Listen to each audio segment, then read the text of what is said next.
much. Thank you very much. I really do appreciate this.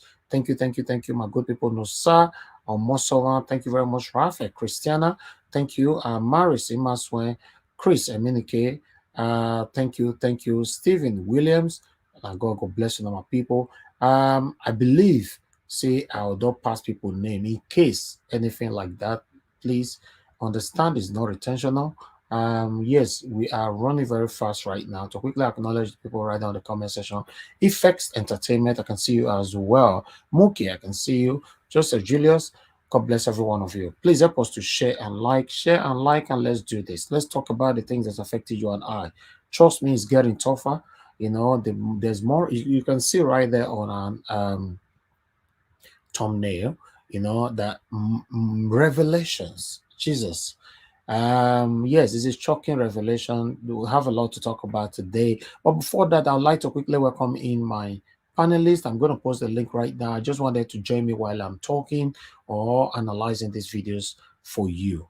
But remember, you're going to hear more from them, my panelists.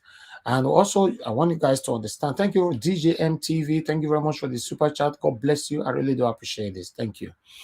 I want you guys to understand that we only have 10 spots here. One is gone. Now, I'm missing that for you. So only 9 left. So as I'm posting the link right now, it's all about first come, first serve. Please grab it on time and join me here. Let's talk about the things that's affecting us. Remember, your voice is making a lot of impact out there. These same people that we're talking about, they are listening to you. They are here watching you. Amongst the numbers that's watching, we currently have about 500 people already watching us. They are there. They are listening to you. So speak. Listen to yourself whenever you're talking and rewrite, proofread your comment before you post. Because you never know how far this can go. Alabi Sylvanos Dixon again. Thank you very much, my people. Lady Eugenia, just coming in now. Lady Eugenia, you late today. Good evening to you. Thanks for joining us. Good evening to every one of you. Thanks very much for joining us. I appreciate you all. All right. We're just starting right now. I can see Efeko Jubilanti. Thanks for joining us. Emmanuel Morning Jesu. Thank you very much. God bless you. Ahmed Salu. Can see right there. Thank you, my good people. I appreciate you all. Please, let's do this together. Let me post a link quickly so that I can have more of you right here, so that at least I will not say I'm not alone. No, say this is our journey. So the reason why you say that they attack Rufai all the time, but Rufai is alone. Yeah, it looks like he's alone, but for me, I did here with so many people. My panelists, they cover me. Then my commenters, my spectators, my team. You know, okay, look at my team now. Iris Finest in the building. Good evening to you. Thanks very much for joining us. I can see Wisdom Lucky is right there with us. Thank you very much. Peter Ife, God bless you all. Well done to every one of you as well. I appreciate you all. Thank you. Zilos, I can see right there. Zilu, okay. I'm not sure I pronounced that properly, but thank you. Okay, my people, I want to post a link. Click on it. We already have about 600 watching us. Okay, I'm posting a link right now. Okay, 3 to go. The link have been posted, and let me pin the link as well. Pin. Okay, guys, I forgot to let you know that I have a poll. There's a poll on Niger Watch. You know, depending on where you're watching us from. There's a poll on Niger Watch. Please click on the poll and vote. What is your take on my write-up there? Okay, the poll is just right down in the comment section. Click on it, vote, my people, vote.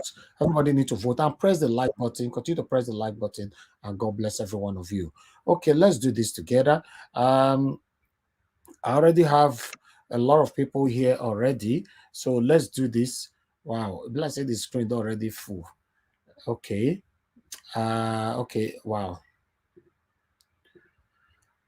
This screen not full. I'm sorry, guys. This was quick.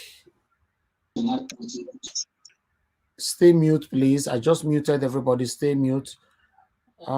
This was quick.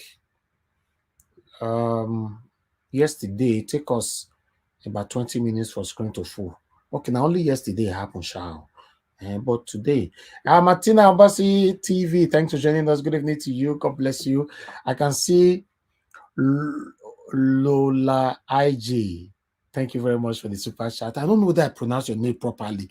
I don't know what they worry me with names pronunciation these days. Eh?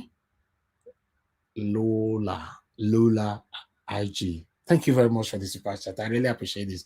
But in case I don't pronounce your name well, no verse, I beg, no verse. Thank you very much, my people. I appreciate it. Or let's do this together. Yes, one more spot left. Somebody just left. Okay. Whoever that left now, you can rejoin again quickly, you know, and let's do this because somebody else might take that spot anytime soon. Okay, the person, somebody don't take time, but I'll add the person on the screenshot. The 1 minute. I forget to put title here. Kai. Oh, wow. Sometimes you claim perfection, you the malfunction. I think I don't do everything if I click on go live. I don't know, say my title is not even there. I'm sorry, guys. I need to do this right now. Okay, let me go on a quick break. Let me add the other person here quickly before I go on a quick break. I'm going on a short break. Then when I come back, we move on with it. God bless you all. I know they do competition with anybody. If I offend you, forgive me. Show me love. Go to biza. Kama bara wa lo nínú ìfẹ́ kan akanbi. I know they do competition with anybody. If I offend you, forgive me. Show me love. I go show you love. Kama bara wa lo nínú ìfẹ́ kan. But I know they do competition with anybody.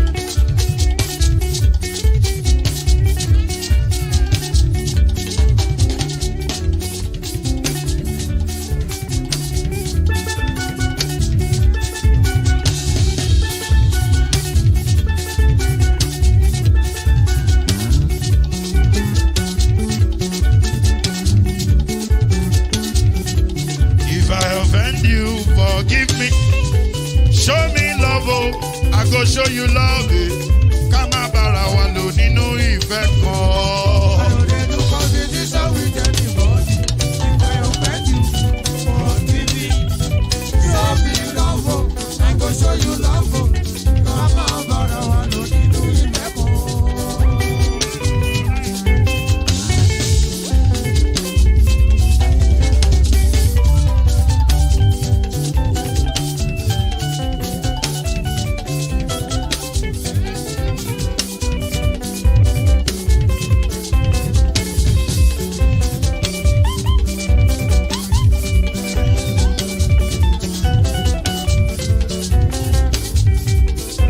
They do competition with anybody. If I offend you, forgive me. Oh, tó bá ti sanwó fún Ṣẹ́gun nàbí o. Ẹ fẹ́ jókù. Alákọ̀bí. Ṣẹ́gun nàbí. Alákọ̀bí. Sábà mẹ́la. Anybody. Anybody? Any bobo. Anybody? Mo ló ń fọlú, ó gbà mí bó ṣe rí mi láti finishi. Délé mo ló ń fọlú, ẹ jẹ́ ń sọ̀rọ̀. Délé o.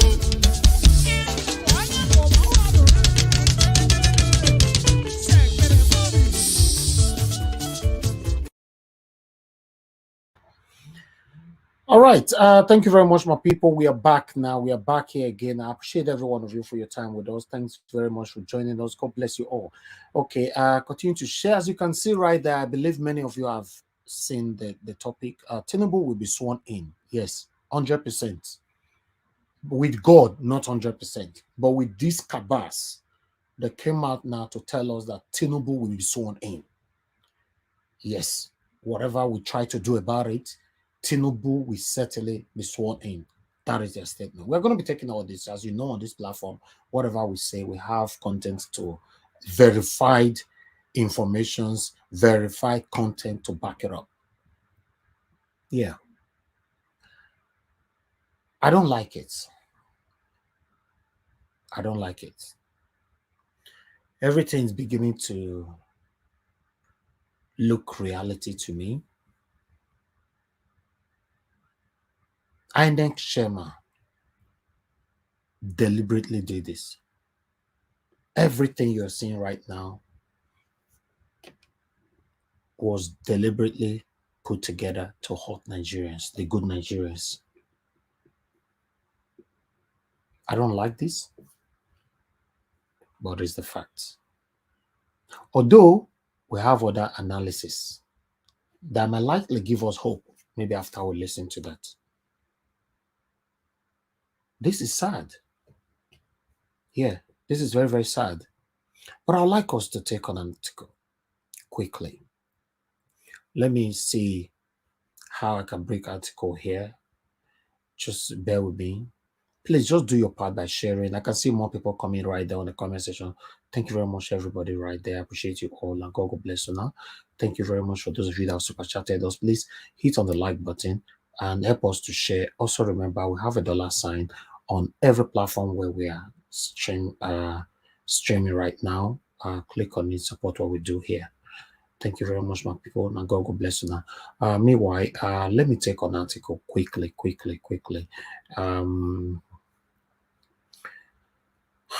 Okay, we have one moment. Just bear with me, my people. I'm not even sure where to start from. Okay, let me start from here. I think from here. Now leave me. That's why I did before here. More than obvious. That's what me did before here. Okay. All right. Let me start with US. Let me take this off. Let me start with US. What the US is saying, as you can see right there. Let me see if I can carry everybody along. Let me see if they have too much of stuff here. Yeah, there's so much things here. You know, bringing it live and ready together is not very. It's not healthy for my channel. So, all right. Meanwhile, let me read from here with the title that you have right there on the screen. I'll just quickly read from here. Although I'm not going to read all of them because it's very, very long. I'm just going to let you know what this People's Gazette is talking about. U.S. may designate Nigeria state sponsor of narcotics trafficking over Tinubu's drugs crime in Chicago. Lawyer explain in depth, the consequences that might affect Nigerians as a whole, or rather Nigeria as a whole, if Tinubu is sworn in as the next president of Nigeria. What is currently going on right now, the US is not happy about it, but although they are not taking any decision either. So I'm not going to read this. To be honest, I'm not going to read it because it's quite long here. There's a lot of constitution chapters here. U.S. Constitution, Nigerian Constitution. So I'm just going to skip it. But in case you want to read it, it's just right there on the screen. It's People's Gazette. Okay. With that headline, you know what that means. So let me move on to the other headline that I have here. Meanwhile, these people have just 2 months to go. Look what happened. They applied for a loan of $22 billion. China rejected it. See how wicked these people are. Just less than 2 months ago. What's 2 months? Yeah, okay. May 29. Okay, yeah, it's still 2 months. 2 months ago. This satanic government applied for $22 billion loan. China rejected them. Say, no, we're not going to give you now. See them, see all of them, see them for there. See them with people who apply for them. You understand? Whatever they want to use the money for, obviously, it's not for you and I. It's not for the benefit of you and I. But because I'm only going to put headline for this as well. My happiness on this, let me put it this way. Yeah. The reason why I'm happy with this news, because of the rejection. The satanic leaders, or rather the satanic Cuban government, were rejected. That is my joy. They were rejected. In fact, they were disgracefully rejected by Chinese bank. That is my concern. I thought I should bring this here. If you want to read more, please go to Punch newspaper and many other mainstream newspaper. You can find it there. Because of time, I don't want to read more on this. Meanwhile, they want to carry out censor. You people already aware that Nigeria is about to carry. They want count us. Make I talk on. They want count you and I. How many will be? You know, there's money involved when you want to carry out censor. So there's statistic here. You know, Indian population is 1.5 billion. They carry out their censor and it cost them $470 million. Indonesia is 273 million people population. They carried out their censor and it cost them $292 million. Brazil is 212 million people. They carried out their censor. It cost them $450 million. Nigeria population is 200 million. Although we're not come up for that 200 million, you know. Although there's no way go B, make it pass 1.5 billion, way be India own way they do for 470 million. But guess what? See the money for them. Nigerian government, this satanic government, have proposed 1.8 billion dollars where they want to do our censor. I beg, make una tell this government they not count us. We are okay the way we are. May they give us electricity from this money. May they not count us again. May they your rest. 1.8 billion dollars. Now they say they want to count us, you and I. My people, we have long way to go. We have long way to go. I thought I should bring this here. Meanwhile, EFCC, they talk that I will say we are still investigating Peter Obi administration in Anambra State, but we have not found any embezzlement or fund under him yet. We will make it public once we find any embezzlement of fund under his administration as governor of Anambra State. You see, EFCC is dedicating their time to, as we speak, still investigating Peter Obi. People where they go investigate your day corner, EFCC say no. They don't even they measure that one name. When I ever hear say EFCC measure Bola Ahmed Tinubu, for example, or Atiku, they don't do that. It's only Peter Obi that they mention. Very sad. So I thought I should bring all these articles here. Let me see if I have another article here because I'm not ready to read any article today. Let me see. Okay, this is out. I brought that out as well. That was out. That was out. That was out.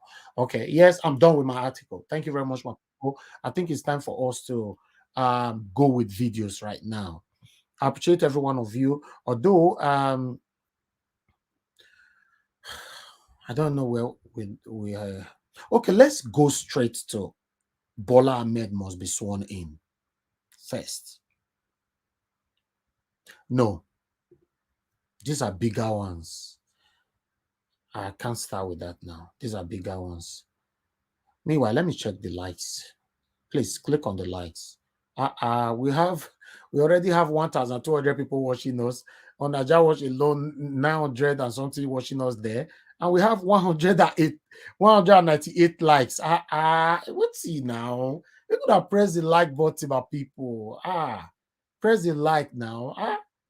Press some. Press. At least we should be having at least a minimum of 500 by now. As you're just coming in and you're pressing the like button, even though I know that many of us are watching us from the TV, but you can still do this. Press the like, my people. God bless you. Just continue to press the like button, the thumbs up, you know. Meanwhile, let's start with Zazu and the birthday of Bola Ahmed Tinubu. Now today, now be birthday, 71 years old. Some people talking for here the other day. They say Bola Ahmed Tinubu spent 5 years for 70 years. I don't know what that in me. Me could they ask myself, say, what are they trying to talk about? No, I don't see who digest me. They tell me, you know, but they say finally he reach 71 now. So although person can still talk and say his senior daughter na 65. I could say 61. The senior daughter is 61. Okay, 61. Sorry. Okay, if him be 71, he's not than 61. I be go school that time and I know mathematics. So 71 minus 61. Now 10 be that, Nabi. Now 10 remain. So according to the age of Bola Ahmed Tinubu at 71 today, he born his daughter at the age of 10. Wow, this man, he quick start life, sha. Kai.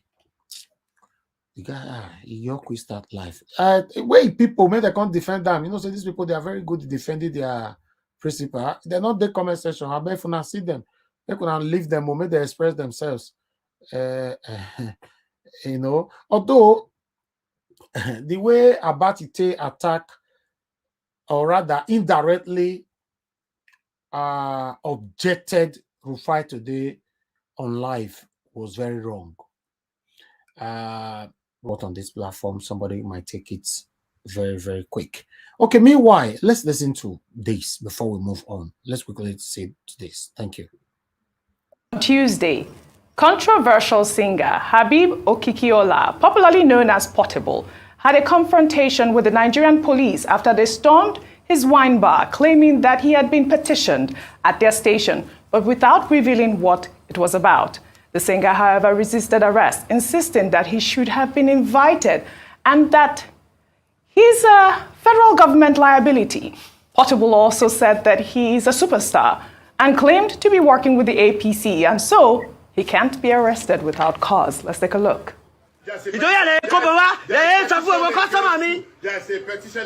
against me, that's why you come and scatter my bar. That's why you come and scatter my bar. There's a petition against me. You now, you come and everybody's running up and down. Even me.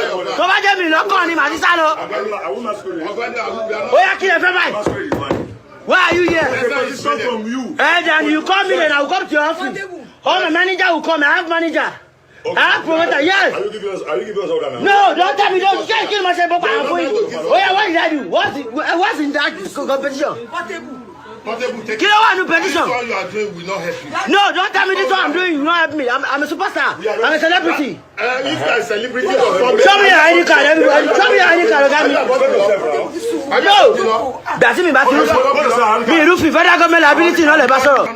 You don't let me know. Federal government liability. I want to share with the bar. I work for APC. I come to Nigeria.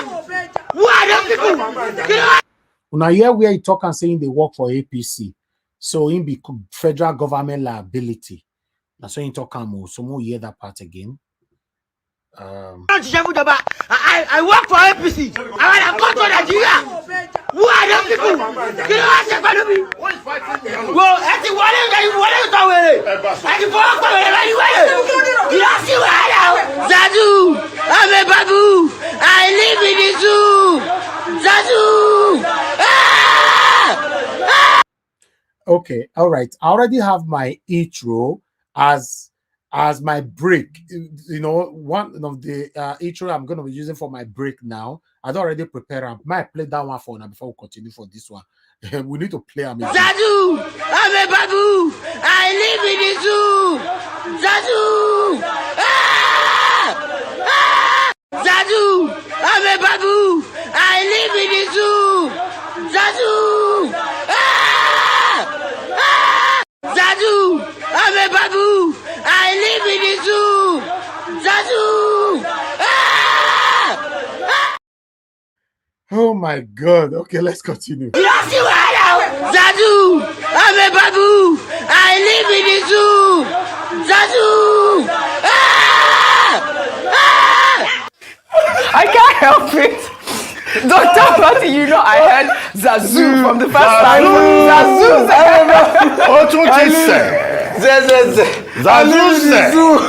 Babu. I heard that from you. Let's listen to this.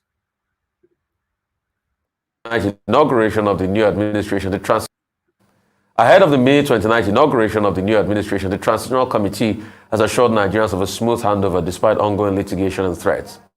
Chairman of the committee, Boss Mustafa, says that they are working hard to ensure that the fourth handover ceremony since the return to democracy goes according to plan. There will be a formal handover on the 29th of May. It's a constitutional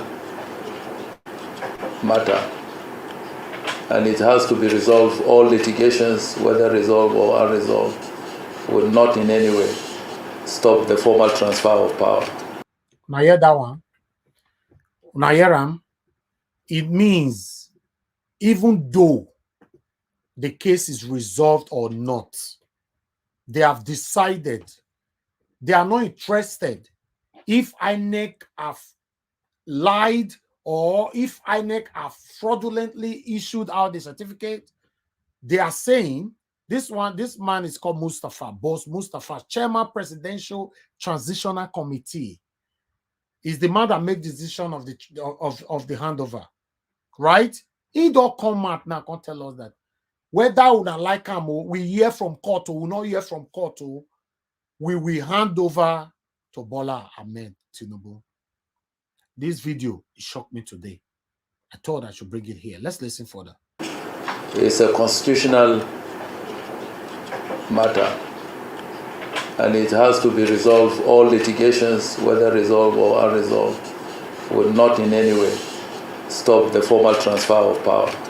President Buhari is not spending a day extra after the 29th. He would hand over power to whoever has been declared by INEC.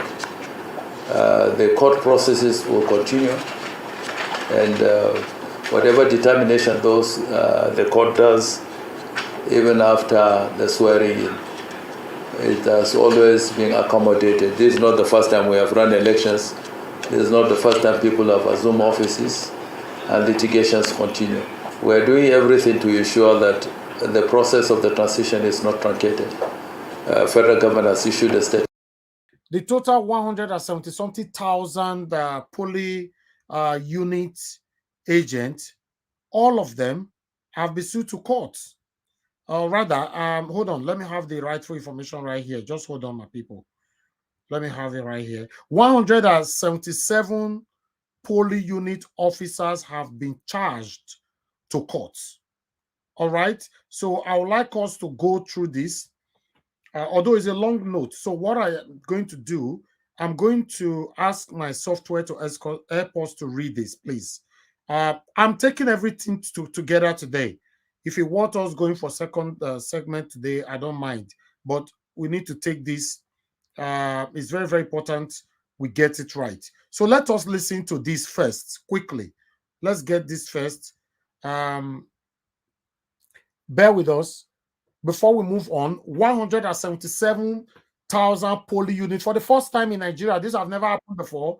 All of them have been sent to courts for manipulation and all that. So let us read this. Thank you. Oh, 1 minute, my people. Just help us to share and like. Share and like. 1 minute. I'm just trying to get this right. Sunday, March 26, 2023. His Excellency Muhammadu Buhari, the President, Federal Republic of Nigeria. The Presidency, the Villa, Abuja, Nigeria. Your Excellency, Sir. Petition against Mr. Bola Ahmed Tinubu for making incendiary comments and hate speech breeding Yoruba supremacists and causing tribal attack against Igbos in Lagos and across Nigeria.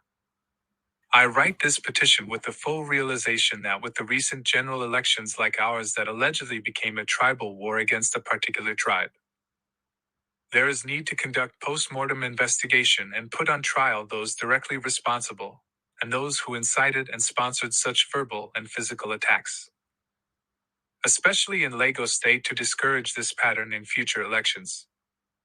The presidential election of February 25, 2023, generously described by The Economist as chaotic, has further increased the negative perception of the world about our dear country to which belong our loyalty.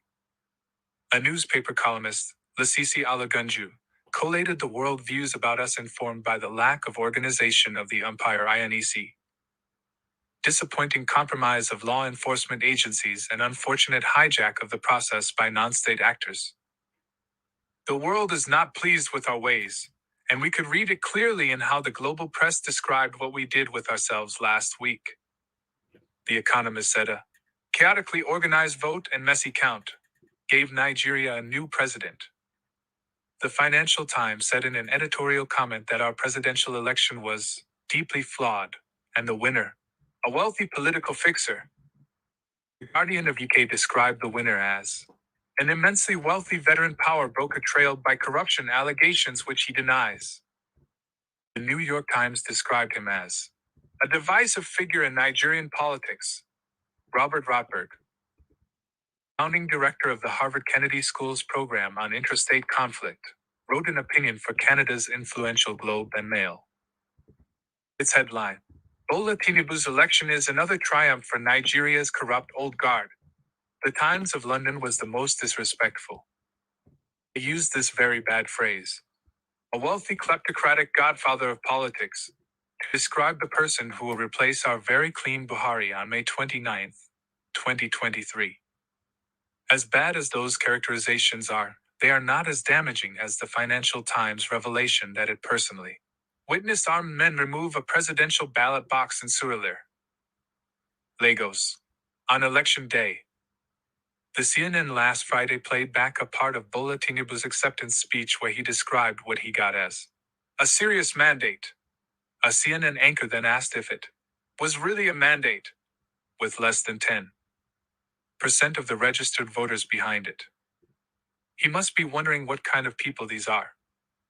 The CNN and that anchor were not the only ones bemused by our electoral culture, our elections and their outcomes. One of Germany's largest newspapers, Süddeutsche Zeitung, had unflattering words for the winner. It also queried the legitimacy of a mandate that was spurned by 90% of the voting population. Al Jazeera ran a special report on how the election was disrupted in Lagos last Saturday. The headline is, How Violence Robs Nigerians of Their Votes. The Washington Post quoted Matthew Page, associate fellow with Chatham House's Africa program, as accusing INEC of making both deliberate and unintentional mistakes. They raised the hopes about the election and its transparency, and then they dashed them. When the opposition says the process was broken, it's hard to argue with them. Foreign election observers from the U.S. International Republican Institute and the National Democratic Institute summed up their opinion of the election as falling well short of Nigerian citizens' legitimate and reasonable expectations. Lagunju went further. I have spent the past 5 days reading informed commentaries and listening to credible voices. I have not seen, read nor heard a single positive review of the election in any credible media in any country of the world. All right, people, sorry, let's move on. Please bear with us. 1 minute. I'm just trying, should we? Okay, let's stop it from here. In case this document, I'll send it around so that every one of you can go through it. That is the situation we find ourselves right now. You know, it's a long document. The total 177, let me see, the total 177 polling unit agents, all of them, including the student as well, all of them have been sued. They have been charged, you know, for fraud. You know, so should we continue with Falana or we should just start talking? I want my panelists, please answer me. Should we start talking about this right away? Yes, please. Let's start talking. Okay, good. All right. Thank you very much, my people. This is a very, very important broadcast today, and it is a frightening situation that we find ourselves. You can see they came out now to say they will certainly sworn in Bola Ahmed Tinubu on the 29th of May. That nothing at all can truncate that movement. Let's talk. The first person with us today on this panel, let me check quickly. Let me take this off, my people.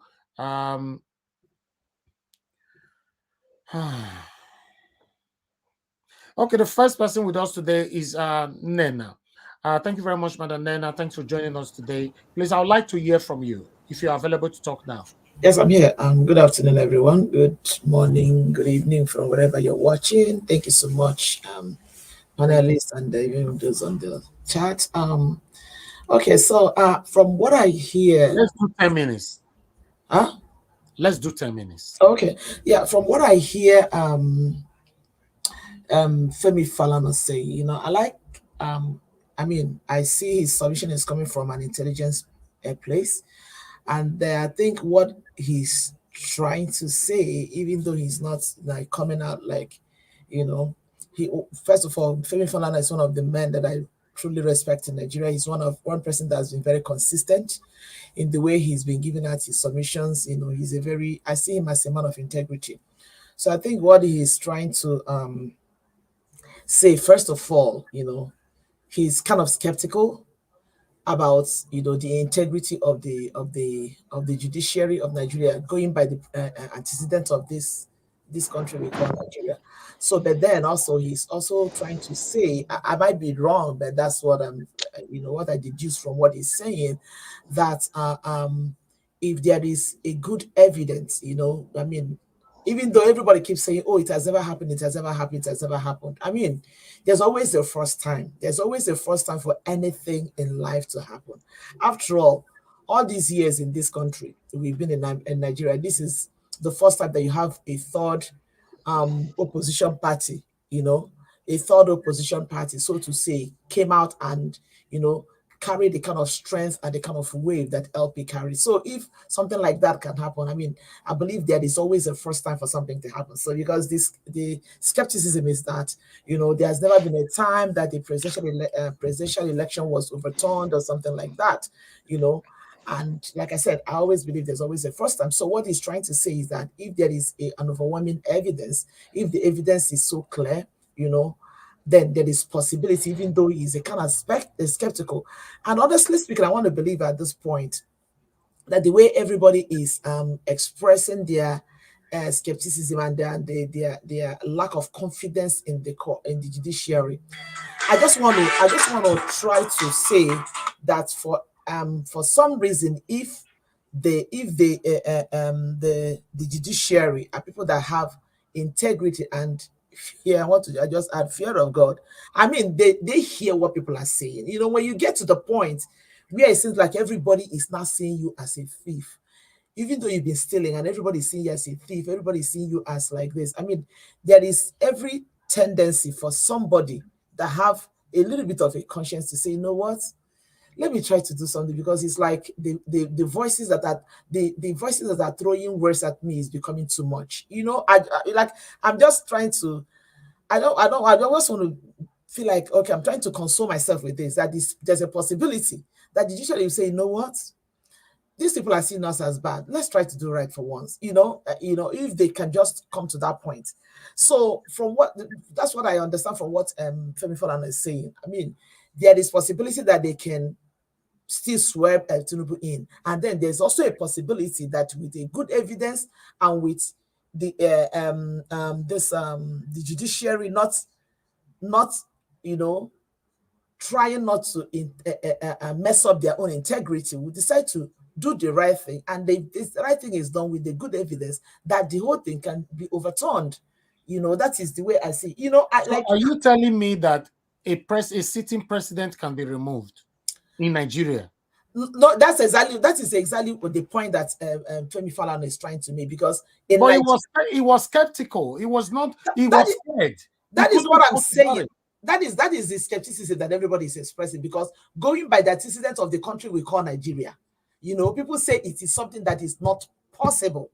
But I'm just trying to toe the same line that he's trying to say, and everybody, like I said, I stand to be corrected.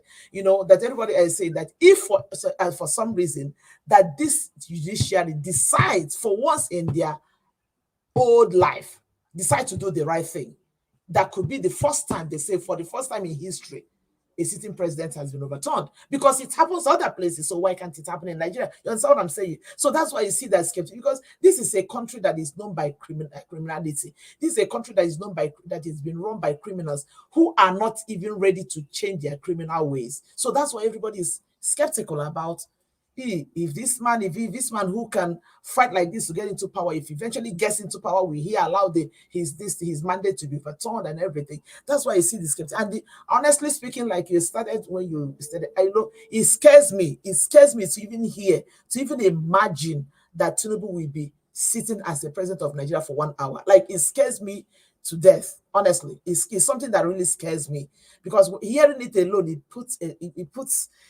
this goosebumps all over me. Like, so is possible that we can just wake up one day Tinubu is actually the president of Nigeria? It's something that's really very scary.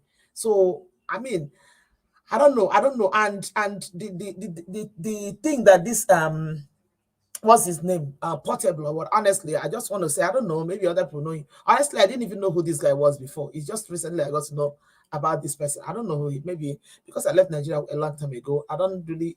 There are a few Nigerian musicians that I know. They say he's a musician. I don't really know any song that belongs to him. I don't know what makes him. He calls himself a superstar. Unfortunately, I don't know him. Maybe people do. Maybe he's truly, but I don't know him personally. So, and what he said, tells you more how most of these people actually think, how most of these people actually reasons, because some of them are actually, imagine you bragging in 21st century Nigeria. I work for APC. I am a super, like saying that I work for APC. For that reason, no police has the right. Do you really blame him? When a tout like MC Oluomo walks around the streets of Nigeria with police escort, do you really blame him? And that was why when Abati was talking, Rufai interjected, say, yes, they do. So a lot of them do. A lot of them are really thinking that way. This is our own person. So for that reason, we are above the law. It's so like that's why I say that it scares me to think that someone like Tinubu will even get to power, because you begin to see things like this, coming out every single minute. You see things like this happening, and you ask yourself, what kind of society will that be at the end of the day? Honestly speaking, I pray. I don't even know how else to say it. That God, please let this not happen. Let this tragedy not happen to us, because this is a tragedy waiting to happen. Let this tragedy not. God, please. I don't know what else to say. It really scares me to think of it, to imagine it in the first place, that Tinubu will be sworn in as the president.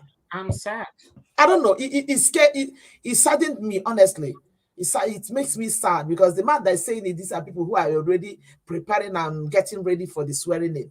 And Femi Falana, of course, he's talking from the angle of a son. This is a man. He's a very sincere man. He's very truthful. But you see the skepticism in his voice. Like, I don't trust these people. I don't trust them to do the right thing. These people are not people that are to be trusted. Even with their gray hair, they still don't think it's right. It's time for them to do right. These are people who are nearing their end.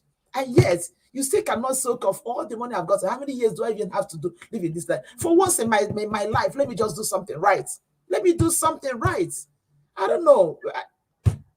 I don't know. I don't know.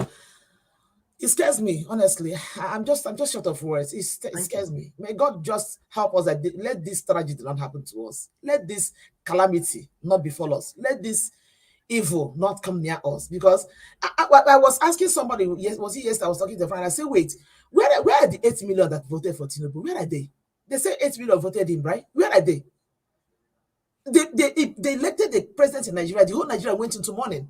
Where is the 8 million that voted for this man? Except for the few that are talking about fear and fear. Where is the 8 million that voted for him? Because if 8 million people were celebrating in Nigeria, the whole world will hear the celebration. Where is the 8 million? And these are people who is very obvious to you that these people don't want you. You are rejected by the people, yet you are forcing yourself. I must be here, whether you like it or not. And at the end of the day, you ask yourself, is it really about the people, or is it about you? Is it really about the people, or is it about you? The likes of Femi Falana, I've been, in fact, yesterday somebody compiled, I saw something that somebody wrote on the Nigeria World this thing about Femi Falana's father, Fani Kayode's the father, how he started and how the guy has taken. You see this kind of human beings are the people that will occupy a place in the polity of this Nigeria, in the government of this country. And you ask, oh my God, Lord, it's something that is really, really scary. It gives me more. It's like at some point I was like, my anxiety about the whole thing is going down, and then hearing this is like it raised my anxiety again. It's really very scary, honestly. Okay. I don't know what else to say. Thank you. You said it all. You said it all. It's scary. It's also shocking, for them to come out now to let the people know that they are not interested, no any kind of agitation or any kind of cry that can truncate the process of this transition. You know what that means? So I would like us, let's hear from Mr. Pansat. Mr. Pansat, thank you very much for joining us. Good evening to you, sir. You have 10 minutes. Please talk to us. Gee, thanks, Elvis. I appreciate that. And fellow panelists, those who are in our special chat section, and Nigerians all over the world, plus those who wish Nigeria very well. Now, it behooves me how we went to the polls and we voted for a great pair, great candidate, courageous, honest vice president, Baba Ahmed Dati. So we basically voted for them due to their incorruptibility and things like that. These are well-grounded Nigerians. You have to know who we voted for. Why are we afraid? The battle is on. What Boss Mustafa said is not a special invention. That's the way it is. On the 29th of May, somebody's got to be sworn in. It's constitutional. Now, there are a lot of bad actors in this administration. Boss Mustafa is one of the benign ones. He's an educated lawyer, helped craft the 1999 Constitution, and it's doing his job. Look, trying to liken what's transpired in the past with some of our politicians and our military to Tinubu's issue, it's like comparing apples to a bicycle or something like that, right? It's not just Tinubu. The ball is at INEC's side, right? Mahmoud turned off the presidential election. It's an offense for him to do that. INEC chairman should be arrested for what he did. The section 60 of the Electoral Act, subsection 6, prescribes what the punishment is that he should be undergoing right now. He turned off the presidential election result collation. So we are not going to let him do that. But since everybody, including Mr. Falana, is allowed to speak, he took what's a fifth amendment by saying that he doesn't want to talk about something that's sub judice. So you should discount everything else he said on that if he cannot talk about it. But let me give my own opinion. I think that if you are giving credence to the possibilities of what Buhari could do, or the possibilities of what Tinubu could do, Tinubu Shetima, also give Peter Obi and Dati Ahmed the same possibilities. Let your imagination just rise to the zenith. What if they form their own government, even if it's outside, and declare that they're going to form a cabinet and you have a competing government? Many countries have done that in the past and eventually come in and remove the illegitimate government. You cannot turn off a presidential coalition that our laws stipulated on what you have to do. You have to transfer the results electronically from the polling unit. A photograph of the EC8 form. So at the middle of the night, you shut it off, and then what he does, Mr. Mahmoud does after that, then tells us that he's doing it deliberately. Somebody could make a mistake. Somebody could be bequeathed with adventure, and the machines doesn't work. But then what you do is to shut off the machine, declare somebody before the Nigerians woke up in the morning, by 4 in the morning, and then abscond, and two of you are not available. You don't make yourself available to the press. All right? If I'm INEC chairman and I have such a situation, I'll come out and I'll answer questions. I'll have the press ask me questions. You don't do it by force. What you doing? Tinubu is not Buhari. Buhari was a former head of state, a military thug that took power in 1983. So he came back in another incarnation. And he's got a My Gaskia cover, like he's an angel out there. A lot of people bought into that, and that's understandable. Tinubu is a drug lord. He did not win. He didn't even win his state, his precinct, his polling unit, or whatever. He didn't win a single state. So how are you going to turn off the coalition according to the laws and go and take power? That is nonsense. I could also take power. So it depends on who's got the force. I have my faith in Baba Ahmed, Dati, Peter Obi. They are not as scared as we are. They're going to go to court. But if there are events that overtake that process by trying to make inevitable presidency because you have the military power might, then we're going to have to deal. Those who cannot handle it, get out. But if you're going to postulate, talk about the possibilities of what Tinubu can do, or what Buhari can do, or the Nigerian federal government can do, also give credit to what the people can do. I believe that if, Elvis, you keep looking up and down, you want to tell me I've gotten 10 minutes since I've been talking, because I got to talk about some things. You've talked for 6 minutes already. Okay, great. That's fine. So what I'm saying is that what makes me mad is when I come here and I see the kind of mood we try to scare ourselves into. We have leaders. We have people who are not obedient, who support the right thing in our country, who are progressives, such as Obasanjo. He's a military general. He's been there. He's got connections with the outside world. He's watching this. He's been delegated by the United Nations to go all over Africa, make peace, conduct elections. We have other brave Nigerians, Pa Debanjo, Pa Clark. We keep making it as if it's only us on this. Now, this is not a criticism of Niger Watch, but this is not just Nigerians who want to make sure that Tinubu does not become president of Nigeria or the next chairman. If he's going to thwart the Electoral Act from section 60 to 65, the Constitution itself, the guidelines, procedure and guidelines 2022, that he himself produced and went all over the place to talk about, then you're shredding the Constitution. When that's done, you cannot be anybody's president. Your presidency is based on the Constitution. It's not based on might. So they could scare us, or you have somebody like Falana, who I have respect for.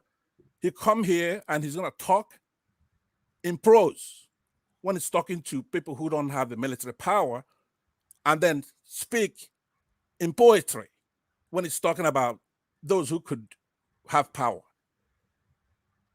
You gain my confidence and my respect, but it's not inherently yours to keep. When you lose it, I'm going to take it away from you.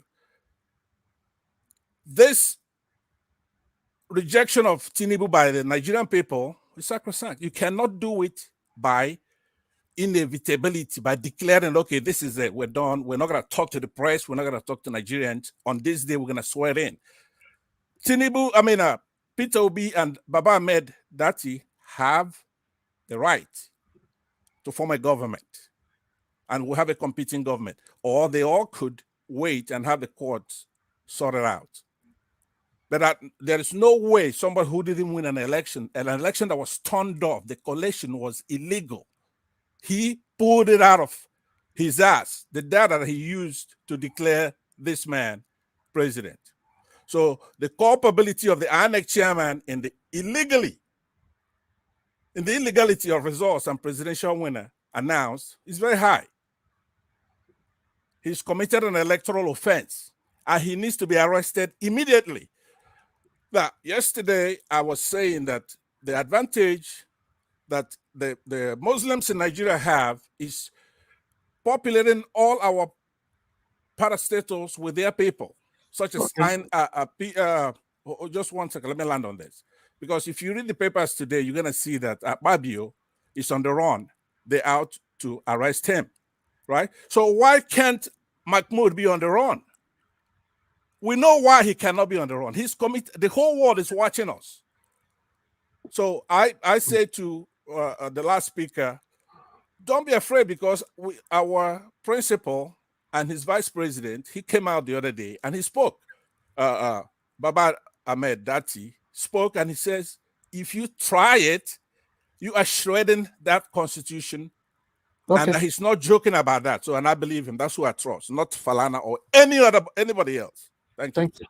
Thank you, Mr. Pansa. To be honest, the world is watching us. For me, I've not seen any reactions from the world as we speak. For me, I don't know. The whole situation right now is frustrating. The world is watching us. The world is watching us. I've used the same word. You are using it right now. Many of us have used the same word. Where is the world right now? Where are they? Nobody is saying anything. France is not talking. England is not talking. America is not talking. All these big countries, none of them is talking. But the world is watching. Obviously, they are. But what are they doing? Nothing.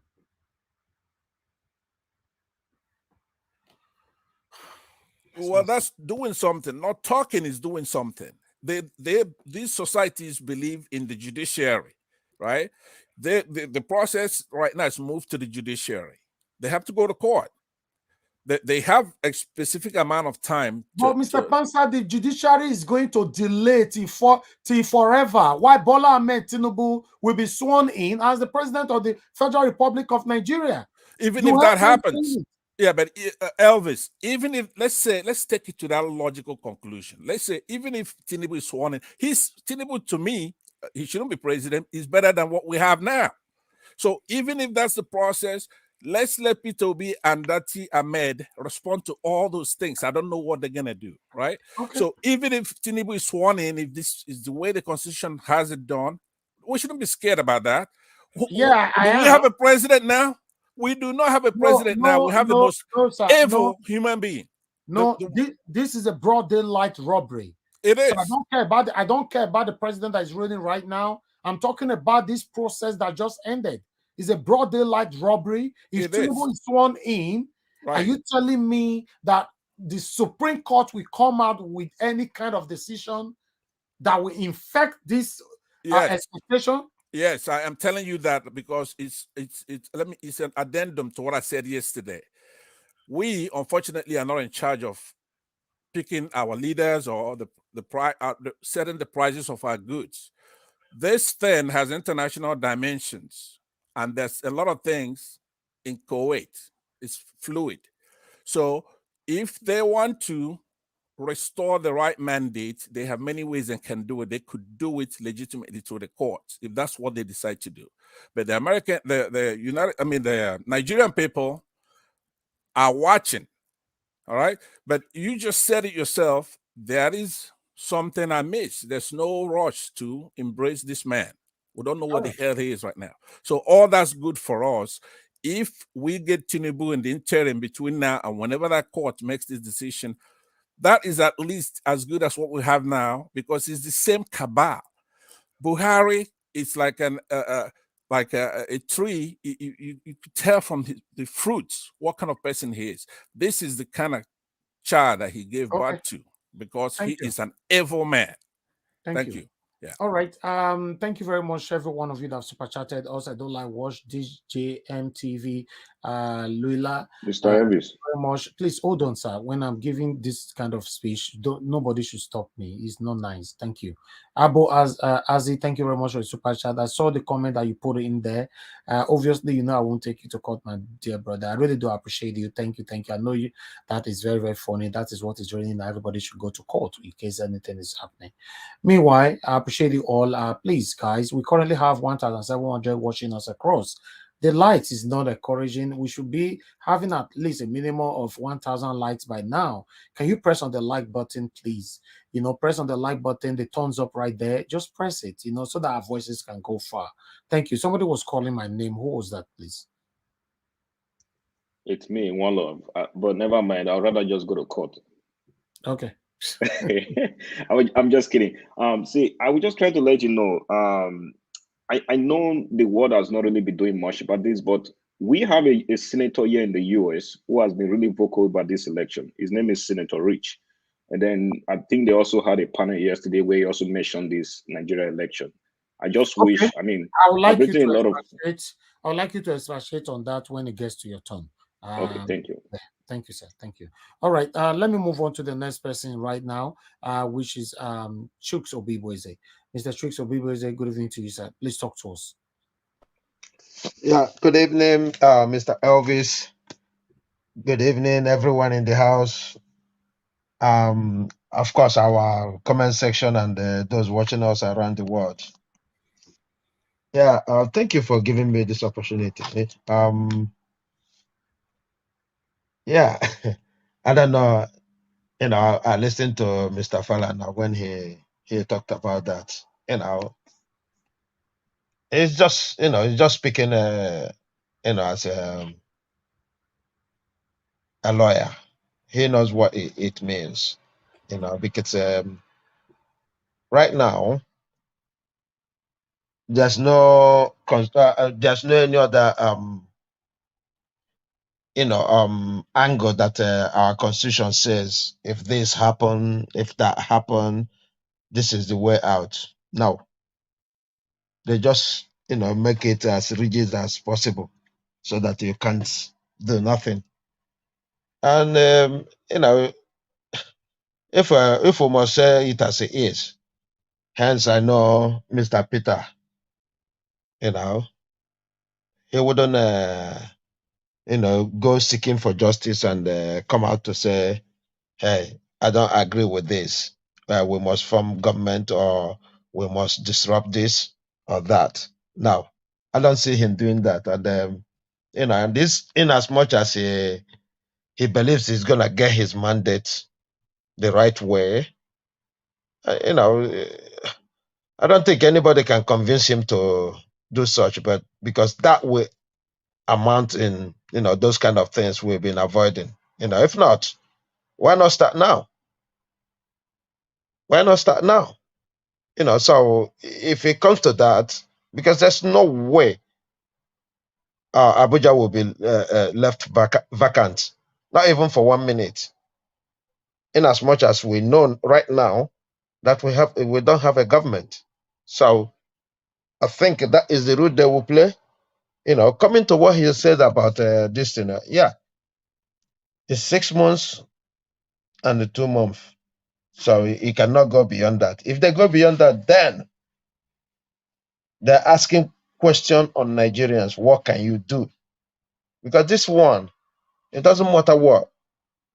Look, Buhari can do whatever he wants with the constitution, right? But if he has this kind of challenge and he goes to court and he loses, and he went up to the Supreme Court and he loses, are you telling me he will say no and we will be looking at him? No, that can't happen. He is saying all those ones, citing security reasons and others. He always come up with excuses. We know what happened about the Nnamdi Kano's case. They cited security. So, and the people will think, yeah, maybe. But right now, If he goes to court and he lost he lost an election, he goes to court and loses the same thing, and you're telling me he's gonna say no, I won't come down. No, that is not gonna happen. Don't even think about that, because it's not just Nigeria that will say he is illegitimate government, but the rest of the world. There's no place he can go. That can't happen at all. So let's forget about that side. We're not even thinking about that. What we're thinking is let the Supreme Court justices do what they expect them to do. Let them do the needful. That's it. So I'm not gonna waste too much time on that. I go to the Professor Nenna. Wow, that lady. She stole 2023 election. And that's why we are where we are right now. If others could stand up like her, we wouldn't be here discussing this. We would have moved on. We would have moved on by now. You know, looking at things, being excited of the next 2 months. That's exactly what we should have been doing. Now she's I mean, I don't know what to say. I don't know what to say. She deserves everything she's getting. Everything, every praise she's getting, she deserves it. Look at the students she's teaching. They're all happy. What do we think this will do in the minds of these students? Put them at the right side. Look how eloquent she was. Even these ones that rigged this election, you see them when they come, they can't even speak, making mistakes with numbers. I mean, she has done it all, and may her days be long. May she witness those things that made her to stand firm. May she witness it in her life. I pray she will witness it in her life, because that is how it should be done. I can't say much about that. She is 1 in a million. And look, most of these professors, you see, some of them are suffering today. Those who rigged 1985 and thereabout, they are right now complaining about their pension. And these right ones, they can't understand that. Same goes with our police and our military. It's exactly the same. We've seen the protests in Israel. Their reservists, all of them refuse to join the police and their military to deal with their citizens. That's how it should be done. Because whatever you do today, you will meet it tomorrow. Whatever we do today, we will meet it tomorrow. So there's no escape about that. Yeah, I'll quickly go on Portable. Well, this is the height of Aburoism. I don't know how they say it. It shows the kind of level these people have seen Nigeria to be. For somebody thinking that because you are a trashman, is the president, you can do anything, you can no laws, you become a liability, because that was what he said. He becomes liability. Look here in the UK, the 2 most important country in United Kingdom are being ruled by foreigners. Scotland just elected a foreigner again to be their first minister. That is how democracy should be done. And this one is there boasting because he works for APC, nobody can touch him. I just don't know what to say about that. I just don't know what to say about that. And that's why we need to, open up our eyes and do the needful and make sure that these people don't don't go there, because this rascality, enough is enough. We can't take it any longer. I yield here. Thank you. Thank you, sir. Thank you very much. I appreciate you. Okay. I would like us to quickly get the next person here. Please, guys, can you press on the like button? You know, just help us press the like button. You know, the thumbs up, press it. You know, let's go far from here. We currently have 546, while we have 1,510 watching us. Just press the like button. You know, I don't know why it's difficult to press, but press it. Thank you. God bless you. Let me hear from the next person we have here, which is President Peter Obi. Okay, who's on that there? Who's President Peter Obi? Hello, good morning. Greetings, everyone. Mr. Elvis, good morning to you and all Oh, the let's go now. panelists. Oh God, well, Mr. Mr. President Peter Obi, please. Okay, I like that. I like that. I like that. Good evening to you. Thanks very much for joining us. Greetings, Mr. Elvis. Yeah, greetings, everyone on the panel. Thank you very much for another opportunity. Mr. Elvis, thank you for all that you do and your consistency. I pray that you continue to be strengthened within and without so you can continue this fight, which is necessary. And thanks to everyone that's been adding their voice, even from the comment section as well. Greetings to you, Mommy Diaspora, Irene Finance, Sylvia Ba, Igbefuere. So anyways, Martina Obasuyi.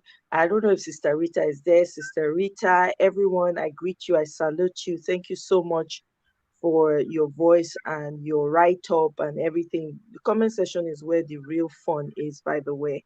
So, Mr. Elvis, sorry, permit me to start by saying this. A lot of people have been bothering Kachi. You know Kachi now. Kachi used to be one of your moderators. Don't bring that here. Okay, all right. I'll leave that out. Privately, please. Okay, all right then, no worries. So, I wanted to start by saying, personally, I'm not bothered by what's going on with this, the opposition, which is the Agbado Party and the rest of them. They are going to, of course, we know, why do we act as though we don't know the type of country and the type of people that make up the government in Nigeria? We act like everything they do is a surprise. It's not a surprise, it's what is expected. You guys think that they were going to back down. Of course, they are not backing down, because you have to remember this was all planned from way back. It's all a plot. You understand that they're hashing out right before our eyes. Regardless of what we did, whether we voted or not, they already had it. It's very clear. It's clear now, even if at the time we didn't really know how far they would go. But isn't it obvious now that it was all a plot? It was all planned out. They know there's an agenda. And whatever we say or do is not going to stop them from doing what they want to do. This is why we have to interrupt them. Interrupt by protesting. I recently found that Rivers State has already started protesting as well. You know, so what they don't even know what they're true. They don't even know they don't know what's coming for them. Let's continue. What we need right now is to be strengthened and continue to stand on the fact that it is Mr. Peter Odirock Obi or nothing else. Since they are stubborn about it and they are evil about it, we have to also let them know that we are resolute. The devil is not going to back down. So are we not going to fold our hands and say we're not going to say anything just because? We can't do that. They're already telling you what their plans are. Now, the question is, what are you and I doing about it? That's the question.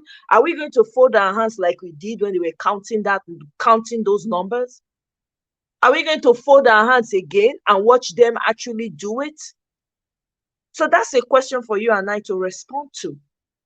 They know, they see the handwriting on the wall that the people have rejected them and don't want anything to do with them. But because they have an evil agenda, they are not stopping at anything to carry out their evil agenda. So we have to let them know, since we're on the good side, let them know that we too are not giving up on our righteous agenda. It's simple. We have a clear winner. It is only when we back down that the evil ones win. But if we don't, and I don't know Mr. Peter Obi. I don't know him personally. I don't know anybody in that entire group. But guess what? I can tell you for free, that man knows what he's doing. Ahmed Dati knows what he's doing. Everybody knows what they're doing. But the question is, what is you and I doing about it? What are we doing to ensure that that does not happen? Because they are bent on ensuring that it happens, Now, the woman, I think Miss, is it Nana Oti? Yeah? The woman who ensured that Abia State voted, count their votes counted and all of that. That's what it ought to be. Sometimes I wonder, don't people grow a conscience on their way when they send somebody go and do evil? Don't they grow a conscience on their way and say, hey, wait a minute, this is my family, these are my people, why would I want to do that to them? They never grow a conscience. This is the only woman out of many that has stood her ground and said, no, I'm not going to soil myself with this. I'm going to do what I know I can sleep at night for. I will not allow myself to be used. One out of many. That's problematic.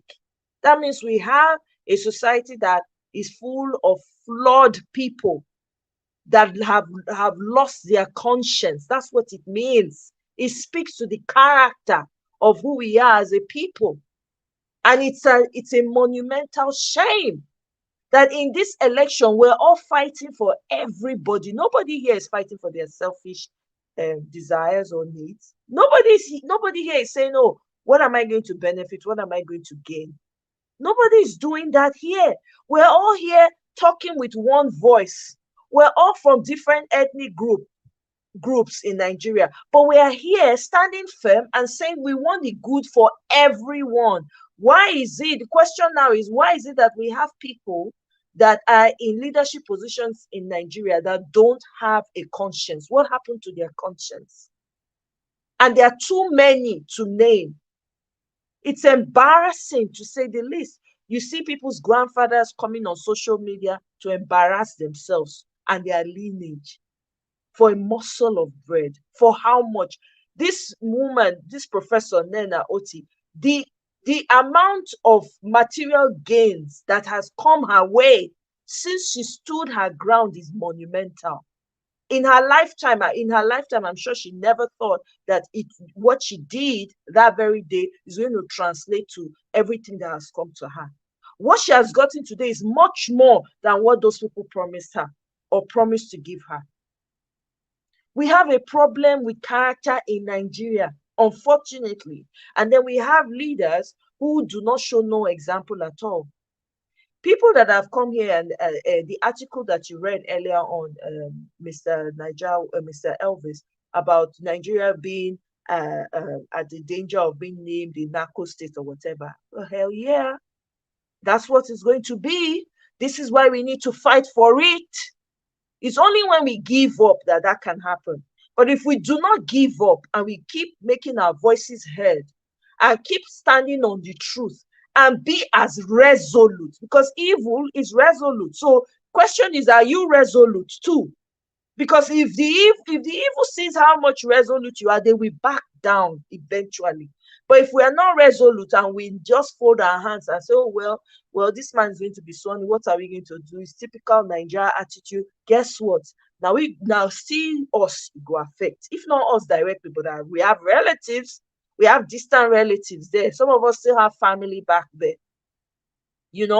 So I would just end by saying, whatever it is that's going on, and to talk about Zazu, I mean, the guy is just telling you, I'm even happy that he said it with his full chest. I'm APC. Hey, hello. Yeah. He's not hiding it. When people come out and say who they are, I'm not going to, please, thank you for telling me who you are. So we know which boat and the people that are sponsoring them. It's important for us to know. So I'm glad that he came out and he said what he had to say. So I would say, let's keep talking. Those of us that can do, let's keep doing to ensure that the evil is not sworn in on the 29th. Thank you very much. Thank you very much, Amoyeskona. Thanks very much for your submission. If I have to add to it, yes, about the do or not do. For me, I think Nigerians are just too quiet for my liking. Look, since on the 25th of February, today is 29th of March, Nigerians are still like this.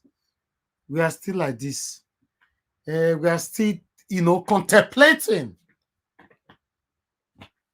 But Mr. Elvis, you have to understand, remember that our principal, Mr.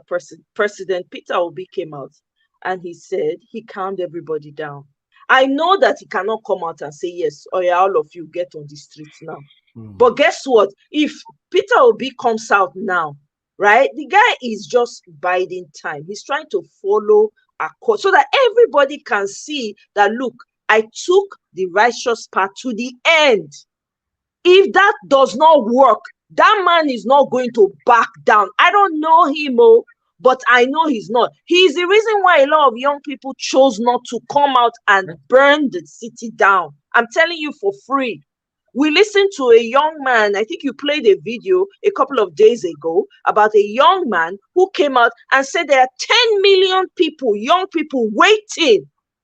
So if these people don't do right by the Nigerians, people are not going to fold their hands. In case people don't understand, people are no longer afraid to lose their lives on top of this matter. Okay, to round this up, if we have to round this up by saying that Mr. Peter Obi came out to calm everybody down, I want to make everybody to understand today, no matter how the direction of the result or the final decision of this journey, Mr. Peter Obi will never come out to tell you to go destroy anywhere. So Nigerians, all I can say, keep sleeping. That's all I can say. Thank you.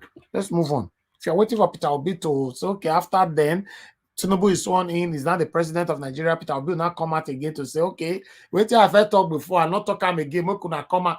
That will never happen. He's not his person. Peter Obi is good with paperwork, working behind the scene. So what about whatever he's doing behind the scene did not work? You think he will come on air like you're seeing me now, he will pronounce? No. That's not his personality. Thank you anyway. That's my take. I'm sorry, Mr. Dandere. If I could just add to what you did, I'm sorry for interjecting. Yeah, what you said is really true. Because one thing Nigerians don't understand is that this thing is not about P2B, it is about us. It is about the Nigerian masses. P2B can never tell you to go out on the street to march. That is one thing that man will not do. Exactly. And just like he said that the obedient movement is greater than him. The same way, this is not about P2P. This is about the Nigerian youth waking up to Nigerians, not even the youth now, waking up to say no. Even if you're not giving it to P2P, but we want to see things right. That is just the thing. That's what Nigerians need to start, because it's not about P2P right now. That is just the truth. Okay. Thank you. Thank you so much. I want to pick 5 calls before I call on the next panelist in 1 minute contribution. Hello, good evening to you. Your name and where you're calling us from. Hello, turn down your device, please. Yes, I've just done that. Okay, thank you. Yeah, good evening to you. Good evening, everybody. Good evening to our... Your name and where you're calling from, sir. Yeah, my name is Clifford. I'm calling from Germany. Okay, you have 1 minute. Just go straight to the point, please. Okay. First of all, I want to say that the reason why the press are not doing anything concerning this election, they are not amplifying the corruption that is going on and whatever that is happening now behind the scene, is because the press, they are not, they cannot feed themselves. They are fed by the government, by people, by brown envelope. That is why you see only selected ones that have the courage, the confidence to speak and say to their face that, look, this what we are doing, what they are doing is not right. Because the press cannot work like the pretty press who are for the people. Yeah, as far as I'm concerned, my brother, the only person we have inside the press that is talking is Rufai. Others are not talking. So as far as I'm concerned, we don't have press in Nigeria for now. But yeah, thank you very much. And what I also want to say is that it will not going to be a business as usual. Peter Obi have taught these people, have taught them a lesson, because Peter Obi have come to preach the gospel of good governance, which have never been preached in the political history of Nigeria. So this good governance that makes you and I to buy the his idea of what he have for Nigeria. Okay. So what I want to say is that no matter the outcome of their judgment, because definitely they are going to compromise, but we should not give up, because why? It has set the stone. Yeah, but I'm doing my part now. But someone like you, I don't know what you are doing, my brother. You live abroad. What are you guys doing? We shouldn't give up. Then what are you doing? What are we doing? Especially those of us in diaspora now. Yeah, yes. Like what for me, what I'm doing is that, like the last program you have, we talks about how we can be able to write a petition to each of the embassy. Did and you? we here in Germany, we are mobilizing ourselves to make sure we sign a petition against the Nigeria Federation over the election. Okay. So that's what we are doing. Okay. Thank you very much for that. And for once it's done, please send me a copy. Thank you. Okay. Thank you, sir. Thank you. Yeah. Let me hear from the next person here quickly, so we can move on. I have. Thank you very much for calling in. Please, what's your name? Where are you calling us from? Hello. Yeah, Mr. Elvis. Yeah, Mr. Elvis. Please tone down your system, sir. Tone it down completely. Your television or anywhere you're watching it from. I am not by the system at all. I'm hearing myself from you, sir. Somebody is watching me from your house. I'm hearing my voice from your background. I don't know. Can somebody turn down the television that way, please? Okay, thank you. Go ahead, sir. What's your name? Where are you calling us from? Yeah, my name is Amma Patrick. Thank you. Sorry, I am not going to take much of your time. I've been listening keenly for the past over 1 week now. I just want to say this briefly. One, I thank you for what you are doing and for all the panelists there. And I want to say this, just like somebody said there that, P2B will not come out to tell anybody to go to the streets. And I want to add just this to that before I say what I want to say. There's an Igbo adage that says, "Na sombabu aga ogu." And what is that supposed to interpret? That nobody fears death before you get out to say you are going to war. We are not praying for any evil to happen. Anybody that saw the Biafran war will pray that there should be no war again in Nigeria. But those who have not seen war are behaving like my people. So what's your point, sir? What's your point? You are telling us stories, sir. We don't have time. The point I want to make now is this. The current president there is encouraging, what's his name now, Bola Ahmed, to come in. Meanwhile, Nigerians who are seeing the evil happening cannot tell those who are supporting Ahmed to please back out and allow. See, when this thing eventually comes down to what it is culminating into, many of them cannot stand it. I don't want to talk, honestly, I'm offended. I'm forgetting some of the things I want to say. My head is not here now. God bless you all. I can see you. Keep doing what you are doing. Thank you, sir. God bless you. I can see you are not happy. God bless you, sir. These crazy people, they want Nigeria to catch fire, and if they are not careful, it's going to catch fire on them. Somebody, the Indian that spoke initially, talked about the people in the judiciary, and he said there can be a first time to everything. That first time is coming. Whether they like it or not, the entire world is watching them. I am calling you from somewhere in the United States.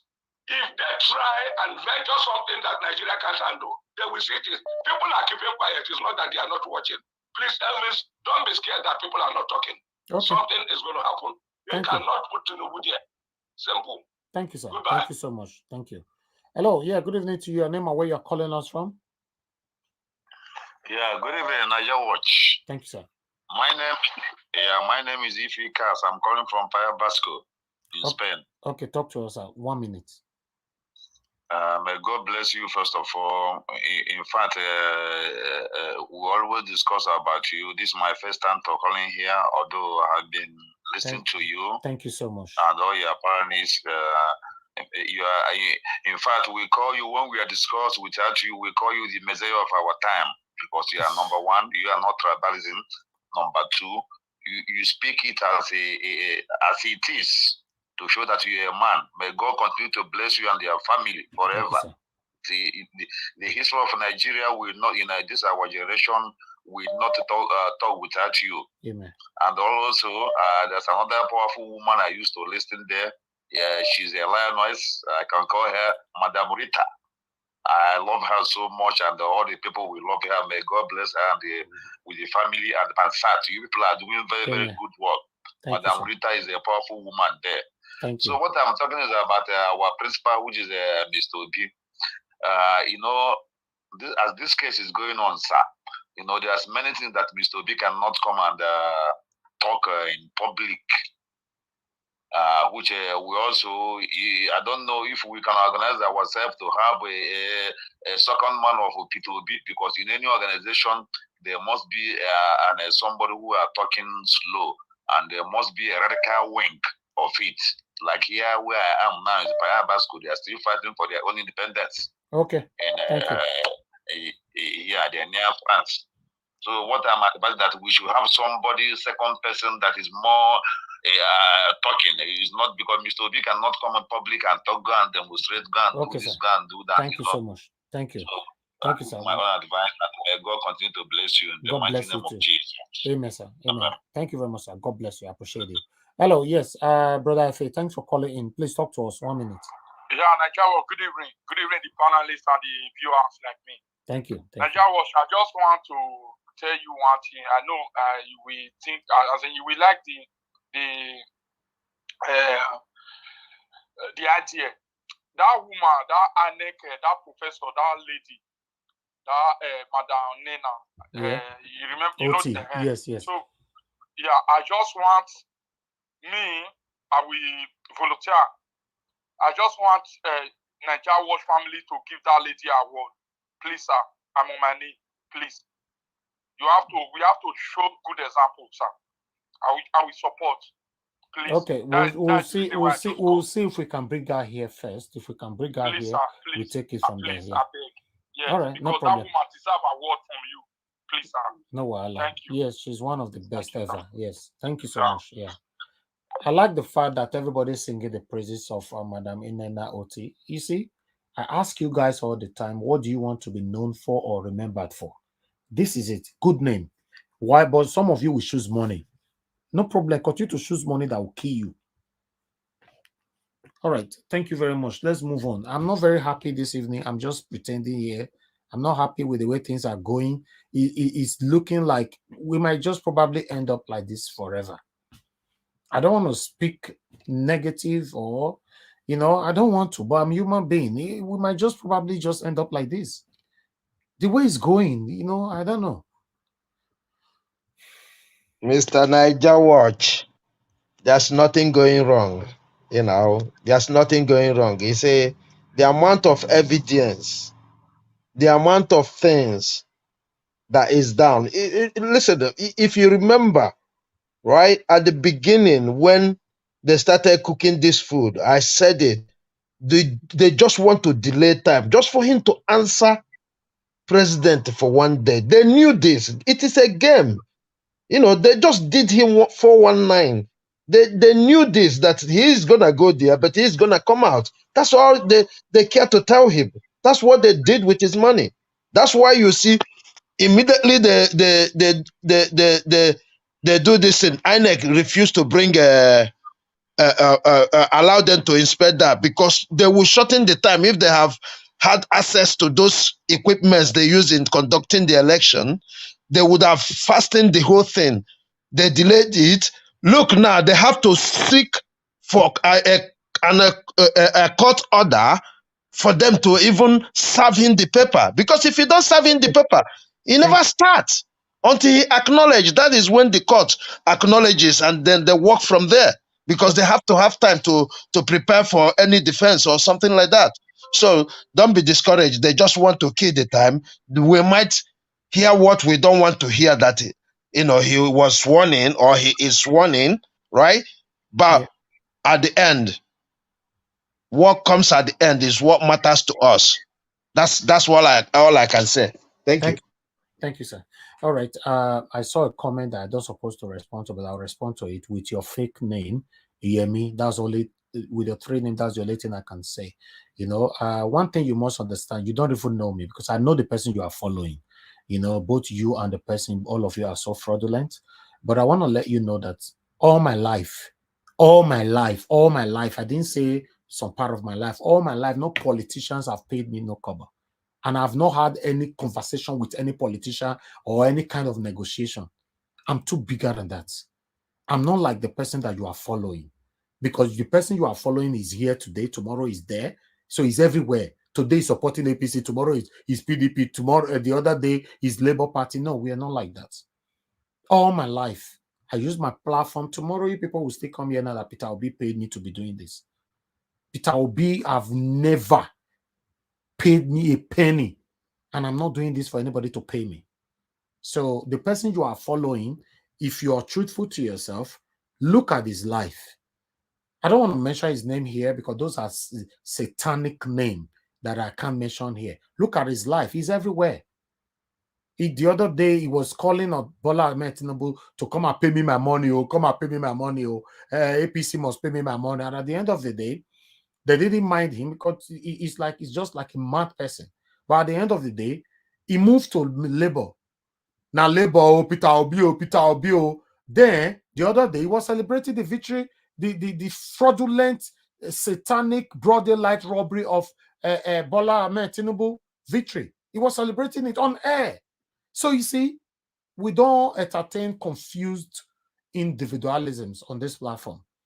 So check my history and check the satanic person you are following and tell yourself the truth if you are truthful. So that is the last. If you comment another thing again, you'll be blocked on earth and in heaven.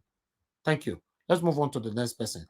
Patricia, thank you very much for joining us. Good evening to you. Thanks for your patience. Please talk to us, madam. Can you hear me? Okay, I can hear you now. Thank you very much. Okay. Good evening. Good evening to all our participants, on the platform, and my co-panelists. Good evening. Yes. So, there's a song that I think it's Bob Marley that sang that song. He said, "Who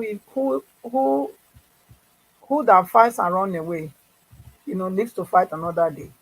You know. But I don't know why anybody should leave a fight for future. I don't see any reason for that, because if something is wrong, I think we should just deal with it and get it done, correct it and move on.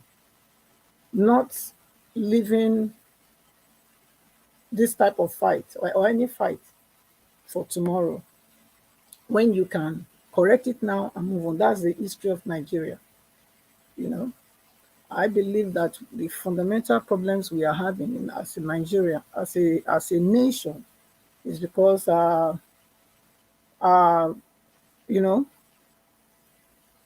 forerunners, did not do their work properly, because there was no basis to start with to have over 400 different ethnic group as a nation, and that's the problem that we've been facing, and that's why the country is not united, because there's so much diversity, there's so much difference, and people are,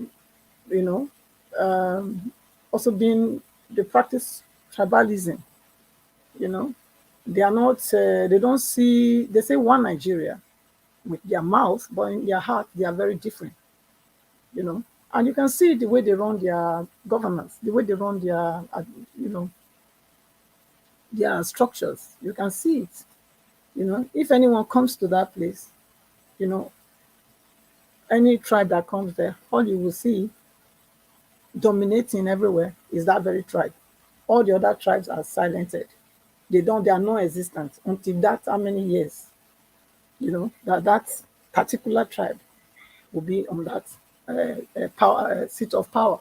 So sorry, Madam Patricia. Sorry, I have to stop you right there.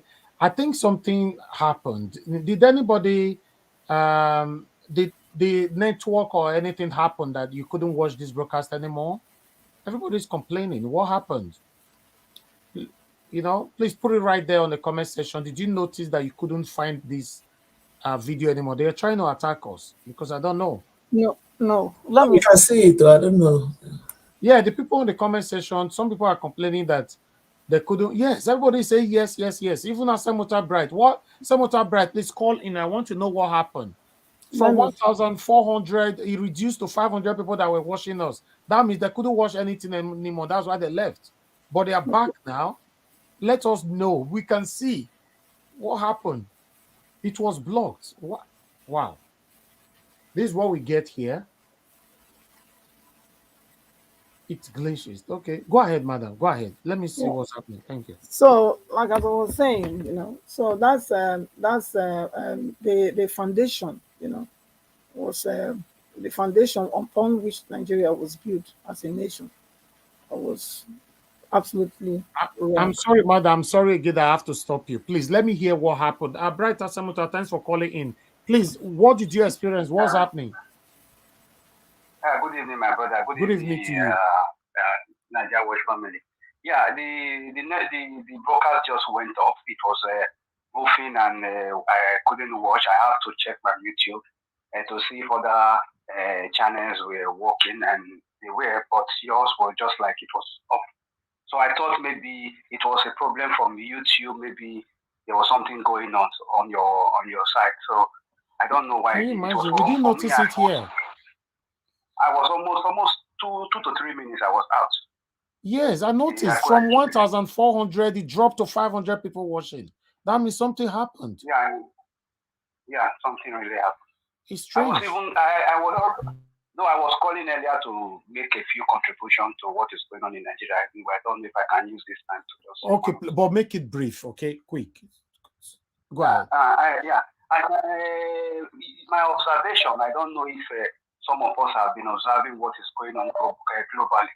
You see, the way the issue of the Supreme Court, the petition is going on, everybody feels kind of what is going on. You see, I am suspecting something now, because globally, you see that the United States, they are having a kind of issue with them falling out from the global order. So you see China and Russia, they are working together with a lot of African countries to, put them to take their countries by themselves. So I think these politicians in Nigeria, you see, most of the time they go outside Nigeria to go and have meetings, and we don't know the kind of meeting these guys are holding.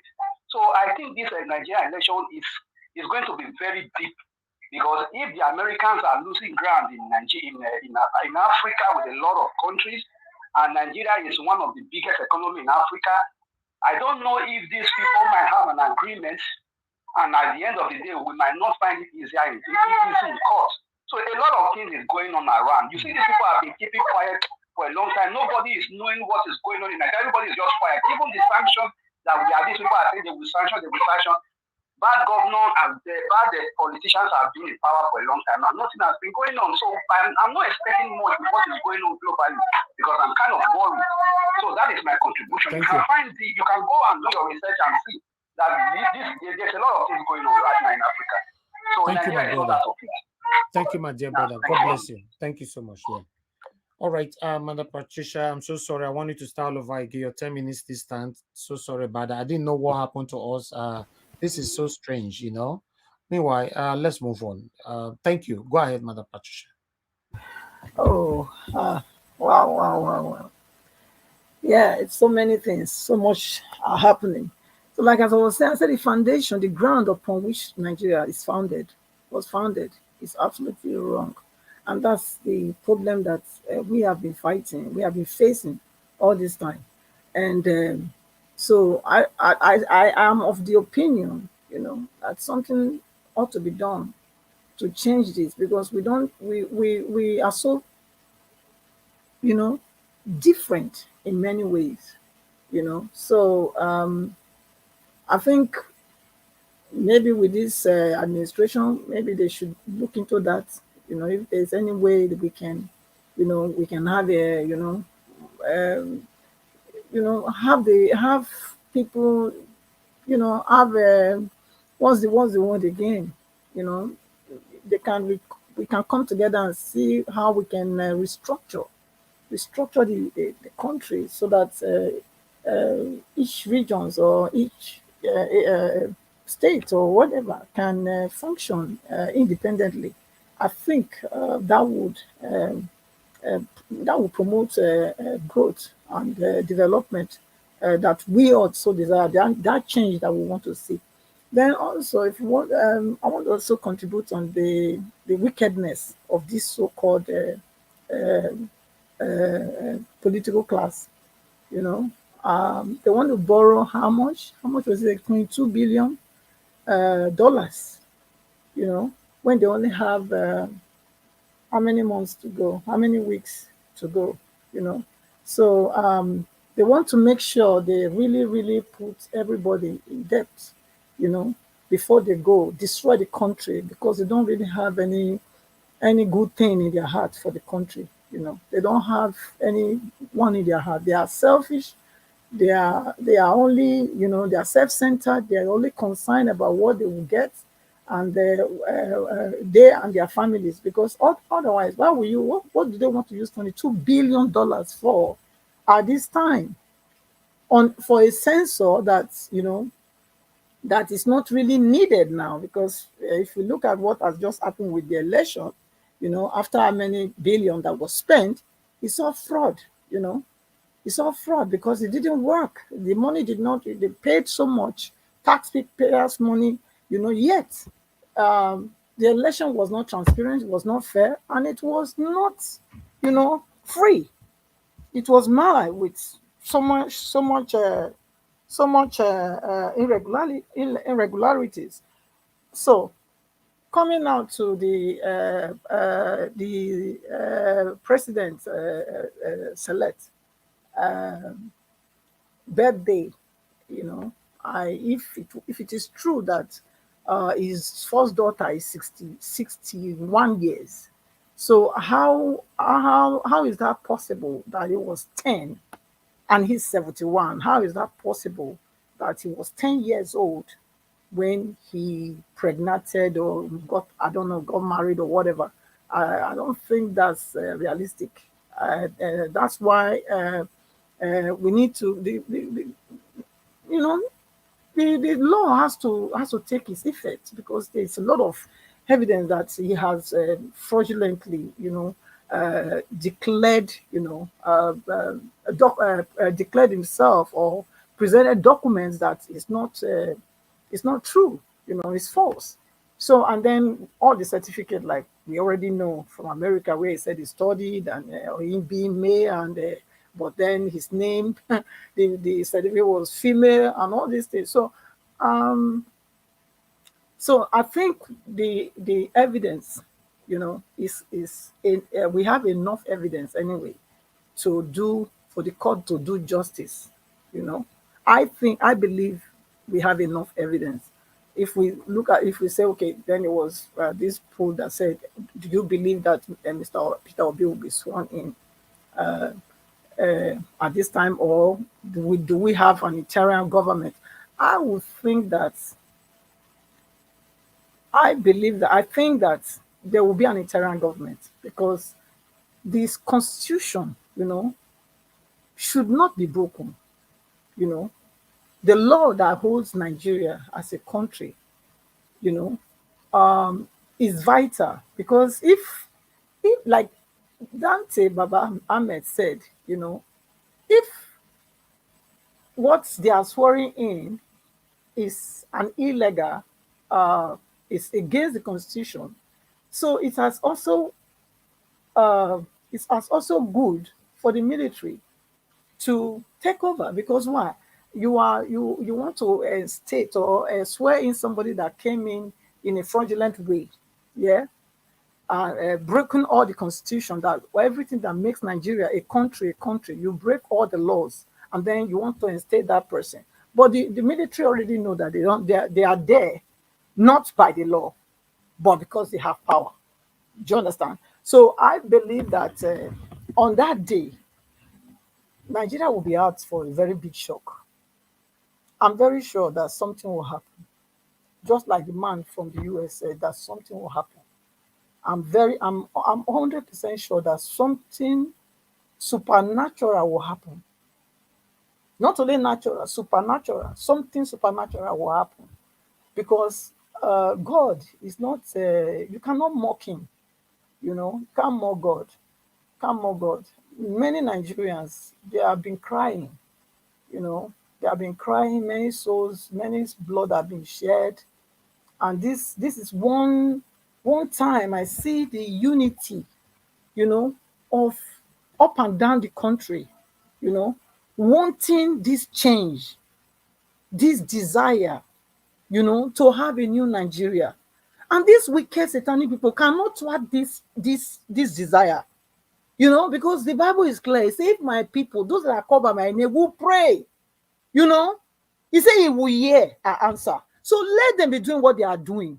But we have to continue to do what we are doing.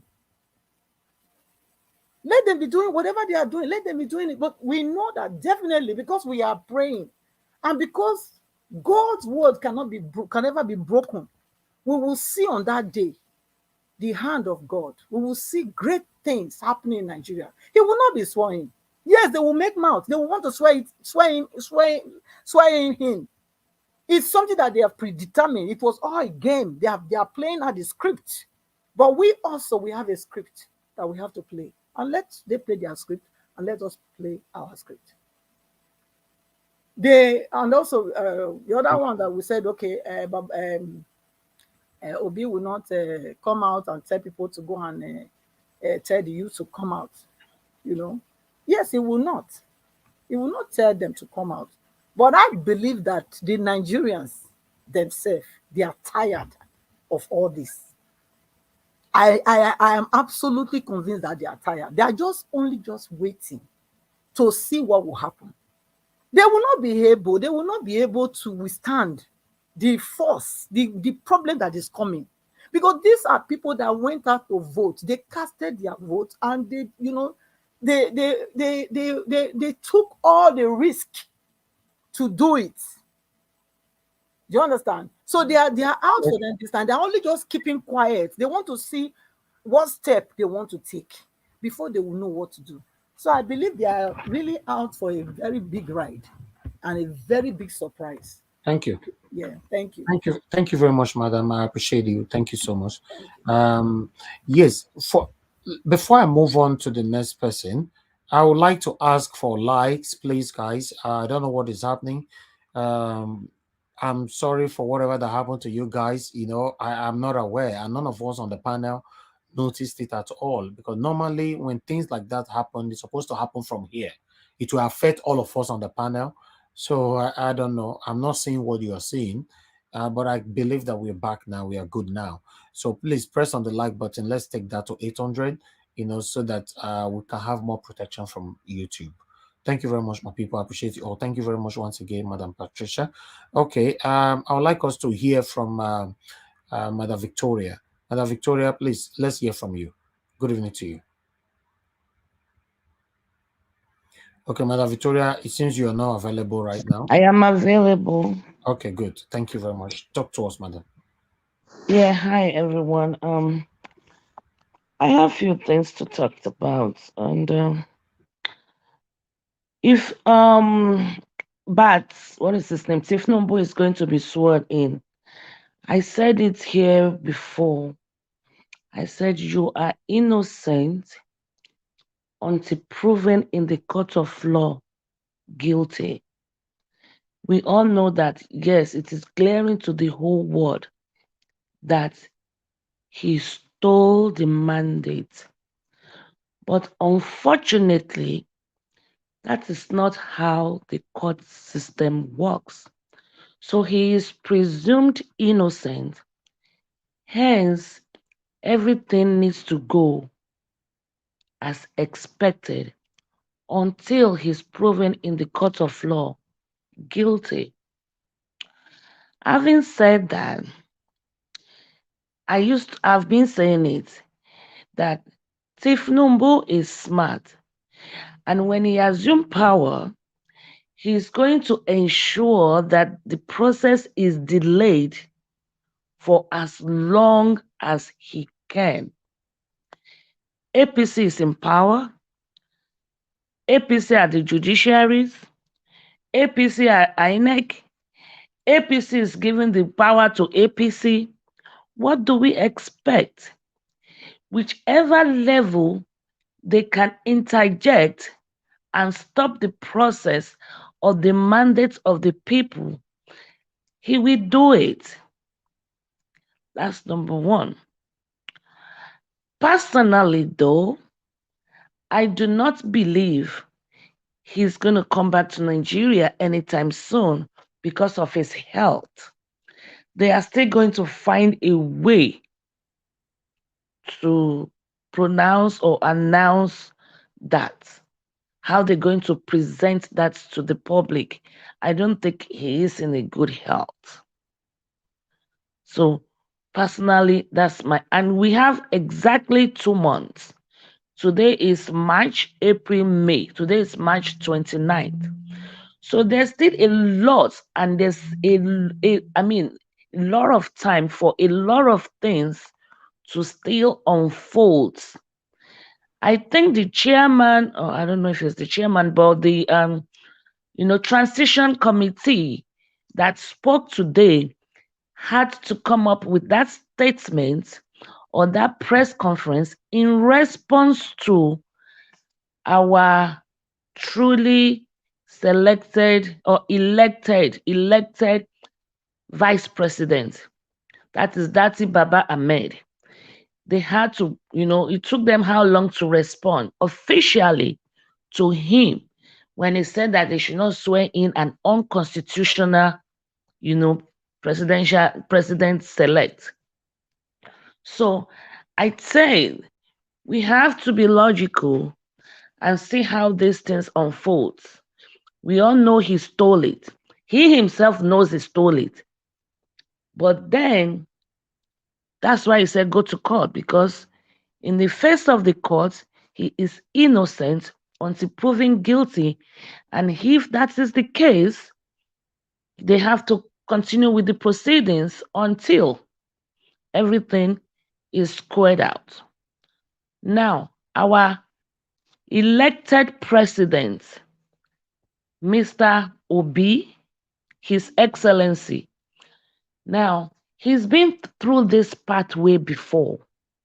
I think when his mandate was stolen in the past, the governor selected then was in power for 3 years. And Obi kept going to court until after the 3rd year, finally his mandate was returned to him. Okay, so because we have to look at the antecedents. When his mandate was returned to him, they said he has only 1 year, right? Because it's been 3 years he's been in court. Then after 3 months or 7 months, he was impeached. Then he went back and he won again. Then they reinstalled his mandate for the 2nd time. Do you know what Mr. Obi did? He went back to court. He said those 3 years, he didn't lose those 3 years because he was in court and his mandate was stolen. So officially, his first day in office starts that day. So Mr. Obi actually spent solid 4 years for the first time, and he was re-elected the 2nd time. So if God forbid Tinubu is ever sworn in, and in court Obi win, which I know he will win this case, take my word for it, and he wins, or not if he wins, when he wins, his time clock is going to start then. Yes, a lot of things must have spoiled, but the wrong is still going to be, we're going to rewrite the wrong. So as far as I'm concerned, I am not too sad looking at his antecedents, looking at the evidence, and knowing how the court works, the court system works, is everywhere in the world. So unfortunately, yes, Nigeria is the most corrupt country in the world. I will say I stand to be corrected on that. But truth always prevails because truth is sacrosanct. So that is my submission on that. Yesterday, when I said play the Sazu clip, I had a point because Sazu clip is actually a sneak peek of Bala Blue's regime. MC did his own. He instigated all those crimes. He went away. Sazu said, I am APC. We are in government. We are in power now. I can do whatever I want to do. And I can promise you he's probably going to get away with it. So people should start saying, this is just, we are just looking at the government or the era of Tinubu. I mean, when the foundation be destroyed, what can the righteous do? When the president himself, even when people start going to court under Tinubu, they will be referencing it that I should be the president too, stole now, waiting I do. They will reference this in the court of law. Because I will say, if I'm taken to court, I'll say, why? Why do you have to punish me? The president too stole mandates. Nobody did anything now. So it's going to really be very shameful on the judiciary system. We don't have one to begin with, hopefully, Now, when we talk about someone being not diabolical, I'm smart. How can you be 71 and your daughter is 61 and we are celebrating him? And Abati cautioned Rufai because Abati knew the angle Rufai was coming from. And he does not want any other brouhaha already for Rufai. That was why he quickly interjected him. And, you just have to apply wisdom to get it. I don't think he did anything really wrong there. Rufai is already being threatened. And Fayoshi already said, we know you. We know which party you're talking for. So Abati had to. He did honorable thing to tone it down, to dial down that line of conversation. So I think he did the right thing. So that's that. I want to say on that. About the censor and how much Nigeria is going to use to count us, I agree with you 100%. Don't count us. Instead of counting us, let's count ourselves. When we come, give us 1 million. When we come there, we count us. Don't count us. Anyway. And we should know that is another reason why we need Obi, because he is very conservative. And people define that or interpret his conservativeness as being stingy. Look, Obi filed his petition involving drug cases, involving his certificates, involving this, that, local, international. He paid 5,000. Atiku filed his own locally, not involving anybody. He paid 12,000. I'm not an economist, but I manage my money very well. You see the difference? You see why they call him stingy? The INEC thing they did for how many, if they had known they were going to do a selective presidency, why waste the money of the people? Why waste the time? Why did we even put some lives in danger, in harm's way? They should have just done their selective selection. But unfortunately, that's Nigeria for you. And it's only going to get worse because it's going to be changed to the country of Bala Blue when Tinubu gets there. So keeping our finger crossed, I believe strongly that the court system, they are going to do, justice. I agree, but it's going to take them a long time because Tinubu, like I said, is smart. And now he's not in power. He's able to control. Okay, your time is up. My time is up, okay. Yes, it's up, yeah. It's more than time now. Really? Yeah, that's your time there. Wow. Okay. Anyway, whereas I think that's pretty much all the points I jotted down. Thank you. Thank you. Thank you very much, Madam Victoria. Because please, guys, any other the next person have to wait because I need to reference to what Madam Victoria just said now. Meanwhile, let me hear from other person here. Tell me what you think. Please, guys, can we have some more likes? Press the like button. Just press the like button. I don't know, the like is stagnant. At least we are back to 1,000 watching us on Nigeria Watching Low. Totally, we have 185 watching us now. Please, 1,185 watching us. Please press on the like button, the thumbs up, so that we can hit on more visibility. Appreciate you all, my people. Okay, let me hear from One Love. One Love, thanks for joining us. Appreciate you. Please talk to us. Good afternoon, good evening, good morning, Mr. Nigeria Watch, and everyone who is watching in the panel. Good evening those to you, my brother. Chat. Appreciate it. Thank you for everything that you're doing. We appreciate your effort and your enthusiasm. God bless you. I just want to say, well, it's pretty sad that we are at this point. Currently, we don't even know what is going on with the court case because the court hasn't even, started anything yet. And they are now talking about swearing in Tinubu that did not merit anything presidential. Before the election, President Buhari promised a free and fair and credible election. You all knew that didn't happen, and it actually become something that has never happened in our own history as a country. And during the collation procedure, we saw what happened. Different issues were raised, even when Dillon Melaya came out and said, we should halt the whole process so they can look into this. But Yakubu, who is a criminal, refused to do that.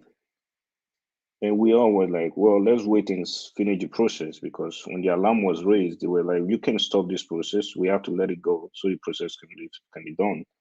And then the process went through, and they announced a selected president past midnight when all Nigerians were asleep. Well, now they said we should go to court. We went to court, and here we are. We don't even know what is going on with the case. We don't even know who the judges are. We don't even know who's going to be presiding over this case. And they're still telling us to be patient. Let's be patient. And here we are patient. And now we have a transition committee. Here we are, let's be patient. We are thinking about May 29th already, that this guy is going to be sworn in. I just don't know, to be frank, my brothers and sisters. I don't know where we are going. I just feel like at this point, I'm here in Minnesota. I've written, this morning I was looking at my the letters that I've written to my senators and to those who are in the Foreign Relations Committee, Senator Rich and Senator Bob Menendez and Cory Booker. And I've written more than 10 letters to President Biden since all of these issues started. And then we have a protest that is coming up in the US this week. But I just feel like anybody that calls to this platform should be calling us to report what they are doing, because at this point, I just don't think we need to be praying anymore, because we've been praying for years. All I've been hearing since I was born, Nigeria go better, Nigeria go better. Here we are. It's not that our fathers didn't fight. It's not that they weren't strong enough. It's just because they were suppressed by these evil and satanic APC and PDP leaders that have been holding us down for years. Yeah, I just think if you want to pray in your room, but I think this is time for action. I don't think any country is more religious than Israel, Palestine, and those guys, where we got the Bible from. But if you look at what is going on in Israel right now, those guys are not sleeping. And I don't think they slept even during the time of Moses. If they were all sleeping and saying, hey, we are praying because God is going to push us out of Egypt to take us across the promised land, If they hadn't walked with their horses and their bayonet and their and all their properties from Egypt, I don't think God would have catapulted them across the Red Sea to Israel. But they had to walk on their own as well, to get to where they are today. And that protest is still going on, even as we speak in Israel. So I implore you, my brothers and sisters, that this is the time for action. If you're in Nigeria, if you're in the UK or wherever you are, I'm not quite sure, but I think we all have to be using our platform in any way that we can. And I salute you, my brother, Mr. Niger Wash, for what you'll be doing by using your platform, to create more awareness regarding this issue. Like I said before, Senator Rich is one guy that I have much respect for. Although I don't want to declare what political party that I belong to here in the US, but I have so much respect for him, and he's been so vocal since this election happened in Nigeria, and he has been the one that is calling President Biden up for this, for them to be, less hesitant in terms of congratulating Tinubu regarding what is told from us, and I believe that mandate is going to be restored. And then what he said yesterday during the Senate hearing committee panel was that election that was promised to be free and fair. Even up to this point, we really do not know what happened with the election. And he's been trying to draw the attention of the president to this issue.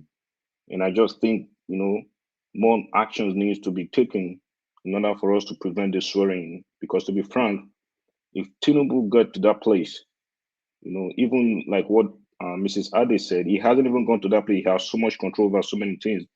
I don't know what's going to happen when he's there. Even if the court said he's not the official winner of the election, I doubt if this guy is going to leave that seat, because this is how dictators are born.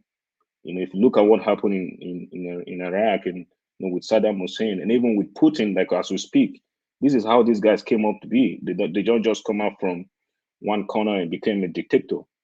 Things happen, but we are seeing these things unfold before our eyes, and all we keep hearing is be patient, be patient. The court is going to do this, the court is going to do that. We know they control the court.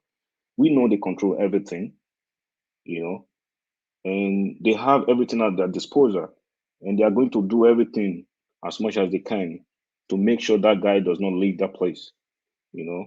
We've had a lot of death already. We've had a lot of suffering. I speak to people in Nigeria every day, and it saddens my heart that even 2023, we still don't have electricity. 2023, people still can't find good, clean water to drink. And we're just talking to a friend the other day, just an asthma that killed his uncle, asthma.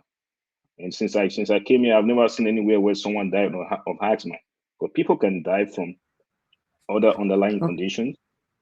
People die from COVID-19 because they probably had underlying asthma, but asthma was not what killed them. It was just because of a failed healthcare system that has ruined and driven our people into 6 feet. But I think it's about time that we start driving these politicians into 6 feet themselves, because I don't think we can take this anymore. Thank you so much, Mr. Niger Wash, and I appreciate everyone who's here. I just feel like at this point, this is the time for actions. And anybody that is calling here, they should be telling you what they are doing on their own. We don't want anybody to call here and be talking. We are done with talking. We want action. Thank you. Exactly. That's what I was saying, because some of them call in to blame me. If you blame me, you should be able to show me what you are doing. Because me, myself, I'm doing my best. I've been coming on air since April 2022 till now. Every blessed day I'm here. And you that is watching me right now, you can testify to that. So you also tell me what you're doing, and I promise you I will help you to showcase whatever you're doing, on this particular situation we are facing right now. And for you, my brother that just finished talking, one love, in terms of electricity, you are surprised that we still don't have electricity in 2023. My brother, make I shock you. If Peter Obi did not, at the end of the day, did not emerge as the president of Nigeria, in the next 50 years, we're still not going to have electricity. I'm not speaking, I'm not being negative, about my country, but that's how it's going to be, because there's a lot of No. That's the fact. You're right. That's the fact. You're just trying to be straightforward. That's the fact. Yes. A lot of cabals are earning from the darkness that we all are living in Nigeria. So the only person that can help us, we can hold accountable, who have promised us that hold me accountable, is Peter Obi. If he cannot get them, my brother, in fact, it's going to get worse. $1 will become 5,000 naira.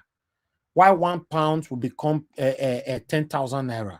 I'm telling you guys, just watch out. Thank you very much for your submission. I would like us to hear from Isha Oluwa. Isha Oluwa, thanks for your patience with us, my brother. Good evening to you. Please talk to us. Isha Oluwa, are you there with us? Okay, it seems you're not available. Can you pass to the next person? I'll talk after the next person. Okay, that's fine. Okay, let me go to Mr. CM. Mr. CM, is your time to talk to us right now. Good evening to you, sir. But before I come to you, guys, what is happening? It looks like whenever I ask for this thumbs up, okay. Okay, thank you. You guys have done it. We have 720, but our target with this thumbs up today is 1,000. Continue to press on it, my people. Press on the thumbs up, and remember we have a poll right there. Continue to vote on that poll right there on Niger Watch, because at the end of this broadcast, we're going to bring it here. If we can have 2,000 votes, currently have 1,000 votes on the poll. If we can have 2,000 votes, there, that would be nice, because we currently have 1,110 watching us. Niger Watch, how many people do we have there? We have 929 people watching us on Niger Watch. Yes, we can have 2,000. Yes, why not? So continue to press on the like button. God bless you all. And then the dollar sign is just right there, smiling at you, and nobody's clicking on it. What is happening? Please, can you click on the dollar sign? Put a smile on our face. Buy me coffee. Appreciate you all. God bless you all. Mr. CM, if you're available, if your audio is good, talk to us in the next 10 minutes. All right. All right. Excuse me. All right. Good evening. Good evening, everybody. Please, all protocols duly observed. Yes. I think I rather than paint a gloomy picture, I rather sell hope to the people. We all know that Nigerians, we've been having it rough, at least for close to over a decade now. And then a lot of emotional investment was made on February 25th. People saw Mr. P2B as somebody. It's not that, you see, when you are in a difficult situation, people expect you to do something. We've identified the case that our leaders are, first of all, they are selfish, corrupt, self-centered. They don't think about anybody except themselves. So you cannot blame Nigerians why they invested their emotions and their hope on P2B, because they see somebody who represents a paradigm shift from what is currently the mess we are in. Now, at the same time, the fact that people are not really, the fact that events are developing this way in the sense that it's too slow, it's at a snail speed, and it's deliberate. Just like the presidential election result was not uploaded, that was deliberate. So all they are relying on is technicality. Oh, the time has passed, then why didn't they file it? But they contributed to it. You see, I tend to reckon with what they call a principle of unintended consequence. The usual thing in Nigeria is that you rig yourself in as a governor. You use the state fund to prosecute the case in court. Eventually, the opposition may run out of money, or you'll be sending emissaries every midnight to go and beg him and you can write off his electoral expenses while you stay in power. When you finish, because of all those things, for fear of EFCC, you rig yourself into the Senate for another 8 years in the hope that people will forget.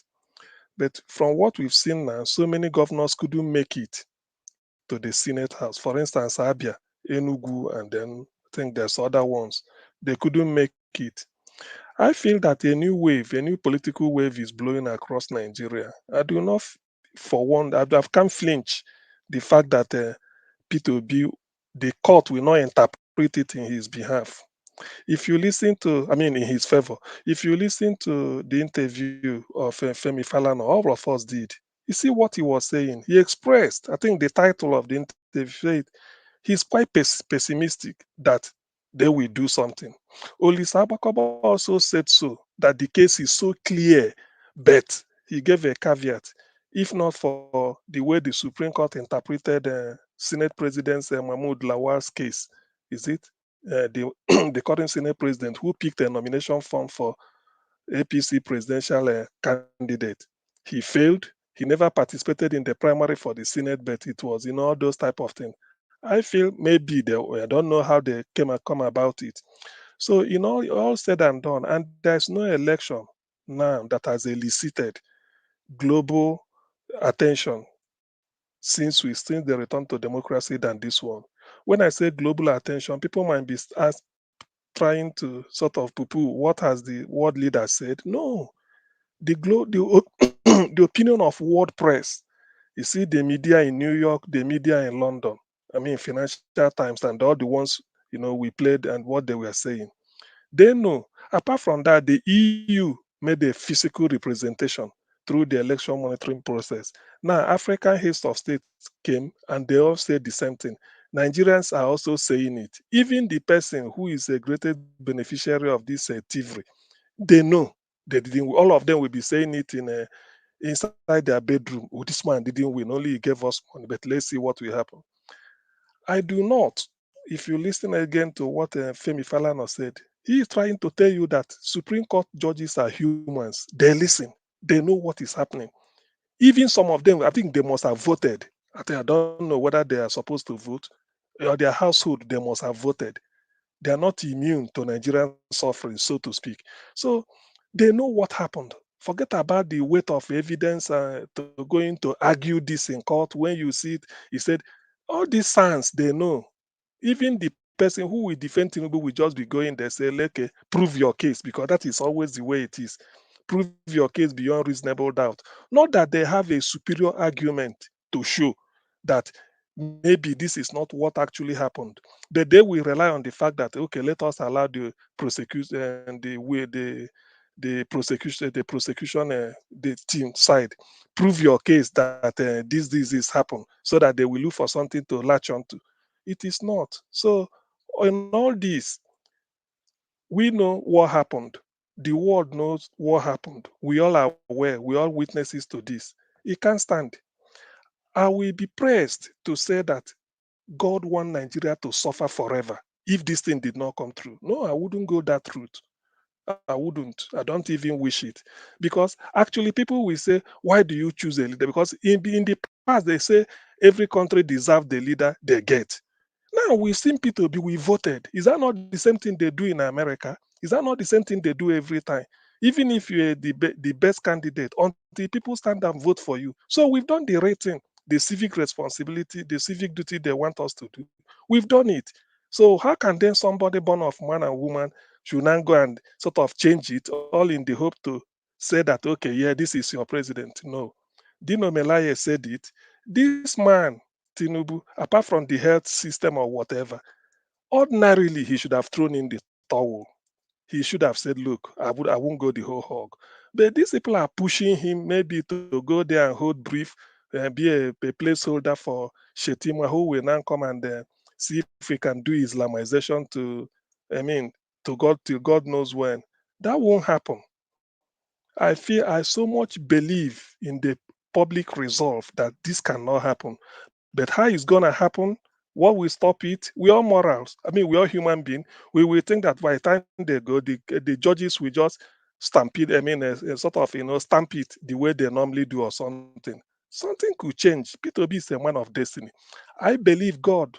I believe, like Abraham Lincoln said in 1861, when he became the president of United States at the age of 50. He said, God brought me into this world for a purpose. There's a reason, because there's nobody, or if not for P2B, should have been choosing between Atiku and Tinubu, which is it Otapia and snake bite or whatever, the way Charlie Boy described it. So there's a reason why God spared P2B till now. And this type of movement, revolution he carried, people were expecting revolution of the gun, but this is a revolution at the ballot. Can you imagine people, women going naked to protest everywhere? At least, for instance, in Nasarawa, even all over the world, people are not happy. And for the first time, they declare a presidential, somebody the winner of a presidential election. No celebration, nothing. People are just in mourning, everybody. So that tells you, even God in heaven sees it. For once, I feel that the people have done what they need to do. It is not, maybe probably if they start taking law into their hand and then do it the normal NSAS way, who knows what would have happened. They may lose they may lose the confidence people have in them and say, look, the judge, you are not going to turn the what belongs to you to another person. Who knows how it's going to end? And again, Peter being the person where people are looking up to, they are watching his body language. He's relaxed because he felt as long as he will have his day in court, he will present it for the world to see. And the judges is going to present it. I mean, there's an extent, bribery and corruption. There's an end to bribery and corruption. It's not everything money, it's not every problem in this world money could solve. Otherwise, a rich man will never die. Mr. CN, Yes, despite that please. your time is almost done now, but let me quickly ask you a question. I'll add about 1 or 2 minutes to your time. Do you think, because what I want to be hearing from most of you right now is that once, because this man came in saying that, yes, whether we like it or not, they're going to sworn in Bola Ahmed Tinubu. My question is, if at the end, Bola Ahmed Tinubu is sworn in, and for any reason, by God's grace, the court decision happens in the favor of Mr. Peter Obi, do you think Bola Ahmed Tinubu will come down? We accept the decision from the court as the president of Nigeria? Oh God. Anyway, easy. Yourself, you know the answer. You know this. You know the answer now. If, in fact, I would have said I wanted to disagree that, oh no, there's no way the court won't interpret the law in favor of Peter. But since you've chosen the other way and you are asking, Tinubu is already there, and then the court concluded this decision and then come up with Peter, and then Tinubu will say maybe feel that he wouldn't go. I mean, how dare him? He can't try that. In that case, whatever decision, whatever befalls Nigeria, nobody should be blamed. I mean, what can you do? This is not about Nande. Can in which some people may say, oh, this is about Igbo. Let him hold him there. This is about the whole country. Do you understand? And it's unprecedented. Nobody has ever done that. This is about the whole country. Nande court can say, free the chap, you hold him. After all, he's an Igbo. He want to break Nigeria. He's Biafra. Is Peter Obi breaking Nigeria? It's just a single individual. After all, it's just a single individual. So Nigerians can just pretend over that. But on this, no, Nigerians cannot, because Nigerians gave him the mandate. Are you telling me that if Abiola was no, I'm saying Nnamdi Kanu, the decision from the court, sorry. Yes, okay, they did yes, not release him. Yeah, because it's a single individual, Nigerians can say, okay, fine. But on Peter Obi, you cannot expect Nigerians to stay silent. No, some people may even say in their own judgment, even they want to be extrajudicial. They say, after all, he want to lead a separate country. Is Peter Obi leading a separate country? Nnamdi Kanu, I can agree, was not voted in for. So one can say because he's doing his own based on his conviction.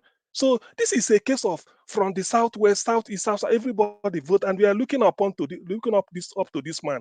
And you are saying the court of the country now tells you the people that said no, you should go. And mind you, for you to be there is because of the fact that they couldn't conclude it before May 29th. Now that there's a provision to still carry on and conclude it even after May 29, they've done their job. Now it didn't favor you and you say you won't go. Oh, no.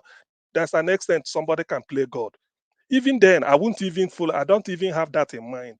I have everything, because if APC and Tinubu, they have a case, they would have been the first person waiting at the court, say, let us start, let's press. But they are just using delay tactics, running here and there. Tinubu ran maybe nowhere to be found so that he could be served the paper, but the court can always serve either the deputy or whatever. They know how to do it. So the guilty are afraid, according to James Hadley Chase. All these things they are doing, we know. Because, okay, the fact that when they announced your name, there was no celebration nationwide. Where are the 8 million? They say you won everywhere. Because of the rigging they did, they fix it. Oh, Northeast, he won the state. Northwest, everywhere. Then why is the celebration not showing? Why is the celebration not showing?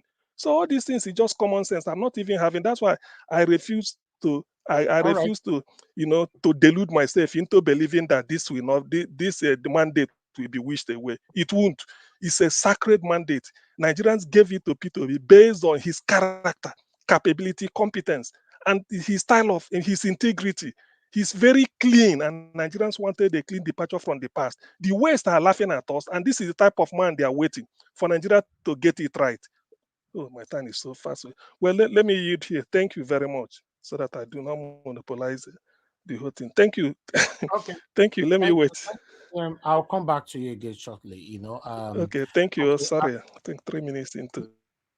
No, that's fine. No, because I came in. You only spend about 10 minutes plus or 11 minutes. So I used 2 minutes to talk to you in there. So it's not part of it.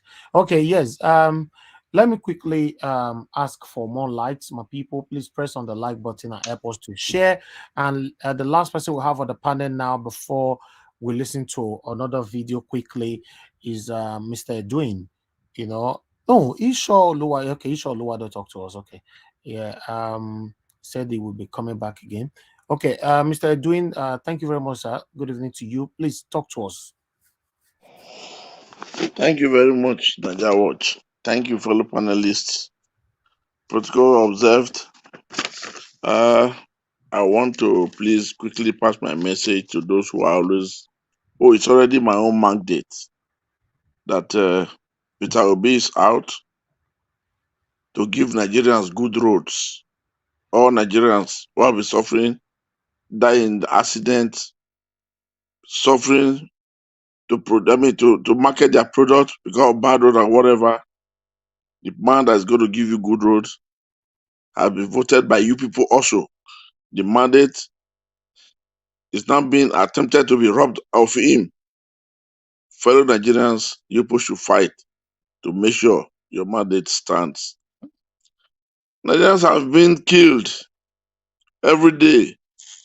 Human parts have been harvested like nothing before.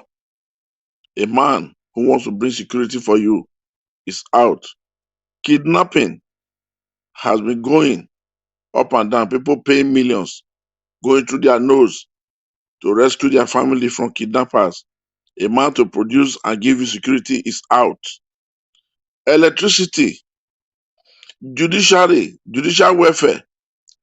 When I grew up, judicial people, teachers, police officers, army officers, navy, name them, they have what we call car loan. They have what we call house loan. They have what we call welfare.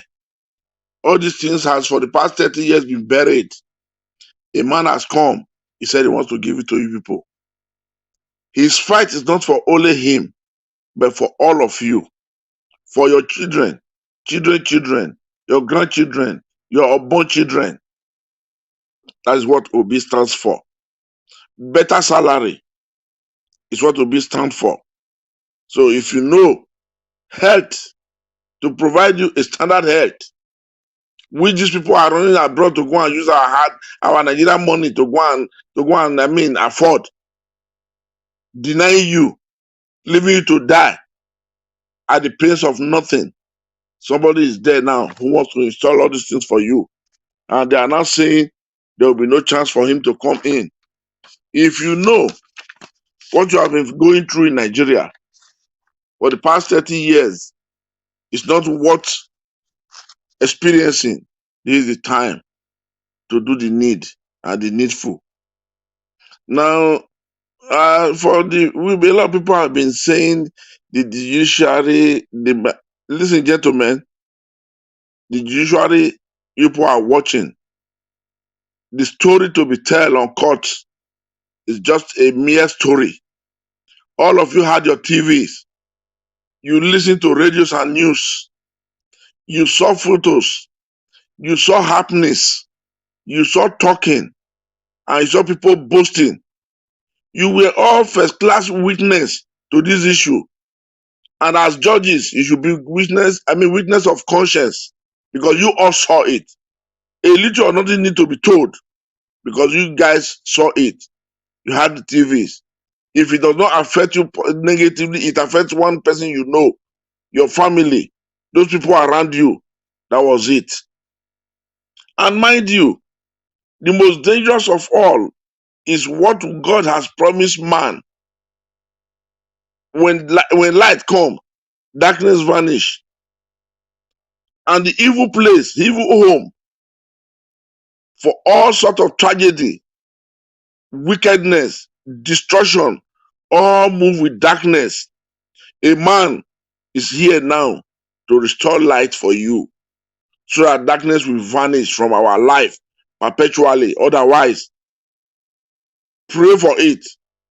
Open your hand to receive it. Embrace it.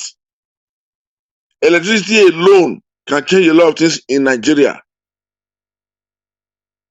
The common people will not have chances again to operate, because when there's light everywhere, they find it difficult to operate, to destroy lives.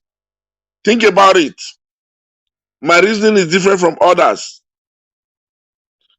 And judges that are not going to be involved in this case, most of you have contact with your colleagues that is going to be involved.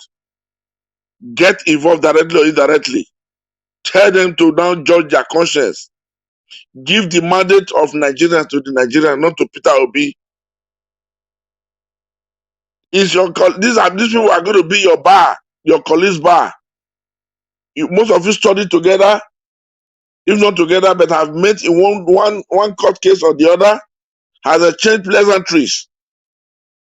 Today, I'm calling you people to please intervene. Match your conscience to reality. Uproot negativity from the life of every Nigerian. These people have planted it as a seed. Let it be uprooted by giving this mandate to whom is due, whom the Nigerians has find trust in. I'm begging of you all, do this for the sake of tomorrow Nigeria. Till today, 29th of March, INEC have still not been able to load the results completely on RF. What else do you want to tell us? Which other fact do you want? What technicalities prove will somebody come and prove to you? Unless if all of you have decided to partake in this cause and this pair of destruction, if it does not affect you directly, it will affect your grandchildren, your great-grandchildren. If not today, it might be tomorrow. Fellow Nigerians, let's reason. Reason and let's see. See beyond the tip of our nose. I'm begging of you all. Do the need be. Do the needful. Do what is right. Do what is right. Those that will be involved in this case, sleep and wake up. Ask yourself one thing. If I am satisfied, does it mean my entire family is satisfied? Ask yourself. These people are going to share a peanut to give to you. I'm begging all of you, fellow Nigerians, be at alert, be awake. And my Nigeria watch, brother, what is happening in this in your Nigeria watch when you are on? I am suspecting they've hacked you. Control all your system. Control your system. These people, they are evildoers. They don't want anybody that is just. They don't want anybody that is real. They don't want anybody that is truthful. They don't want anybody who wants to show the actual picture. All right. Control this system everywhere. I will. Please. And I will not beg on the Western world. They are seeing what is happening. They don't need to be told. The information is first class to them. They have a better idea of information even more than we. Please do something. Let there be no war in Nigeria. Let there be no breakout. Perpetual wickedness has nothing to do but to destroy the entirety of the society. I yield. Thank you very much. God bless you, sir. Thank you very much for your submission and thanks for your advice. Yes, we are here for them. You know, we understand that many of them are not happy with what we are doing here. They want to fight us back, but yeah, we are good to go. Thank you, sir. All right, we have Madam Rita here with us. Madam Rita, good evening to you. Talk to us, madam. Yeah, Yes, good evening. Good evening, everybody. There are just two things I was wanted to say. First of all, it's very difficult to call you Nigeria these days. Very hard. I called like 17 times. But anyway, that aside. Sorry, so sorry. 17 missed calls. Wow, I no pick, no verse. No verse. Anyway, the first one, let's talk about what's his name? Femi Falana, yes. If you listen to how he was speaking and his disposition, he was going around the circles. He was going around circles, Nigeria Watch. And I think because the case is sub judice, like what Sapansat was saying, Sapansat, good afternoon. And so, you know, so he's very careful in speaking too much about the case. So it seemed like he was neither here nor there, but it was very, very clear that he knows that the Labour Party, the side of the Labour Party, they have enough evidence to win this case. But he's very careful, especially in a case that's sub judice. So, you know, there's no cause for alarm. And I just want to say that, you know, whatever you read every day, tomorrow, I'm telling you, I can bet you between now and Friday, you're going to hear news that would seem like it's breaking your heart. Please, my people, the fact that Peter the Rock Obi is silent, it doesn't mean that he's giving up. So you shouldn't give up.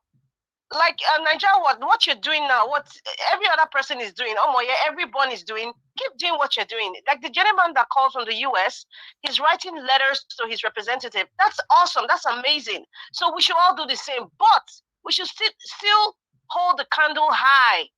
Hold the candle high. We are winning this case. I have so much faith that we are winning this case. Even if you think that the likes of what's his name, the Supreme Court judges, or the head of the Supreme Court, or the Chief Justice of Nigeria, you know, even if it's kind of partisan or you think they are compromised, please, my people, you know, everything doesn't have to go peaches and cream. The world doesn't work that way. But it doesn't mean that you should give up or you should feel down, because your disposition and your mindset should feel that you are going to win. We should have that mindset. I'm not trying to build castles in the air. I'm just stating what it is, because I believe that Peter Obi and his team, they've taken 10 steps ahead of Agbado, because that's what Agbado is done. He's not smart. I repeat, Agbado is nothing close to smart. He just has surrogates to do his dirty job. He's not smart. So sometimes when we're talking as if maybe, you know, Peter the Rock Obi or his team, maybe they don't know what they're doing, or, you know, like somebody earlier said, like the weight of all this proceeding is not on our shoulders, right? But we are doing what we can, however we can. If those people that want to go out and protest, fine, you're doing awesome. If you want to write to your representatives, you know, in the National Assembly, fine, do that, you know. But we should continue to focus on the light at the end of the tunnel. And then back to Boss Mustafa very quickly. Boss Mustafa is doing his job. He already has issues with APC already, because he did not win even his state, or I mean even his polling unit. He didn't win. So Boss Mustafa is doing his job. To be truthful, May 29th, 2023, Buhari will not spend one single day after that in Aso Rock. That's a fact that we should get. That is a fact. So what happens now? Whatever the case may be, what happens now? Somebody's got to be. The entire country cannot be headless. They have to put somebody there, and I believe it's either Peter the Rock will be declared, or there'll be an interim government. But the fact that he was stating that nothing will stop it, he's talking based on the processes of Buhari exiting. Listen, there's a budget for it already. These things are aligned in government. It's aligned. So he's speaking based on what is written No, Madam down. Rita, it was very clear. He said Tinubu will be sworn in. He didn't say. My dear brother, Boss Mustafa will call Tinubu. Do you know why? Number one, Boss Mustafa is APC. Number two, as far as he's concerned, INEC, on who they are controlling, has selected Agbado of 26 Bodilon Avenue as the winner. So don't expect the man to mention another person's name. It will be against the government that he's working on. Okay. Don't you understand? So whatever he's saying, he's just saying it. He's reading the paper. It's like he's reading a prompter, and take it or leave it. That's what they're giving him. That's what he's going to say. But that doesn't mean that we have to believe that, because we are working. We are working. Peter the Rock Obi's team is working. But Mustapha has a right to say what he's saying. Now let him talk. There are many of them that will come again and talk. Malami will come tomorrow and tell us rubbish on the constitution again. So what else? We'll just be looking at it. Do you think Peter Obi is just quiet for nothing? Do you think Ahmed Dati is just quiet for nothing? Please, let us stay positive. That's what I call. Thank you. Thank you, Madam Rita. God bless you. Thank you. All right. We have another caller right here. Let me quickly take this call. She'll be calling, so let me call her back. Love of God is my strength. Okay. Give us a minute, my people. Just 2 seconds. Hello, madam. Thanks for calling in. Love of God is my strength. Please talk to us. Good evening to you. Good evening, my brother. I've called to get this your line now. Go help us. Thank I you. understand anyway. Good evening, everyone. Everyone on the panel, everyone on the comment section. What I think that should happen. These people, they are taking Nigerians for granted, and I keep on saying this. And people keep on thinking that, what am I saying? They are now looking at us that what can we do? They took our mandate and they are choking their hands in their eyes. That they came out to assure us that they are going to swear in Tinubu, whether we like it or not. But in my own mind, I don't want Tinubu to be sworn in, because the moment Tinubu is sworn in, we will not be able to control everywhere. Tinubu will block everywhere, and you know what he's doing? He can start to kill people and do everything because he's in power.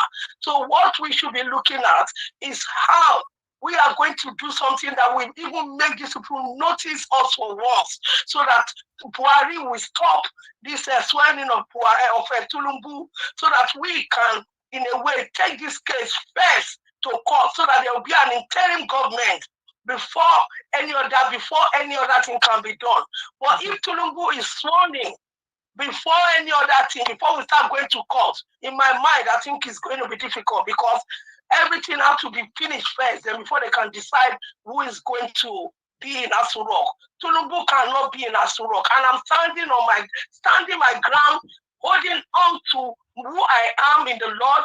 Tinubu will not enter Aso Rock. So that is my own. I would prefer that the interim government should take to be there, then before the case is solved. How can you put a drug baron to be the president of a country? Look at a vice president of America, went to Africa, they did not come to Nigeria. Why? Buhari has really destroyed this country, and they want to continue.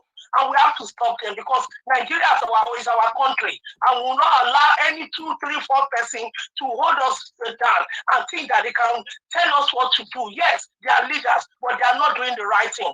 And we are ready in our own strength and power, anything, to take them down, because enough of all they are doing is enough.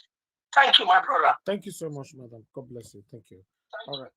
All right, my people. So another round now. We have Mr. Niger Wash. I've not spoken. Who is speaking? Ishaolua.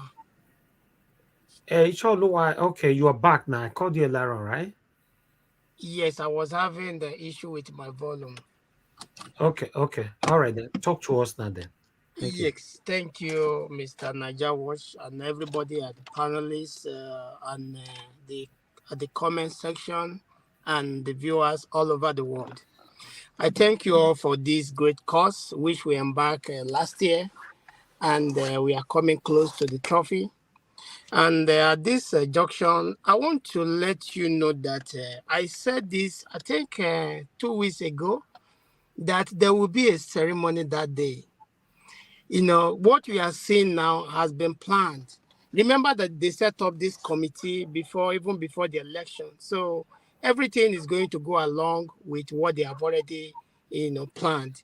But on that day, there will be an intervention. I'm not just speaking this because this is, even if everybody has given up, I'm the last person that will give up on this, because I have a very great conviction that on that day there will be an intervention. Why did I say so? This fight is not all about us. There are people that are fighting, behind the scene. There are people that speak. There are people that, their voice still echoes in that country. They are still fighting. It's not a fight for us alone. And everybody, wherever we are still fighting, even if we are not coming in the open and say, this is what we did and this is what we did not do. We are still fighting in our platform, in our social media, and everywhere. Even I've contacted the leader here in Houston. We know when P2B came, it was the person that handled also I've already contacted them, and I called them at 3 times, did not pick up. I wrote to him, he has not replied. So everybody is working, whatever we can do, we do. But I'm still standing on this, that on that day, the ceremony will happen. Even that morning, you will see APC will say, I we told you guys, and we are winning this cause. But something is going to happen that day, and everybody is going to see it, because we cannot afford to swing Agbado. Trust me, even in the sight of the world, we cannot afford to swing Agbado. Why did I say this? Because that day, we still have commander-in-chief. That is why it seems that everybody is not speaking. Everybody, like, nobody wants to interject. But on that day, by the time every offices have been dissolved, that is when the intervention will come up. But before that time, there would have been a meeting. Don't be surprised that day they will say, okay, we'll see somebody like Osibanjo hold this until this court case has been resolved. But I know that day, even the people that are holding that committee, they even within just said they know that they can't have somebody like Abado, to be the president even one day. No, it's not going to happen. It's not going to happen. And I know that it's not going to happen. That is for that. And you will still hear more. So wherever you hear a breaking news, don't be down, because this has already been planned before even the election. So it is the same way they are working, the same way people also are working. So they will still plan more. People are still coming to say more. People are still going to say breaking news that people will be thinking that, oh, the war is over, the battle is over. No, it's not over, because this election is not an election as usual, because we did not have something like beavers, which is the game changer. Yeah, people might say, it's not working now. Yeah, it's not working. People are not speaking. Prominent men are not speaking because there are legal rules that you have to follow. If you remember what somebody like Riverside said in Peterside, if you remember what he said when he went to that interview, he said that people like us, while we are still keeping quiet, because we have to follow this legal process. By the time we go to this process and the judiciary will tell us that it doesn't matter, people like me will say, okay, let's go to the street. So that is why you see that nothing is happening. Something is happening, and we still need to do more. That does not dispute that we don't need to do more. We still need to do more. The rally that will be coming up on April 2nd, and I think April 2nd. So that will take effect in Washington. So that will be another way for the world to know that yes, that we are not accepting this. And if you listen to that rally yesterday, that protest yesterday, the man that was driving, on his own and stopped and said, no, this cannot. We have millions of people like that, but we still have 2 months. We still have time. We still have time. So as the time progresses, you will see that a lot of development will come up. That is for that. So for the EFCC investigation, whatever they want to do, they just want to use that to distract us. That is not. We know that whatever they are doing is to distract us, and which is not going to stand. We know that. So for Portable, you should know that the government, God forbid that this government, if we are not fighting this cause, this government come to be. You should know that it's a government of rascality. You see that because there is a saying that power corrupt power, and absolute power corrupt absolutely. So if you can imagine, if this kind of a person is in position, is the president, you can imagine what is going to produce in every state. We are not talking about Lagos now, because it's going to spread to every state. So people that are still standing with this man, people that are still shouting that Tinubu, you people should know that, God forbid that if this thing stands, what you are going to face, because everybody is going to face it. Everybody is going to Everybody is going to face it. So you people should know what you are, what you are, what you are trying to bring to yourself. Okay, so the celebration, they said they are celebrating 71st is birthday. That is very, very wrong because according to Sahara report on 2012, Tinubu celebrated his 69th birthday. So if you go by that calculation, you should know that Tinubu should be around 81, 81 this year. So nobody knows his age because if you listen when our president-elect, which is Peter Obi, when he was campaigning, said that the other ones, we don't know their age, we don't know the school they went to. So that has already justified that. So final analysts and the analyst, the final the analysis he did, he's just speaking his opinion because if you listen to him, because I listened to that interview from beginning to the ending, he was just dancing around. So you should know that yes, the case is in court, so nobody will want to say much about that because he's just picking based his opinion. Everybody knows the truth, because everybody is saying that, oh, it's going to go this way. People are trying to say it's going to go this way, it's going to go this way. No, nobody know how this case is going to go to, the way it's going to go to. The case is already in court. So they should allow the court to rule over this, and which we know that is going to rule in the favor of Peter Gregory Obi, and we know that. And concerning the 177 officials, the polling unit officials, yes, I support that. They should be sued. They should go, them being sued, yes, they should come and tell us how they come about the numbers they got, because it's not only the officials that went to that polling unit. We have people that went to that polling unit, people that voted, they still got their numbers. So they should come and tell us how they got those numbers that they got. And another thing, they will have to verify their signatures, because the signatures they presented, the one they uploaded in IRF, they have to compare and see if it's the actual, polling unit officials, if it's the same signature. So I support that all of them should be sued, and the ones that are found guilty, they should prosecute them, which is a way of development, and we are headed somewhere. So, and at this juncture, before I go, I want the judiciary, I know they are listening, I know they are watching all over. I want them to do the right thing, because what is coming upon Nigeria, they cannot see what is coming up, upon this country. They do the wrong thing. So they have to do the right thing. This is the time they have to do the right thing, because now they are on trial. So they are on trial. So the world is watching, and we also are watching. So they should know that this is not business as usual. It's not like, the one they've been doing before, because nobody has already, nobody has put their mind on judiciary. That is why people see that that area has not been checkmated. But now everybody is checkmating the judiciary. Okay. They should not. They already have. Oh, my time is up. Yeah, your time is up now. All right. So, okay, let me land on this one. They should know that the one that happened to Areola, they should know that we have our GPS all over. So wherever they go to, they should know that people are watching. So they should do the right thing. That is what we wanted to do. Nobody is threatening them.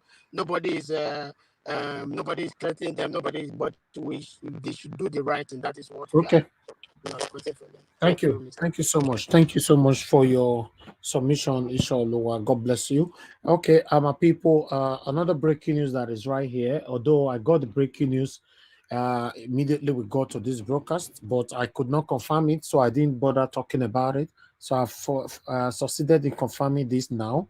As you can see right there on the screen, breaking news: DSS confirmed plots to create an interim government in May 29. So I would like us to quickly take on this one here. You can see right there, the Guardian, although all the mainstream medias have carried it now. So that's why I thought, okay, it's better I talk about it. As you know, on this platform, we don't just talk on things except we can confirm it.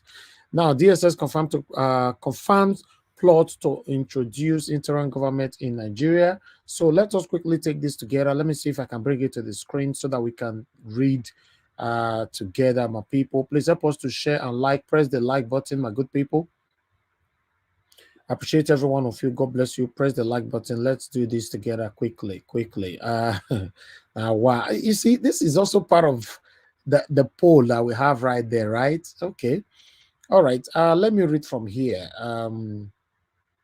Okay, the Department of State Service (DSS) on Wednesday said it has confirmed plot by some political actors to introduce an interim government in Nigeria. President Muhammadu Buhari will finish his second tenure in May 29, when President-elect Bola Tinubu is expected to be sworn in as next president of Nigeria.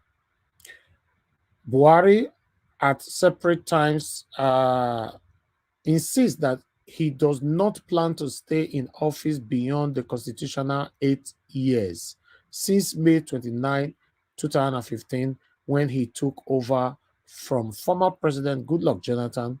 However, DSS spokesperson Peter Afunanya, in a statement, said the secret police has identified some key players behind the plot to truncate democracy after the 2023 general election. Ifunaya said the DSS considers the plot being pursued by these entrenched interests as not only an aberration but mischievous way to set aside the constitution and undermine civil rules, as well as plunge the country into crisis. The illegality is totally unacceptable in a democracy, and to the peace-loving Nigerians, that's if Funaya and I talk. So the DSS spokesperson said the plot to impose an interim government are being planned through protests in the country and court order to block the transition of power to the next government.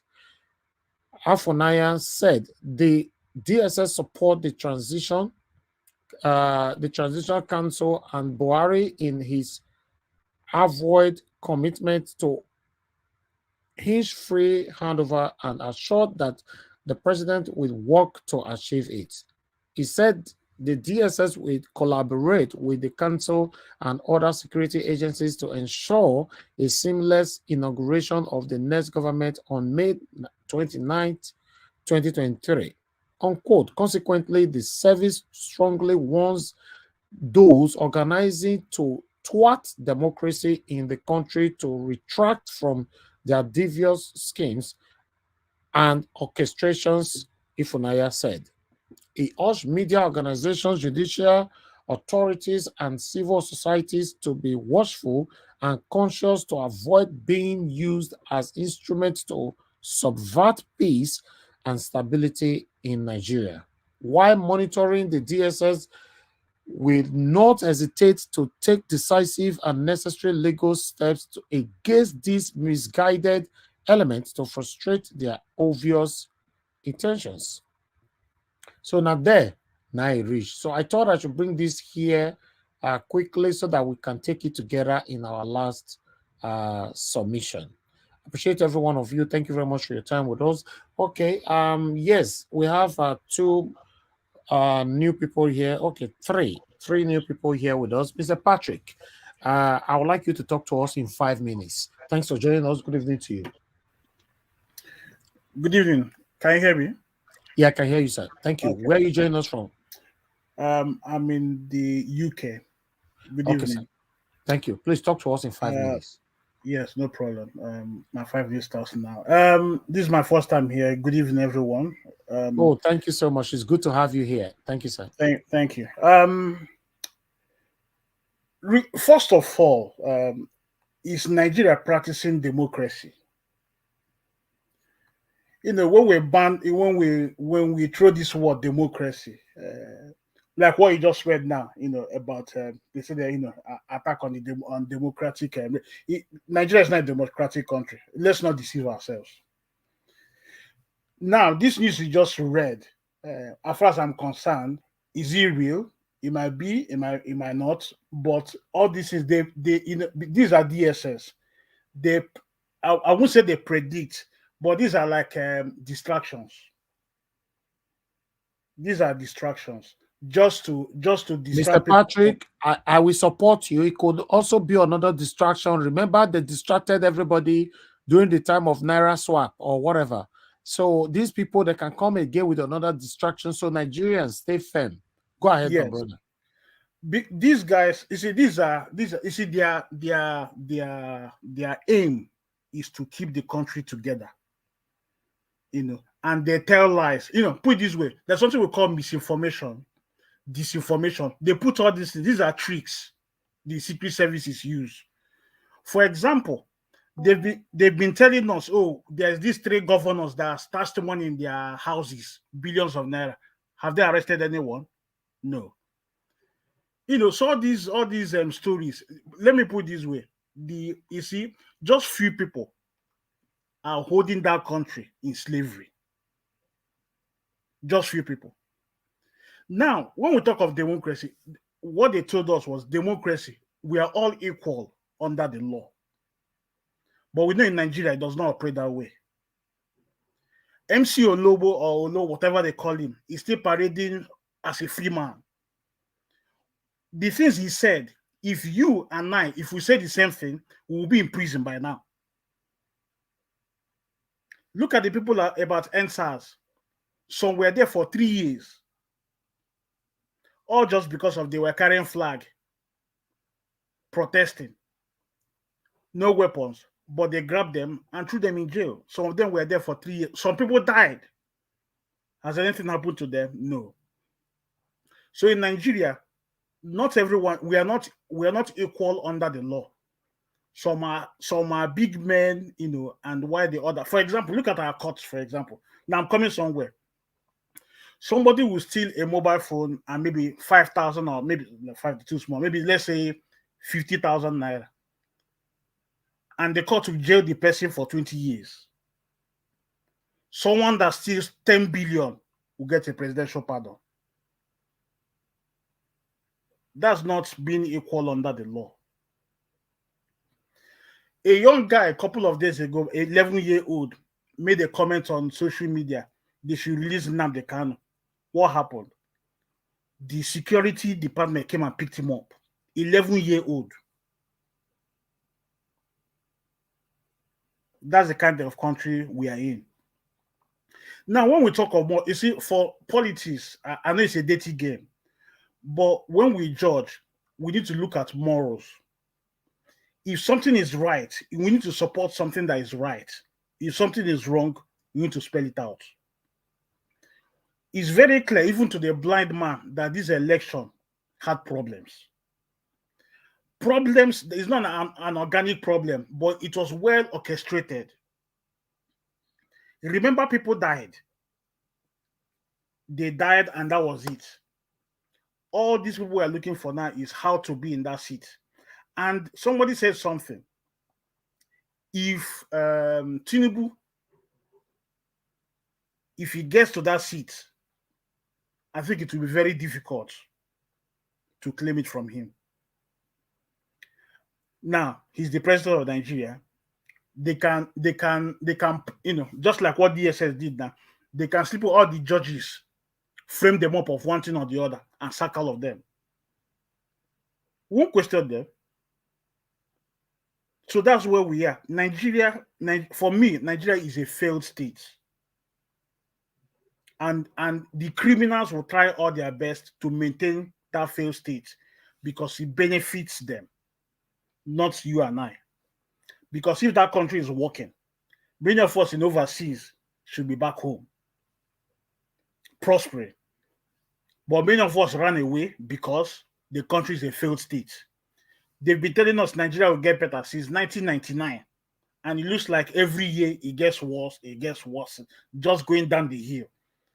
So I'm in support. If Tinubu gets there, it will be very difficult to reclaim that mandate. It will be very difficult.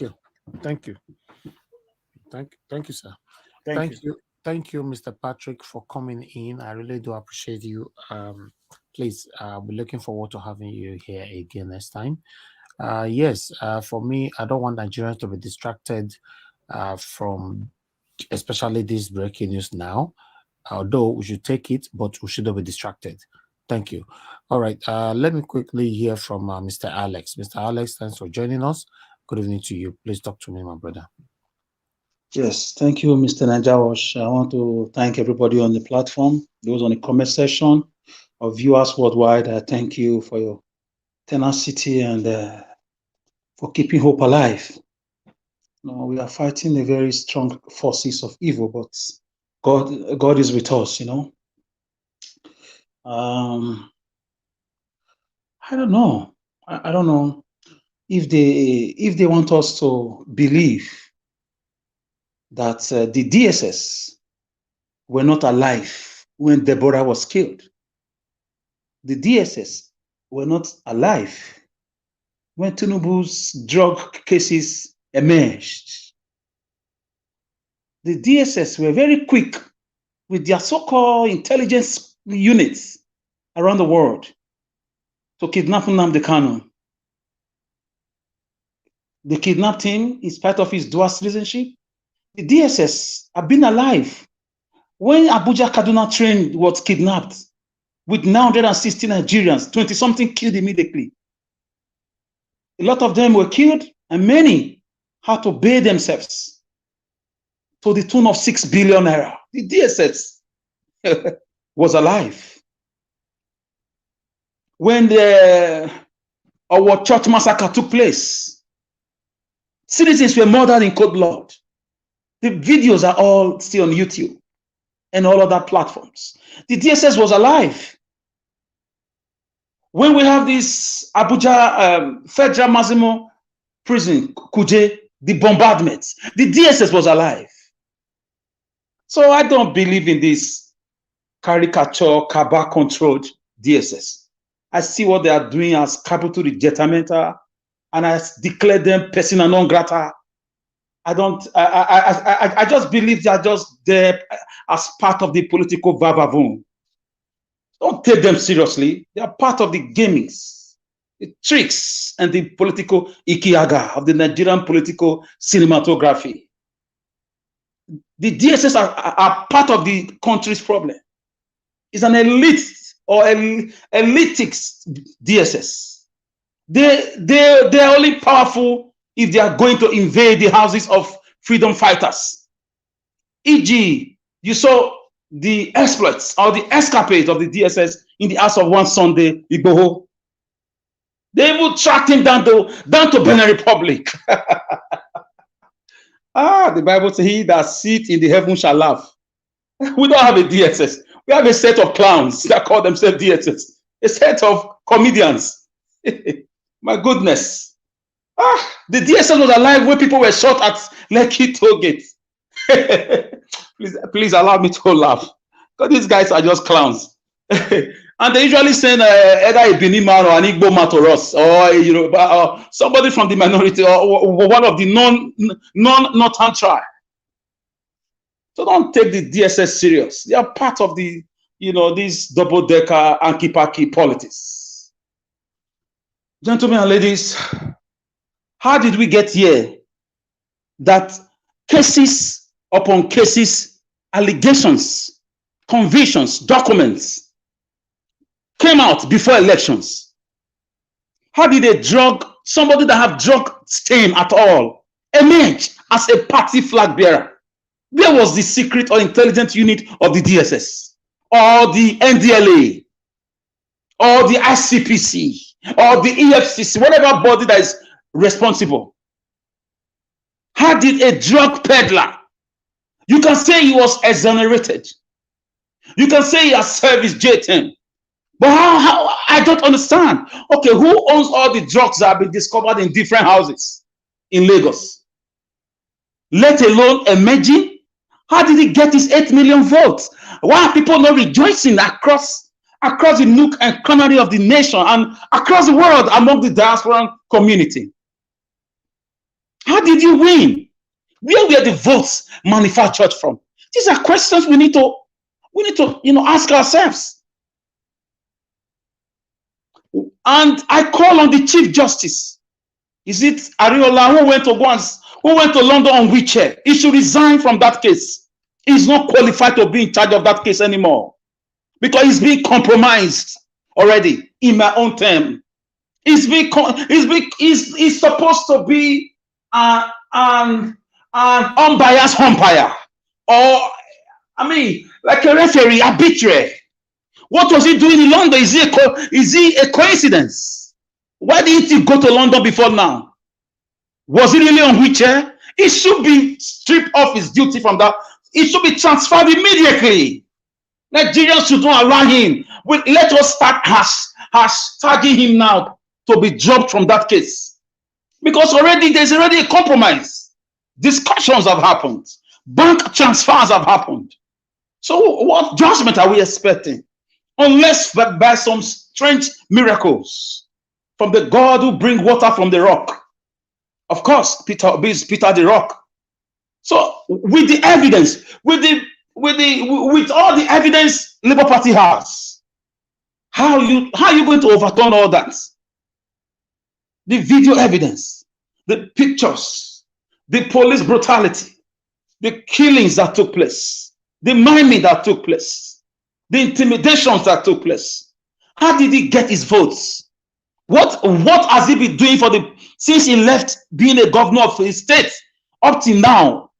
What has he been doing since 2007 till now? So how come he's popular? Where did the popularity come from? Name 5 states that celebrated his victory.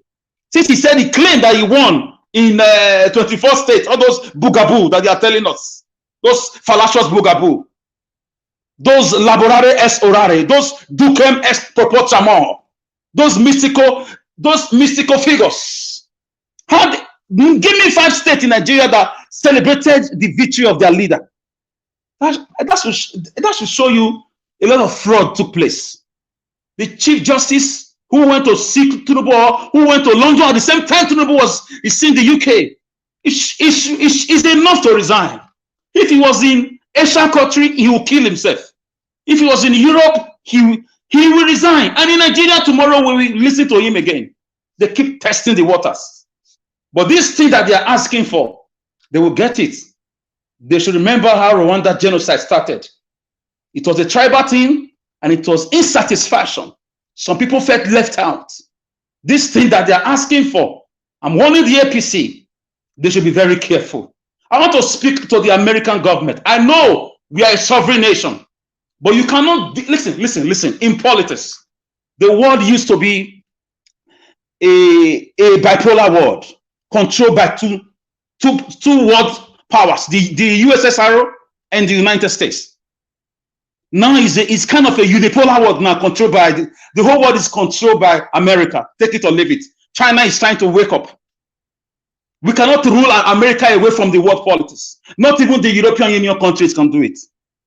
If America could pick up, now I'm talking to the Congress, and I'm talking to the office of the United States, of the President of the US, Mr. Joe Biden, listen to me. If I must remind you of your history, I'm sure you are aware. America picked up President Noriega of Panama on human rights abuses and on drug charges. They picked him up from his bathroom. They said nobody who have had issues with drug can be a nation's president. That is a stain on the American leadership of the world as a unipolar leader of the world. The world is no longer the world is no longer bipolar since the fall of the Soviet Union and the USSR. These are political terminologies and political lessons I'm giving you guys free of charge. So America will be playing a double-decker game. If Tinubu, is not arrested, is not thwarted, immediately sworn in, or if there's anything they can do right now, I'm not asking you to help us. We don't need your help, but do your job as the police of the world.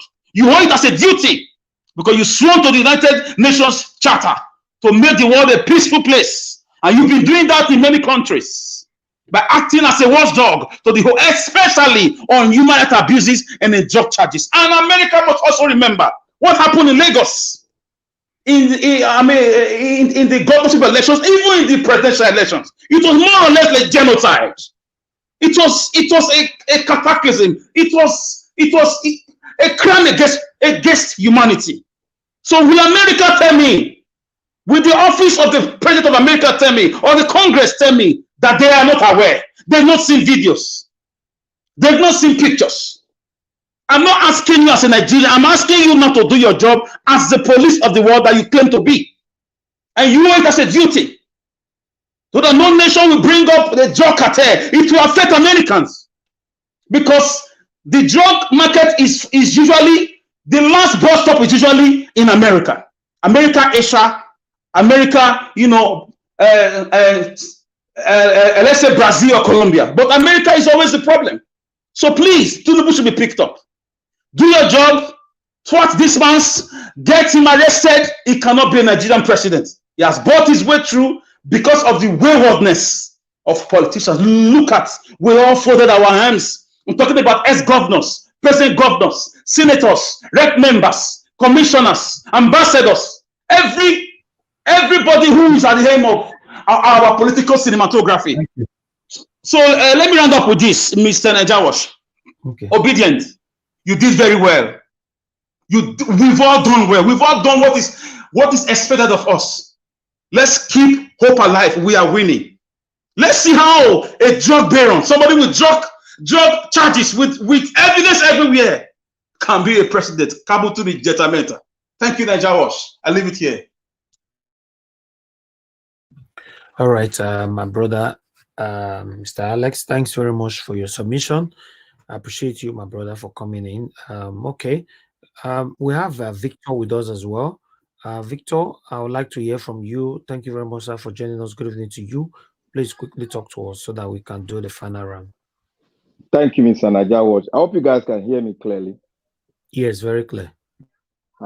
Thank you for creating this platform for us to analyze and hear our view. And thank you, those on the comment section. Thank you so much. You guys are doing a great job.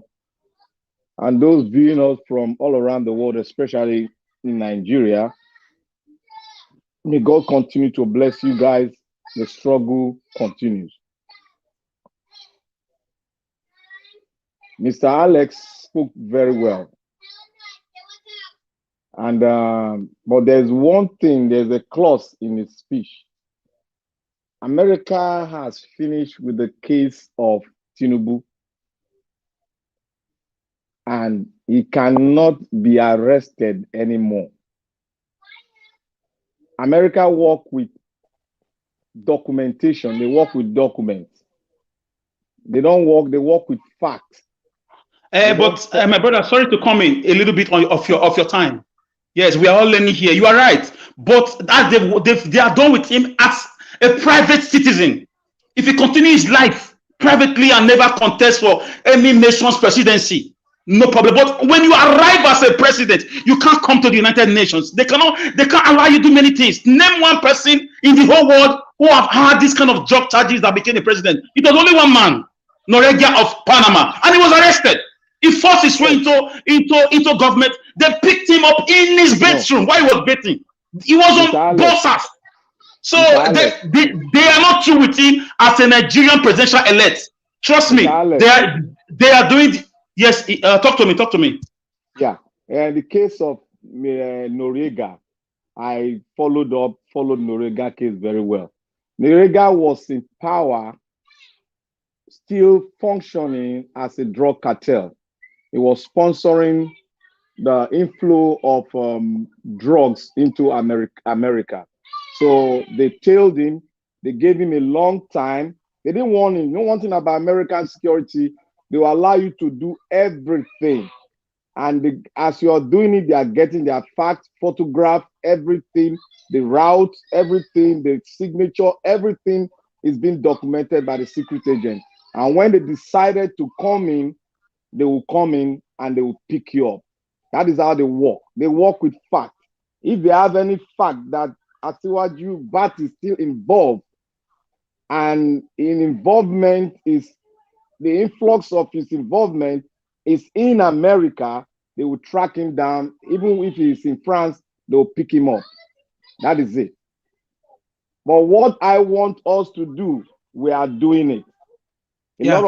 A lot of people are submitting petition through their representative from each Yes, yes. constituency That's in a very good America. one. Yes. That's a very nice one.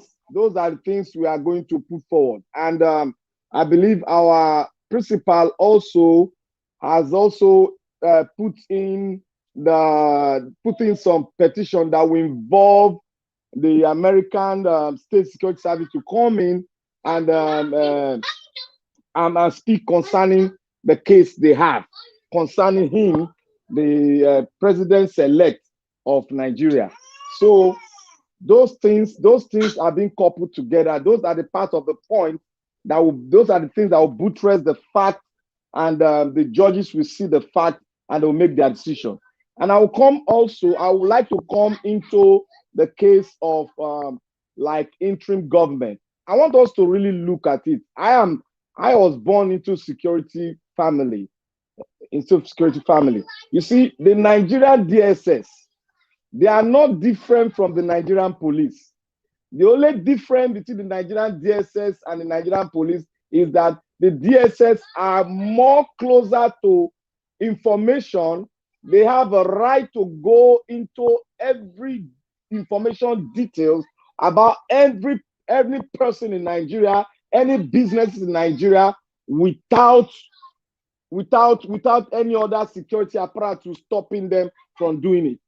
They act directly from the office of the presidency. So those are the difference. For in them say they don't take bribe and they don't wear clothes, they don't have a particular clothes. They go in and do their job. So there's no difference. Look, if you know the state CID of Nigerian police, they are just the same thing with the DSS. Only that the DSS, they use a more advanced weapon than the Nigerian police. So what I want to speak here is to the judges, the 7 judges that are going to sit on that day to hear the case, and also to the judges that will sit on the panel hearing the first case. If the first court hearing does not favor Peter Obi, then they will move to the Supreme Court. Or if the case does not favor the APC, they will move to the Supreme Court. I want to tell them here, what you guys should look into is the fact behind the case.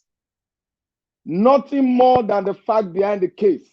You have a reputation, you have your career, you have a seat, you are honorable men of justice. And this is the last hope. Nigeria is on the threshold of either going the negative way or the positive way. And the power to make Nigeria go on the negative or the positive way relies on your judgment. If your judgment contradicts the will of the people that was subjected to rigorous and rigging in the election, you have turned Nigeria into a banana republic, a republic where justice does not favor the people that justice was meant for, to favor the last people on the ground. I would like to beg you guys, you are honorable men. You must sit on this case and look at the fact behind the case. A lot of people have been saying that during in 1970 and the 80s, when the Chief Justice of the Federal Republic stand, and as he entered the court, the fears grip everybody because they are what? They are honorable men. Justice will be served according to the fact behind the case. But what do we have in the 90s and now, presently? We have a lot of judgment that have been subverted. But I will call out to you, judges of the Nigeria Supreme Court, judges of the Appeal Court, and other judges that are sitting on this case. I beg you, in the name of the God that we serve, that created the heaven and the earth, sit on this matter, sit on the fact, not technical. There's no technicality behind when a man rig an election, when a man, a man turn and turn the hands of the clock anti-clockwise. There's no technicality behind. All we need is for justice to be served. You are our last hope. You are our last hope. If our hope is dashed under your judgment of technicality, the country will be subjected to ridicule outside the world. As you know, many nations are following this case. And if justice is not served, I bet you guys know what will happen. As some of our justice were refused visa entering United Kingdom, a lot of them are on the list right now as we speak. Do your job according to how the Constitution has positioned you to do it. Rely on the fact behind the case and speak the truth to the people of the world. The world is watching you. Nigerians are crying. Nigerians are dying every day. You can see that justice were not served to some people, that their mandate was stolen by some senators. But we don't want to look at that now. It is time for you to wear that black gown and come forth with a mind to serve justice to this case. And I want to thank all that pressure group that are on ground in Nigeria. Please continue putting on pressure in a way, but don't go out and fight. Don't cause chaos. Be peaceful in everything you are doing. And I want to say this again. If people come up to the studio to say, oh, interim government is unconstitutional, interim government has been done before. The constitutionality behind it, we don't want to know. When there is a chaos in a nation, and when there is somebody that have not met the constitutional requirement to become a president, you wouldn't like us to have no president in Aso Rock. But what we can do, common sense demand that we can put in place an interim government that will stand and make sure the case is headlong drag in the constitutional court and judgment is served. Okay. Then the president will be, ushering as the president of the Federal Republic of Nigeria. When people say it's unconstitutional, can you tell me, even the constitution we have today, is it constitutional? That's a big question. That's a big question for you to answer. If you come on that premises, there is nothing unconstitutional in bringing an interim government. There is nothing, because the constitution itself was written by 4 military henchmen to us, and they said, we the people never approved that constitution. So please, let us serve our honorable, serve justice as is to be served. Please, I beg you once again. Thank you, Mr. Najawat. God bless you, my brother. Thank you so much. Guys, this is the time for us to do the second round right now, but I would like us to have some likes. At this time, we still have 1,200 people watching us here. Okay. Can we press on the like button? Can we take the like to at least 8,000? 8,000 like. We currently have 830 likes. Please press on the like button if you have not done so, and help us to share as well, please. I just want to see some people pressing it now because it's still right there, 8:30. I'm looking at it. Just press on the like button. I understand a lot of you already watching from your duvet. Continue to press on the like button, my people. God bless you all. Okay, let me hear from we're starting from top again. I'm going now to Madam Nena. Thank you very much, Madam. It's been a long while. Finally, we come back to you. So we are doing for 5 minutes now. Please talk to us in the next 5 minutes. Thank you. Give me 1 second, please. Let me just. Okay, yeah. I don't really have too much again to say. The first person that started talking that said something about Nigeria not having a democracy. In fact, it seemed like he just took the word out of my mouth. When somebody is talking about democracy, I don't see what is happening in Nigeria as democracy. That's my one. Plus, they are trying to thwart democracy. The democracy in Nigeria as far as I'm concerned, was thwarted in 1993 when they annulled one of the freest and fairest elections Nigeria has ever had. So I don't even know what they're talking about. What we have now is not democracy. If you go by the real definition of democracy, it's a government that is established by the whole population of the people and or an eligible few. In this case, this is just a manipulation that they did. This is not a democracy, so we cannot call what we have it. This is just when you impose a leader on people, that is not democracy. So what we have is not democracy.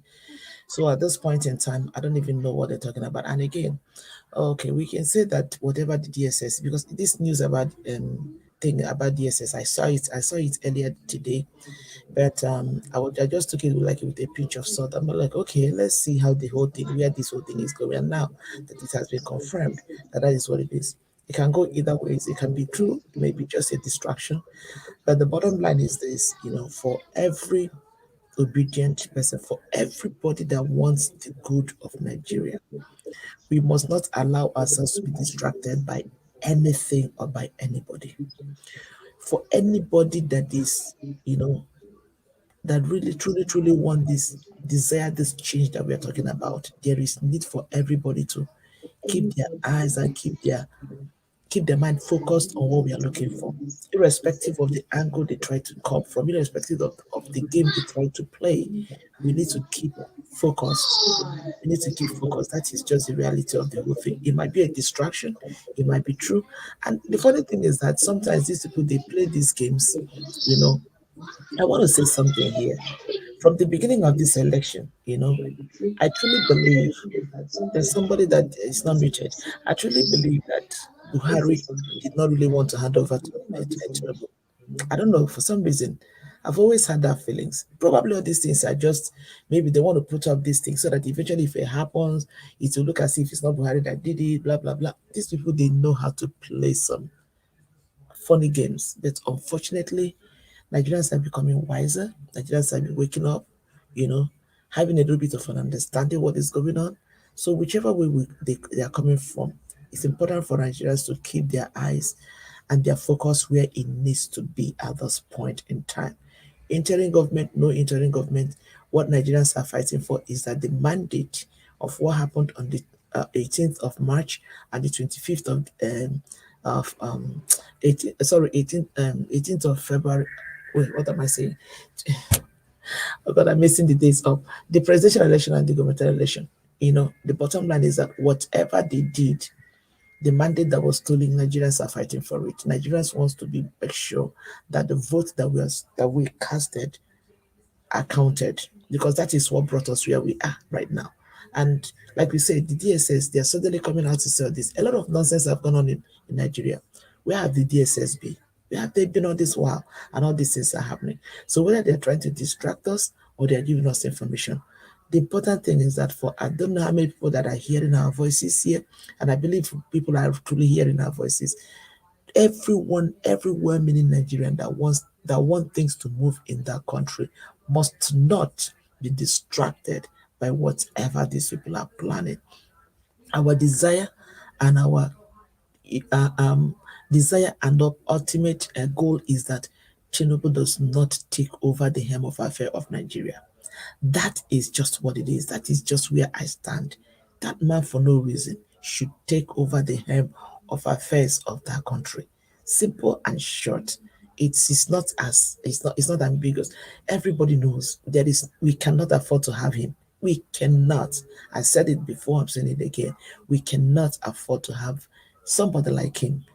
Because when you have somebody like him, you can imagine the kind of people that will surround him. It's not something that we want to go through.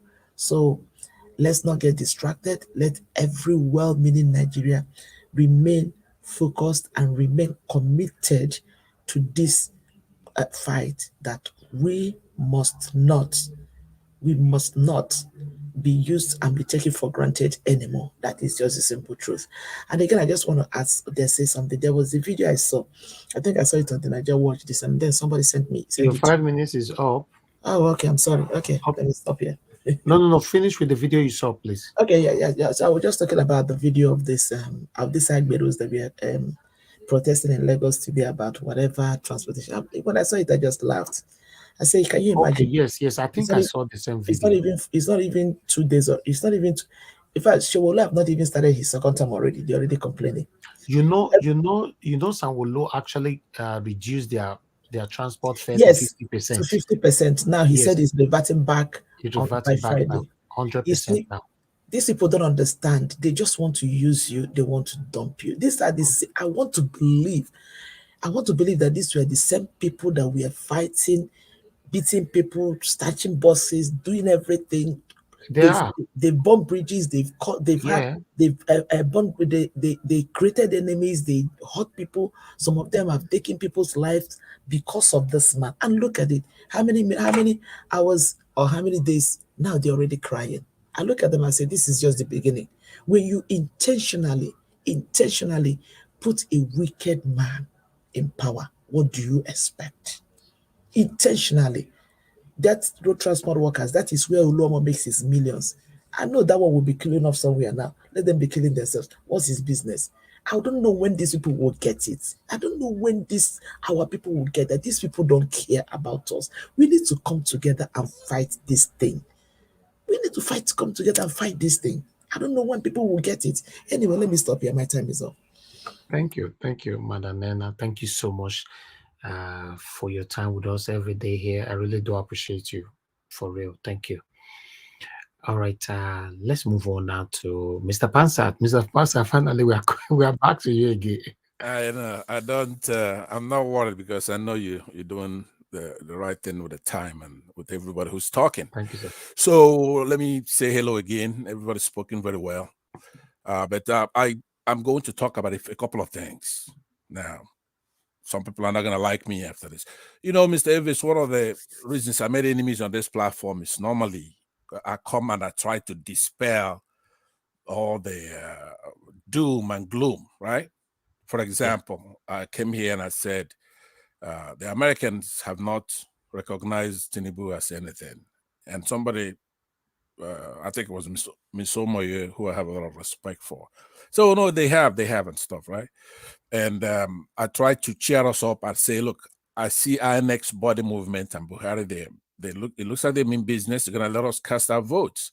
Let's go ahead and get our PVCs. At that time, getting the PVCs was okay. It was the main thing. We have to go get that PVC so we can vote, because in that BVAS, you have forensic records of people's votes. The only thing they did was to turn it off. So what I'll be doing, for example, this headline that you have today, that Tinubu is going to be sworn in. The way you put that, I don't like that. I've complained. I say, Elvis, you're doing a good job, but nobody's perfect. When you go and accumulate all these things, it affects us. It affects what we're doing. Like this DSS, the last story you just brought up here. Who's surprised? You saw what DSS do to Showore. It's a political arm to oppress us. When I complain that the parastatals are taken over by a certain group of people, it's like, don't talk about that. All right. So, but I'm going to say to you that I will never do it again. From today, when I come here, I don't care what the gloom and the doom is. You know why? Because now that I thought about it, there's a difference between me and you, Mr. Elvis, and many others who are here, and those who are listening to us, and our cherished comment section. You know what it is? There are 4 battles going on in Nigeria. You have this labor fighting a political thing with PDP and APC. Okay. You also have, for example, my southeastern people, Biafrans, right? You're not a part of that. We're not going to take this. So in the order, the pecking order is Nigeria. We want one Nigeria, but they have to be fair. Okay. I'm also a Christian. And I've complained here that there is a move to Islamist Nigeria. Well, as a Christian, I'm not going to take that. You may not have. I have all these 3 or 4 fights. So even if somehow Tinubu is imposed, he's not going to be our president. Then we're going to have to fight another fight. Okay, and believe me, you cannot defeat us. You cannot. So that's why I'm telling you why I don't find it gloom and doom is that in a way it might be a blessing in disguise. If Nigerians want to keep playing this game, all right, for over 60 years, it's not gonna work because right now you have no more excuse. We got great candidates. We got Baba Ahmed and Peter, they're good. But if you're gonna sit there and keep scaring yourself to death, oh, DSS said this. So who is DSS? If they're not, if they turned off that presidential campaign, that's where it is at. It's not anything else. Turn it back on. Let's see what that vote was, right? If it's impossible, revote. You cannot run. CM was here telling you a couple of days ago, or even maybe yesterday, that there are 3 simultaneous elections going on at the same time. The senatorial ones and the National Assembly ones, and then the presidential, and then the other 2 were uploaded to the portal, right? On time from the polling unit as the law says. And then you turn off. That is an insult. So for those of you who don't, I was thinking, why these people doom and gloom? Is because yours is probably monotonic. I have a tripartite concern here. As a Biafran, as a Nigerian of Biafran descent, if you don't want us to be together, this is going to be the last provocation. Take that from me, and you cannot defeat us. You can't. All that nonsense that's going on in Lagos, and we're being magnanimous and letting you just do the right thing, right? It's probably wrong to say because you have a lot of respectable Yorubas who don't agree with what the Yorubas are doing in Lagos. You cannot defeat us in a war, and you know that. You know that. You can't. So we want to create a country, and I'm hoping that the United States, like Mr. Alex eloquently said, that they need to step in here and do the right thing. No visa banning and all that crap. That's nonsense. Elections was held. It was placed on the procedure and the guideline, right? If somebody turned it off, that's a prescription for the penalty. It's an offense. Start doing those things. Tinubu is not going to be the president if he didn't win the election, because we could be using euphemism, say go and protest and do this. It's nothing but declaring war. It's a provocation for war. As a Biafran, I don't want any more wars. So we want one country, but you haven't conquered us. You're kidding yourself. You haven't conquered. So a lot of us in diaspora, if we want to fund the war, we're gonna do it. We're gonna come down there and destroy you. So this is your platform, Mr. Elvis. You're a gentleman. You've been carrying on, but today is gonna be the last day. Yeah, let me land. Today is gonna be the last day. I'm gonna come here to try to tell you to stop putting this kind of headline. Tinubu will be swarming. Swarm him in there. We have a principal who's fighting a war, who's fighting a battle in the courts, like you're supposed to do. We had Baba Ahmed come and talk, and some people say the other side say, "Oh, he went too far." Right? Mr. Pansat. Yeah. I don't know. Let me land on please, this. Hold on, please. I don't really. I'm trying to. Since you've been talking, I'm trying to digest what you're saying. I couldn't. Are you blaming me for my title? I am on that one. Yes. Why is the title? That's what the transitional committee said. So what's the problem with that? That's a very good question, because it appears to be a stick now. But that's what they said. Let me spell it so that you SC. Mr. Pansat, I want to tell you something. Hold on, please. You have me a good question, because every other day, Mr. Elvis comes and he says, "Oh, I'm not happy today. Okay, I'm not happy today. Look at this. He's gonna get sworn in." Or he would say, "Oh, look at this. Mr. FFK said this." Or Mr. What's his name? The kid that's on Twitter, that's spokesman for PDP. He said this. Who are those people? Those are known idiots, right? They could say whatever they want. Buhari is not a good actor. DSS is not a Okay, good but you are actor. not answering the question. You started another story now. No, no, Why are you it's the against the answer. title? The title that says if I come in here and I read Tinubu will be sworn in, I could just be depressed for the rest of the day and turn this one off and go Yeah, to but bed. that's the title. I'm a media man. Have you forgotten? You want me to write my title the way you want to be happy? No, I understand that, but if So that's what I it's studied. That's how you write you say it how it is. I don't come here to write the title from my head. I write the title according to what they say with a speech mark. I understand. You said you're a media man, and that is a plus. Yeah, so we need to benefit from that, though. If I say to you that Tinubu is dead, right? In my opinion, Tinubu is dead. No, right? I will not. I will not rewrite it Can I? because it's from you. If you No, are, no. if you are It's a not legit, only from me. It's on the internet that Tinubu is dead. Now, no, do you no, remember? no. Hold on, Do you sir. remember? Please let me explain. Please hold on. Yeah. You know, it's rude to mute people when I say hold on. You just hold on. Please hold on now, Alex. Please, we are serious. Nothing is funny here. Please calm down. You know, Mr. Pansat, I want to let you know when an individual says something that something happened to anybody, I will not bring it here. And when you find something on internet, like you stated, I will never bring it here. I've said it over and over again. On this platform, I only work with verified information and classified information and mainstream medias.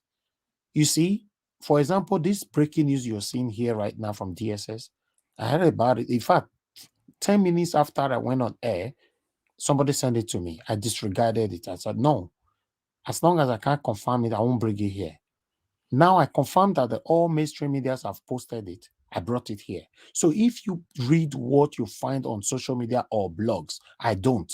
Or rather, even though I read, I will never bring it here. It's how I'm building my media. So whatever you see as a title on this media, you must take it because you don't have choice. Because that is the statement that is coming from a mainstream media.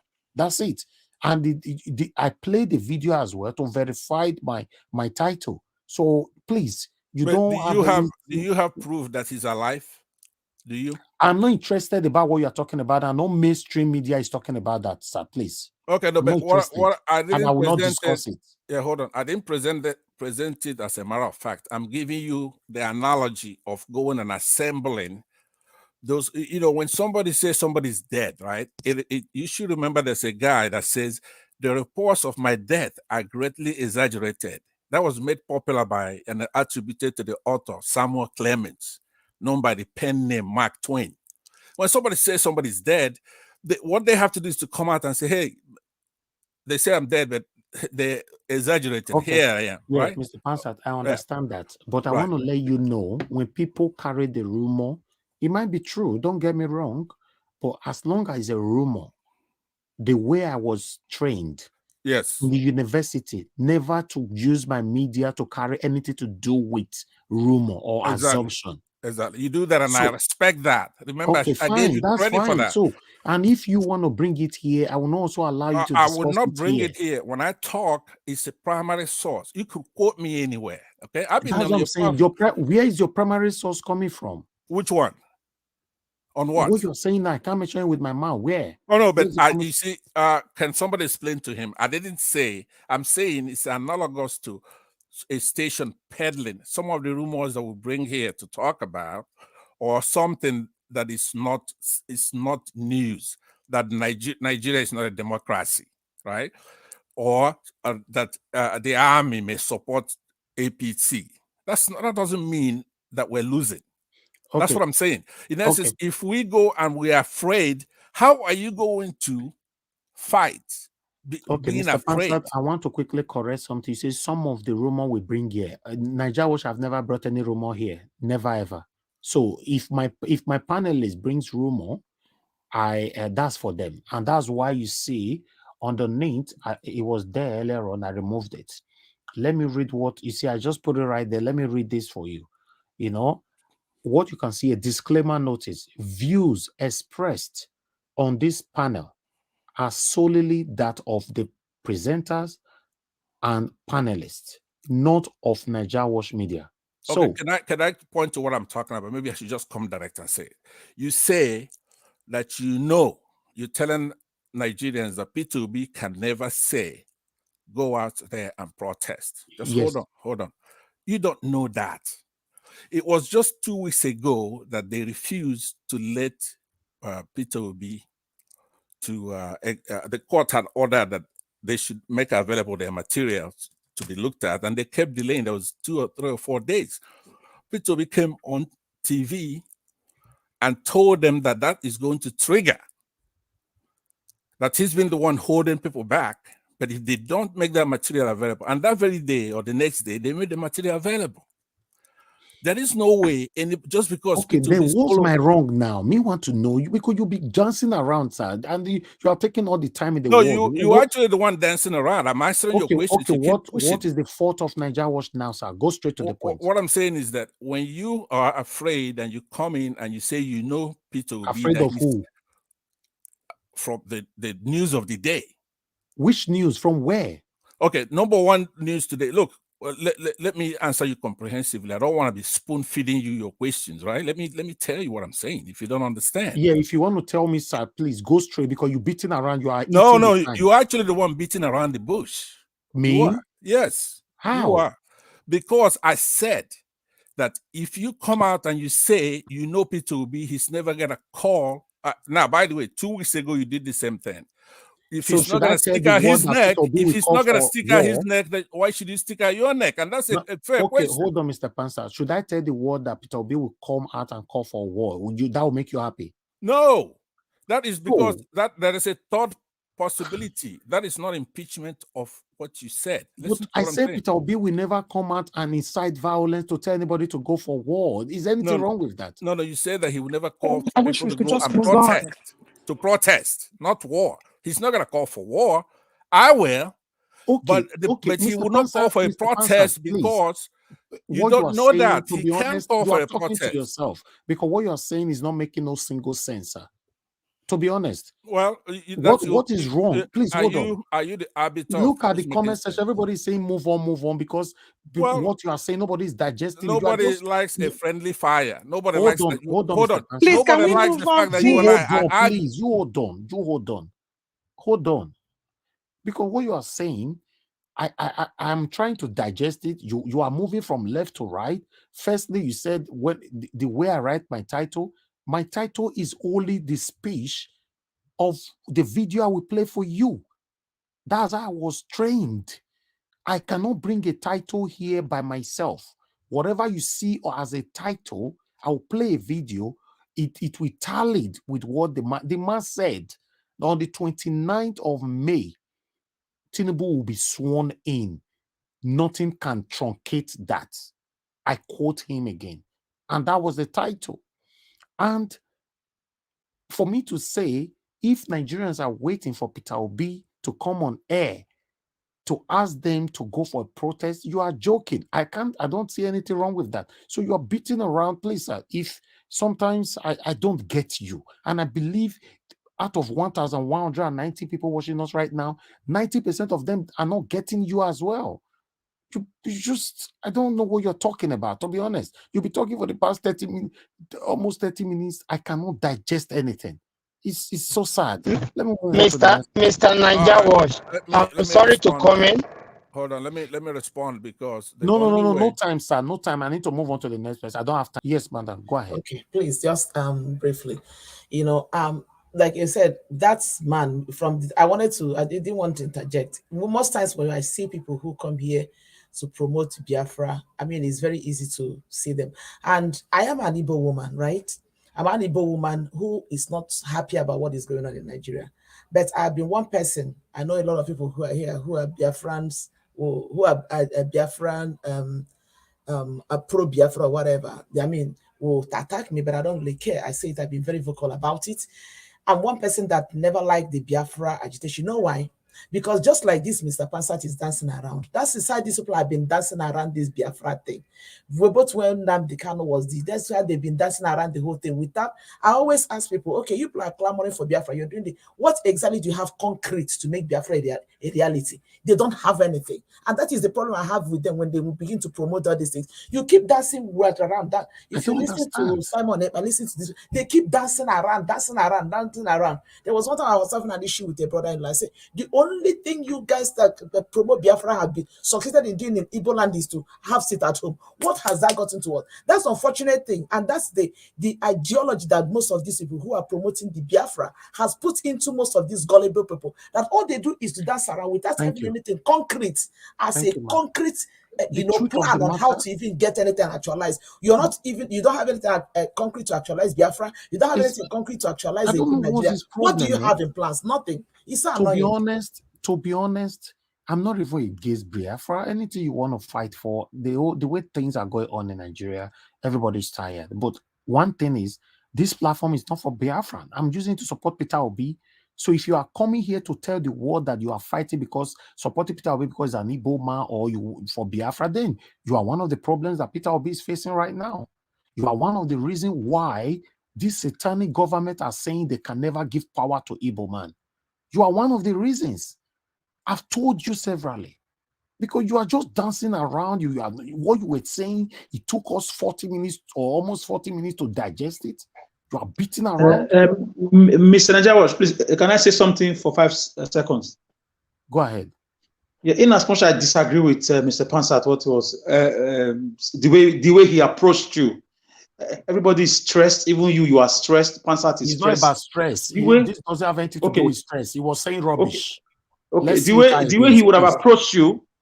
What I noticed is the way, even if he had a complaint, according to you, we all learn on this platform. My brother was talking about Biafran. Let's say it I is.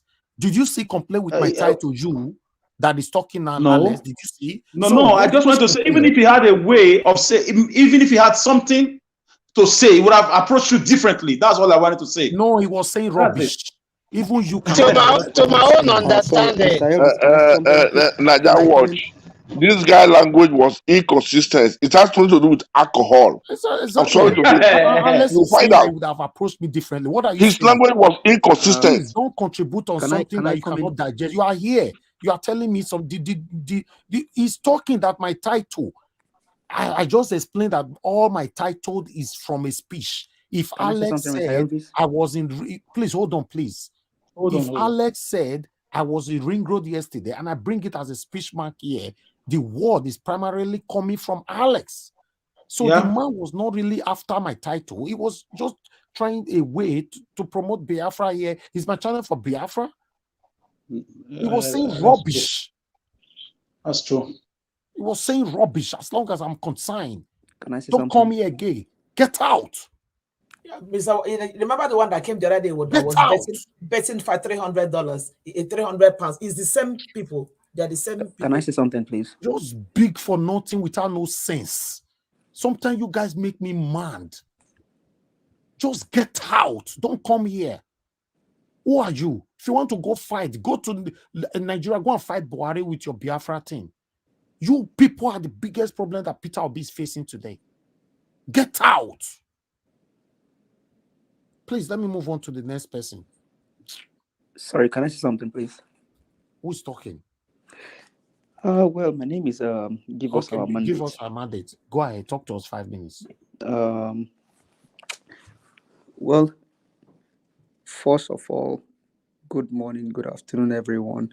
Good evening, depending on your location, everyone in the panel section and then the comment section.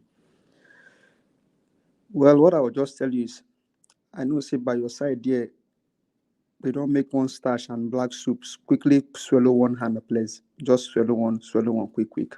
Swallow one starch and black soup, quick. Then come back. Well, I think Mr. Pansat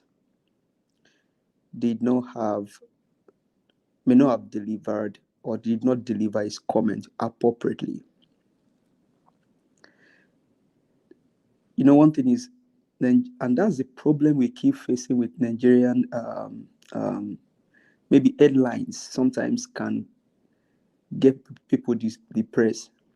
I think what he was trying to say is somebody, I mean, the inauguration committee, their chairman said whoever has been declared the president-elect will be sworn in. And Pansat is saying it on Nigeria Watch.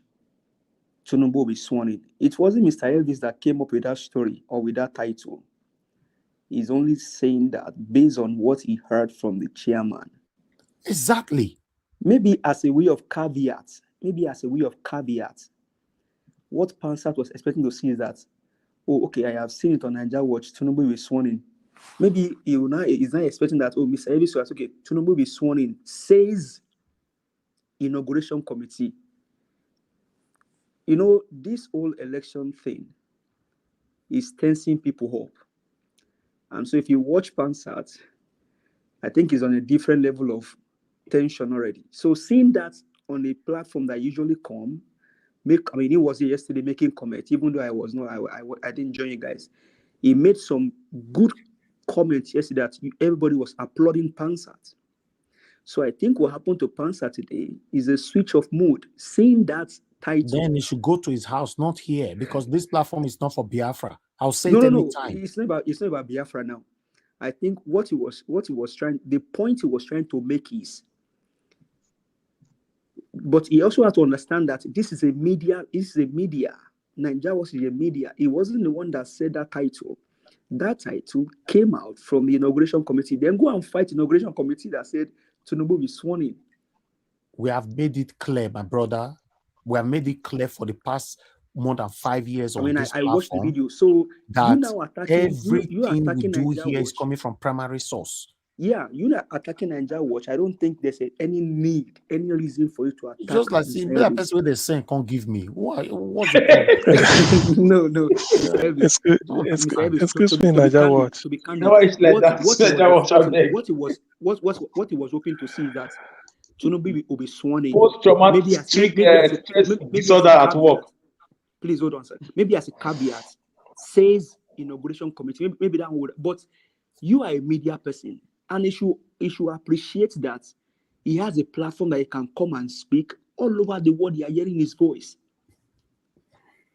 People like me will not go to one man. I won't mention his name. Sorry, will not go to some platform because they are just barbaric. They are not saying the right thing. They are not doing the right thing. They populate lies and evil. But you guys, you come here every day. You come make your opinion here. People all over the world hearing you. Sometimes they applaud you for your comments. This guy has been here since last year. You're not paying him a dime. Maybe you think that because you give, I'm not alleging, I'm not saying, maybe because you think you give super chat, you can now have the effrontery to talk down on him. I hope you are using your 5 minutes. You don't have that right to come here and then do that. Please come here respect to this person here for all that he has done. And so, I'm promoting Peter Obi. I'm not promoting Biafra. Let me say this to everybody. I'm promoting Peter Obi as a Nigerian president. You have said it from day one. Mr. Naija Watch. Yes. I want to put peace into your heart now. Kulu temper. Everybody just calm down. Something has happened. Let us just oh my God. All right, hold on. Everybody's wasting time. I'm only working the time now. Let Mr. Mr. CM talk to us. Okay, hold on, CM. I don't give us the roundup in 1 minute. Well, please. I would just appeal to you, please don't be offended. Whatever might have happened, please just. He doesn't know how to talk. He's always like that. Don't be offended, please. Thank you very much. Please hold on, CM. I have Mama Hesho here. Hello, Mama. Good evening to you. Thanks for calling in. I better talk to us. Thank you, Mama. I don't provoke you. Thank you, Mama. Talk to us. Make you go. Okay. Let it go. I've been to Alex platform twice now that they just come there and talk nasty. And when you try to address that, they won't even listen to you. Because they have a myopic mindset. Thinking that what America is feeding them, Biafra will come just like that. And they are not ready to listen to any other suggestion. So when they come to your space, instead of answering them, let them finish their ranting and move to the other person. Because it is either they get the so-called Biafra by going into war, or they should wait for somebody that is ready to sit down for us to come to the table for a referendum. There are only two options here.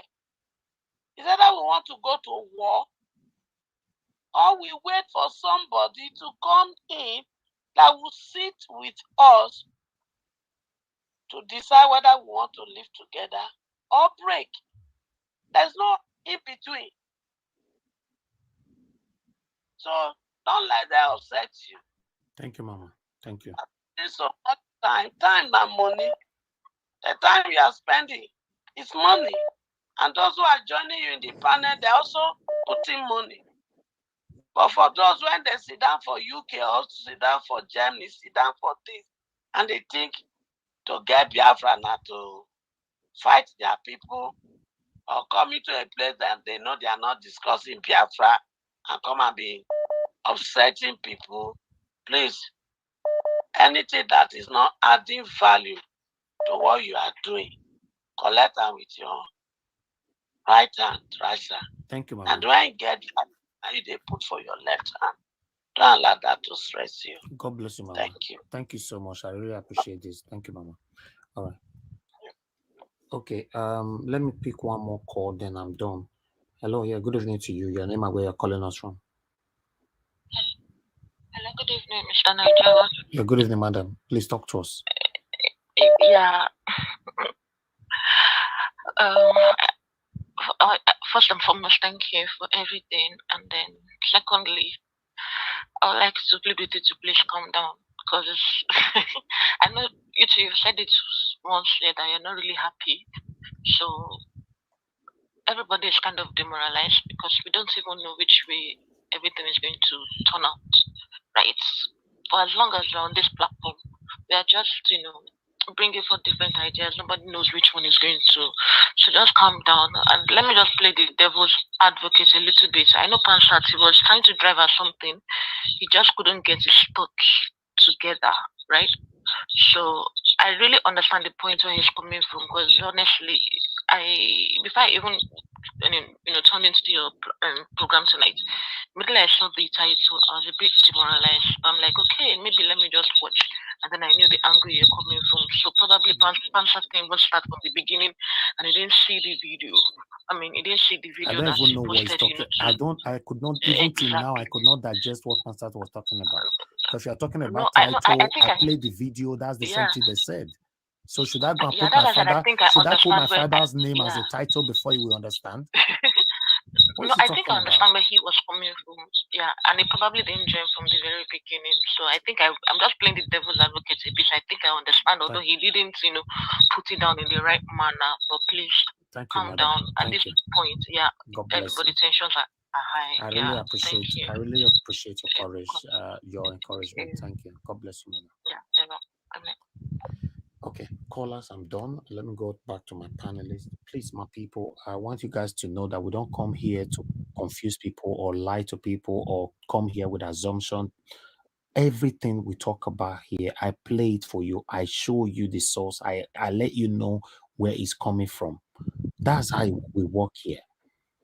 When I was writing my dissertation in university, everything you talk about on your dissertation, you must put a reference to each one, all of them. And that's what I'm doing on this platform every day. I've never showcased anything on this platform. I'm here every single day. I've never, please quote me wrong, if I've showcased anything on this platform without not giving you the source. So what are you talking about? Go ahead, Mr. CM. Please talk to us. Okay, thank you. Now, after the, how do they say, it's after the storm, now the calm. Actually, the thing is, it depends on understanding. If you remember when I started my first submission, I said, I don't care what the gloomy situation might appear, but I want to sell hope. It's because of that headline. So I feel that because I at least you played the video, the chap was talking, nothing will stop on the deadest way in. It doesn't mean. That's why I said it is my wish. I won't lose hope that between 19 of before this thing will be resolved because Obi's case is crystal clear. It's very, very clear. Even everybody can sense it that the evidence is overwhelming. That's why I reiterated by saying those telling you to court should have been the first people to wait for you at the court to show that yes, we want fair and square. Let them bring they're afraid or they're ashamed to bring the figure that led to their victory. Obi is ready to bring his own. So that says it all. This argument turn and forth should have been needless. Even if they say tomorrow that Obi has agreed to serve in Tinubu's cabinet, a big headline, I won't lose hope. All I will be waiting is there any interview where we can see you be talking, saying that? Otherwise, any other headline so far Mr. is CM, written. Mr. CM, let me Yes, quickly please. come in. Let me tell you, the way I run my media, everybody who studied media, we end up with one thing, which is called USP, unique selling points. For me, I will go extreme. What you talk, if you talk for 2 hours, I will look for something within that 2 hours, but I'll make sure is your speech. That is what I will use as my title to bring you here to come and talk about it. As long as you stated it, that's fine by me. As long as I did not just form the title. So this man was not even for because of the It's, title. o- it's okay. The thing is, I'm a scholar myself. That's why I remember whenever I talk, I said if I can't have a reference, I put it in context. That is the way to do it. That is Exactly. my own special way. I'm a scholar Exactly. myself, so I know what it means. If you let me just say this for the sake of those listening, they will tell you that if you have a doctorate degree, that means you've made a contribution to the stuff to contribution to knowledge. But then, and they will tell you you must be original in terms of your logic. Now you say you want to be original, but they expect you to reference people who must have done similar thing. So when you are referencing, that's why in a way I look at it, I said, then where is the originality? It's only that you are looking at the way they think what they thought maybe 10, 15 years ago. You are now adding a little bit of it, that type of thing. So nobody knows it all. That is actually the meaning. But you just have to do the stress, take it up. So reference is very, very important. And I know that's why when you bring this type of, for instance, Falana said he's pessimistic. Then you put it there and say Falana. The thing is that he shouldn't have. Probably somebody is in a different, with having in a very bad frame of mind. It does happen, then the argument will derail. Okay. Otherwise, For I do not example, even see this. thank you, Mr. I CM, for do talking not about. see the fault. I do not Thank see you the for fault in talking the about. headline. Thank you for. God bless you, Mr. CM. Thank you for mentioning Falana. Falana said decision may be overturned, and I Overturned. That is brought it his here as opinion. well. I know it's true. Yes, It's true. So because I know somebody all who this may say, what you're saying, no, there is not my decision cannot word. be overturned. But he said you will say, but this is go and argue with Falana. So that is the thing. It's only Exactly. that we are discussing it. No, it's true. I understand. I'm not Argue with even. Falana. That's why I said even if somebody come tomorrow and say, look, the headline wrote that Obi Or has go to agreed, court. has given You up, can go to court too. has given. So if they say Obi, if they say Peter Obi has given up his mandate, very screaming headline.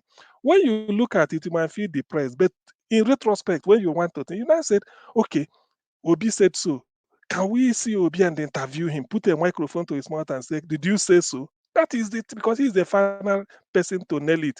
So I'm used to this. But meanwhile, I won't blame the person who screamed the headline as long as he can give me the reference where he saw it. So that is it. Although the reference might not be credible, but at least you might say, I saw it in one newspaper, it's a gutter press. You say, but at least you don't blame me. I didn't fabricate it. So I saw it somewhere. It's not left for me. Maybe I can believe it. For you, based on your level of consciousness, you can't believe it or you prove further. So it's a different thing. So in any case, let's I think it's a issue that Pansat sort of I think in also trying that to even make though his we are, point. There's I really think no need. That the point my point of departure from him is when he was saying you put this headline. No, you didn't just put it. It's good, the bad, and the ugly. You are being balanced. It is for us to come and debate it and say, see, can this be possible? Then we That come up is with what our they call reasons. USP. That is That unique that selling is point. that is the thing. So when I saw it, I quickly said, look, nothing can discourage me. I have because the case is clear. And apart from what people are saying in their bedroom, they will say, oh, even wicked, those people that rigged, they know P2B won. If you ask them, all the gov they know. So why should they put in a headline that they are going to, of course, if there's not, if the system delays by 29th, if you now call the state to go and swear this person in, they will tell you they are doing. But because of the fact that they delayed it deliberately, it couldn't go, then that is it. Anyway, let me not what I forgot to say in the earlier stage, this Professor Nenauti. You see, such character. I mean, if it's possible, I wish I know they have the telephone number of the Abia governor. It should the longest street in Abia State in Umuahia should be You have named 2 minutes Nenoti. left, CM. 2 minutes Thank you. left, please. Should be named Nenoti Street. We don't know how to regenerate the society socially, because some people will ask, who is this in notice? Because he said the truth. He refused to take bribe. That's all. So which means if there might be a bus driver, let's say a taxi driver that returned a sack of money, maybe $1 million cash in his vehicle, he returned it honestly and then was given. You can name something after him. That is how to encourage, because the man will say, what? He say, yes, because you did this. You are changing the society. So such women, I mean, such character should be encouraged in our midst. What she did will be echoed in history anytime, because Nigeria being the way. In fact, I've not heard that a returning officer should say, "Look, I won't do your bidding, no matter the money you are given," and came out to say it boldly. That means that this revolution will be leading. We really change Nigeria. But then let us wait for the verdict of May 20. I mean, let us wait for him to be sworn in on May 29.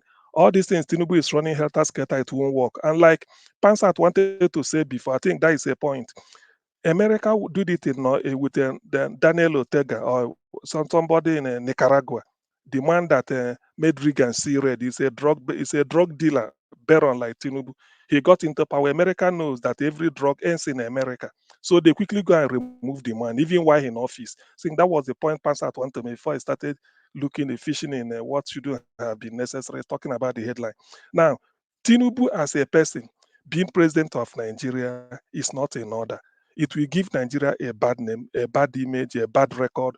And then this idea that Nigerians are being sort of, fleeced, I mean, sort of searched and delayed, that will even say it. I understand that in Germany, their main newspaper wrote it that Nigerians elected a drug baron. Even without being sworn in, they're already commenting. So it's in the interest. That's why I said these judges, they are human beings. Like Falana was saying, or whoever is Abakoba, Okay. they are human. Apart from the law, they know what is good for the country. Apart from looking at the law, they might look at the letter of the law. What of the spirit of the law? Like they say, if you look at the letter might say this. Then you interpret it. After all, it's in the country you are going to live.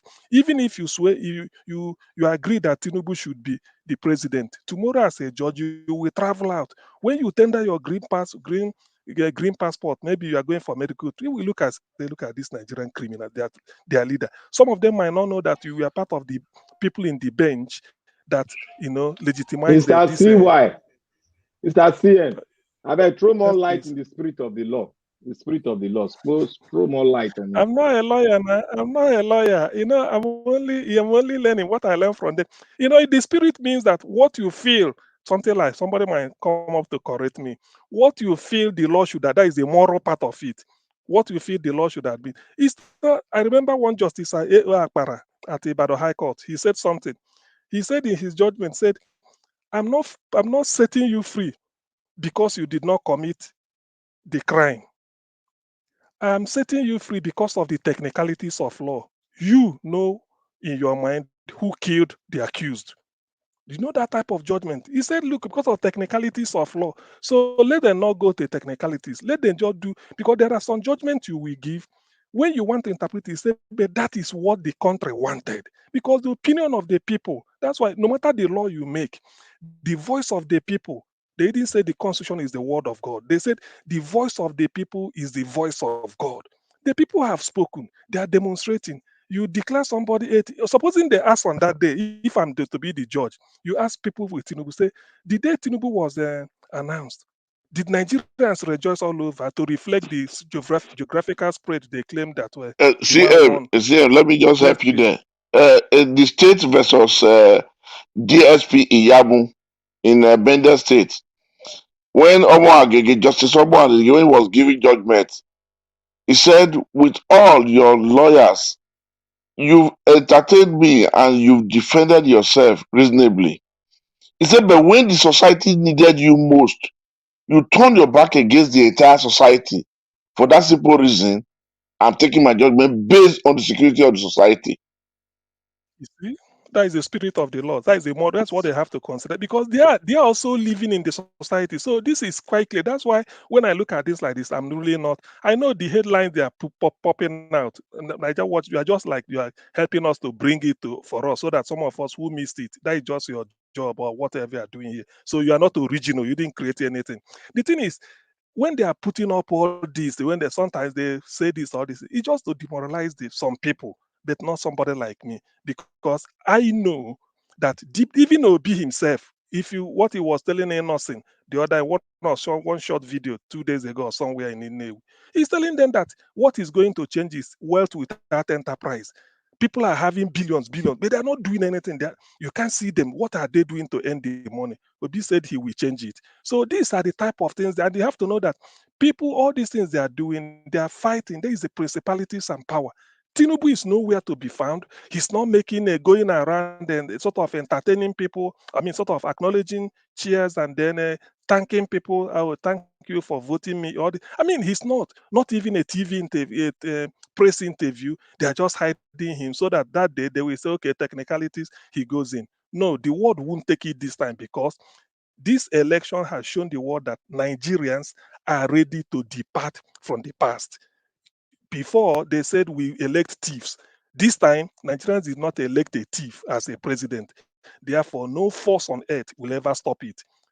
Unless they just want Nigeria to go into pieces, which most of us do not anticipate at this particular point in time. But for the justices of the Supreme Court, they have even the senior advocates. You see their body language. They know that Tinubu did not win. Election was massively rigged, flawed. The opinion of the world press, what you gave us as a background information when we listened to it at the beginning, the opinion of the world press is saying that Nigerian election is massively flawed, that we've not learned anything. The EU people that came to observe it, they put it in black and white. This is not a hearsay. The African leaders, imagine people from former Kenyatta, Thabo Mbeki, them, and the president of Sierra Leone, countries Nigeria helped to liberate from dictatorship. They are now coming to supervise our election, giving us verdict. Is that not a shame? So all these things, because the world will be waiting. What are these people really doing with themselves? So it cannot work. Sometimes they say the judges make a decision just to save the image of the judiciary because the eyes of the world will be on them. That is what happened in Kenya between Raila Odinga and Uhuru Kenyatta. They felt that if they should give bow to the pressure of the sitting government to Kenyatta and then give a judgment in his favor, they will lose credibility before the eyes of the world. They now have to redeem themselves and say the truth. So at this point, history beckons. The justices of the Supreme Court should live up to the spirit of the law. They should know that, yes, this is the right thing to do because there's no evidence to contradict the ironclad proof that P2B we present, his legal team we present. It's crystal clear that Labour and P2B won the election, presidential election. Otherwise, INEC should not have deliberately refused to upload results. Somebody said here that almost a month or more than a month after the election must have been concluded, yet not all the results have been uploaded. So what really are they talking? They are taking Nigeria back to the Stone Age, which should not be encouraged. Thank you, Augustine. Thank you. God bless you. Okay, let me hear from someone else here. I would like to hear from Mr. Edwin. Mr. Edwin, sir, please talk to us. Yeah, thank you very much. This issue this evening, I'm baffled. But the only thing I want you to understand, even you yourself, that thing he was now, repeating and repeating by saying, you said Peter Obi cannot ask people to go out and demonstrate or to go and riot. You have even said it numerous times that if people are waiting for you to say people should go out and protest, it will never come out from your mouth. Exactly. You'll be saying it. So one thing I see there is that if you look at the body of his language, tomorrow don't be surprised to see that he will call back. I'm very, very sure we are human beings. We can make some certain funny thing that will not take us to the public. Maybe this guy must have sipped from, a glass of alcohol. I'm telling you the gospel truth. There are some people when they want to face some certain situation, they go and sip in. And when they sip beyond what they can really control, it will not expose them. If you look at his words, they were inconsistent with each other. So from there, you will not think, oh, what is wrong with this guy this evening? I didn't really see him to be a bad guy. But the other way, where he was making a mistake, this is not a Biafra forum where he will not try to bring this thing in. A lot of Igbo people have been in this platform and been, relatively very fine with everybody. So he must not want people to believe in what he believes. If you want to beat the drum of war, you know where to beat it. Nobody in this platform is beating the drum of war more than let us struggle for us to be recognized, our principle to be recognized, the mandate to be given to him. That is exactly what is here in this platform. I don't think anything more than that. Nobody wants to share blood. If people want to tell people to go out there and demonstrate, nobody have ever said take action. No, people have always said peaceful demonstration. But this evening, I have not really studied him to be like this. Only once before now. But again, today is the second time that he's doing. He's reacting like this. It's But okay. yeah, so please, I It's want okay. everybody to I've now moved on. concentrate on. I've moved Yeah, on. yeah. I understand everybody's stressed, but at the end of the day, don't bring your stress and add it to mine. Maybe Oh carry my yes. stress, maybe you carry your own. Everybody carry your stress. I know if you carry your own, I beg. He wants to hand over his crown to you now. Thank you, sir. Thank So you. that's just it. So everybody, good night, and let everybody have a happy Good night. night rest. Good night, sir. God bless you, sir. I appreciate you. All right. Thank you. Yeah. All right. Bye. All right. Let me hear from Mr. Alex. Please talk to us in 2 minutes. Yes, Mr. Najawash is the kamikaze, or is the leader of this platform, and is the founder. And he has been controlling this platform for a while, for a long time. And we all come here to air our views. And I think we should give him that respect. So coming to control him on how to edit his title, where the program is, far gone into the night. For me, cabo to the detrimental of that. That is this. That is lack of respect. So long you see him as the leader of the platform, you just deliberate on the way you can, on the way you can. So and just move on. So you can't now teach him how to do his job. He's been doing a great job, and we all used to see it. So yeah, on that, I want to say, Mr. Najawash, I know that a lot of us sometimes do a lot of shit here. You take us the way we are. You normally correct us. Just try and calm down and see how you guys can sort yourselves out. Anyways, yes, we've said it all. The broad daylight stealing of Obi's mandate was just too glaring. They all said Nigerian youth are lazy. They said we are in one room tweeting or using computer. Now we came all out nationwide. What is the excuse? They lied that Beavers was not working. They refused to give us PVC on time. In spite of that, we still beat them to their game.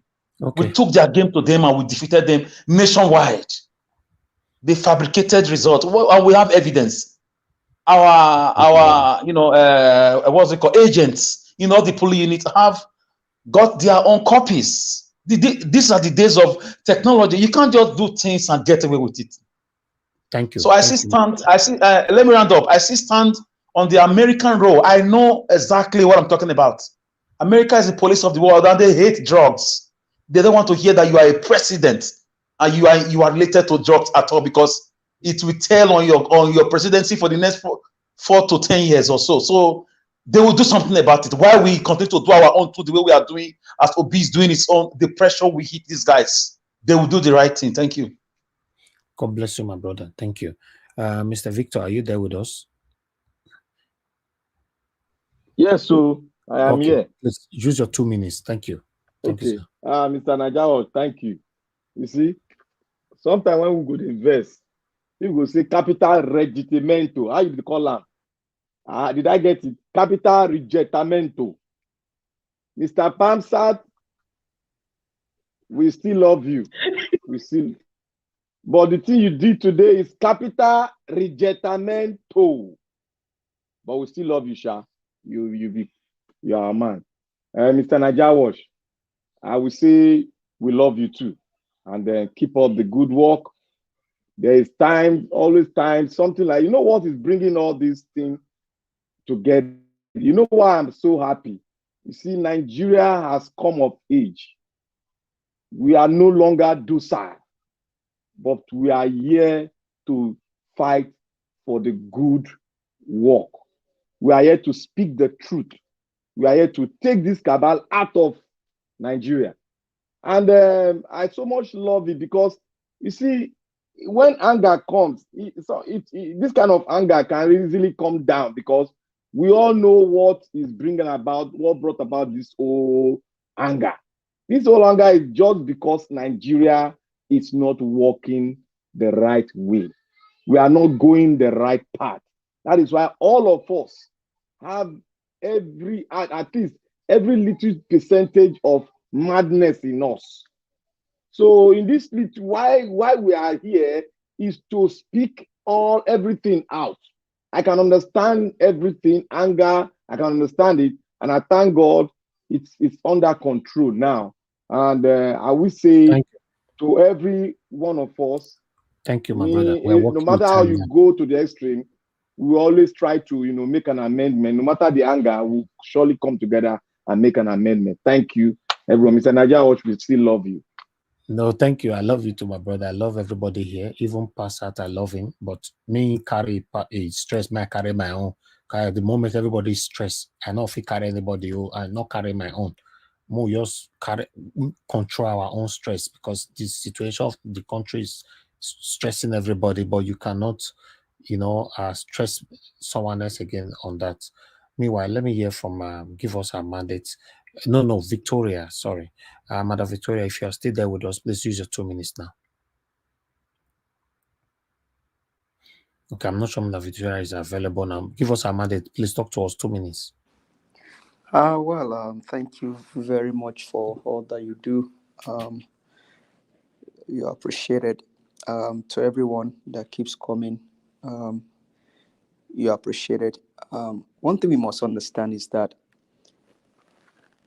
it is the country that brought us all together, whether you are fighting for the emancipation of Biafra, or you are fighting for Oduduwa, or you are fighting for Ariwa. That is what the satanic agents have turned the people to. But in the course of fighting, you must also understand that there are boundaries and limits to what you can do, because somebody actually set up this platform, and you come here every day, come hear your opinion. People hear you, you make comments, your voices are going far. I think it's also courtesy and respect to want to respect the platform, uphold the rules and regulation of the platform. You don't tell them how to do their job. But that being said, regardless of what the inauguration committees are saying, they are only saying their own. Nigerians have the right to fight for their mandate. And I think leaders of the world are beginning to speak. I mean, US is speaking and the body language of American is speaking, you can see what is happening in a neighboring country, Ghana, where Kamala Harris is right now. That's a signal. But I only wish that people can understand what will happen to them in their dream if Tinubu become their president, which I think will never even happen in their dream, talk more of in a real life. Tinubu can never be the president of Nigeria. It can never be. So we just keep fighting. And I just want all of us to take an example from Peter Obi. If Peter Obi is like most of us. We don't have time, my brother. Your minute is up. Okay, go ahead. Yeah.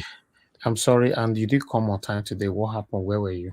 And that's how you can welcome me, right? No worry, I know how to catch you for back of camera. Is that how to? I come even join self now fight now. It welcome me. No be say you say I'm not vest, my dear brother. No worry, I know how to may you stay. May you stay collect more from the stress now. Let me pass out for your collecting like that. May you still collect. No, there's no stress. I know say Pansat. Pansat will still come back tomorrow. That's why I like. No. He's one of us. Yeah, just that he will come back. He will come back. Stress, man, my brother. The whole thing is frustrating everybody. People are dying. People are dying. Everybody, man. For me, I'm not just. I have a lot to talk about. I don't just want to talk because a lot of people looking up to me because I'm the one piloting this platform. But my brother, when you think of the word Nigeria, every morning you think of Nigeria, forget me. Every morning when you wake up now, after maybe you pray, you do everything, the next thing that comes to mind is Nigeria. My brother, if you think of Nigeria now, it's stressful, man. It's everything just stressful. You wake up in the morning, you pray, you do everything. The next thing is Nigeria. Can't somebody just concentrate for once? What is all this? We even the talk of one year, we'll never finish them. Then this one just come from nowhere. Yeah, might put them for screen. This one just come from nowhere. Breaking new DSS. This DSS was not part of my topic before I came here. This one just come from nowhere. All of this one are distraction, I beg. We just Peter right. We should take DSS seriously. They are just they are just playing their masters game. Nonsensical and non-sequitur. DS now police will not wear uniform. I don't tell you. Hold on, everybody. Nigeria Watch, I believe we should be taking our bearing from P2B, whatever he says and his body language. That is what we will take. Maybe all these things are just being put there so that, something like, because they know maybe to turn the people, the mind of forget. What matters is what did P2B say? Yes. What is his this thing? Is he his domino, listening to all his character, his courage, and his charisma. That is the thing. Everybody. That is the thing. I'm not for me. Everybody hold on. I have Ginger Breadman on the phone. Ginger Breadman, thanks for calling, my brother. Talk to us. You have only 1 minute. Yeah, Nigeria Watch, I greet you. You are doing a very good job. I greet everyone on the panelists. I've been here listening and, cracking up and also meditating.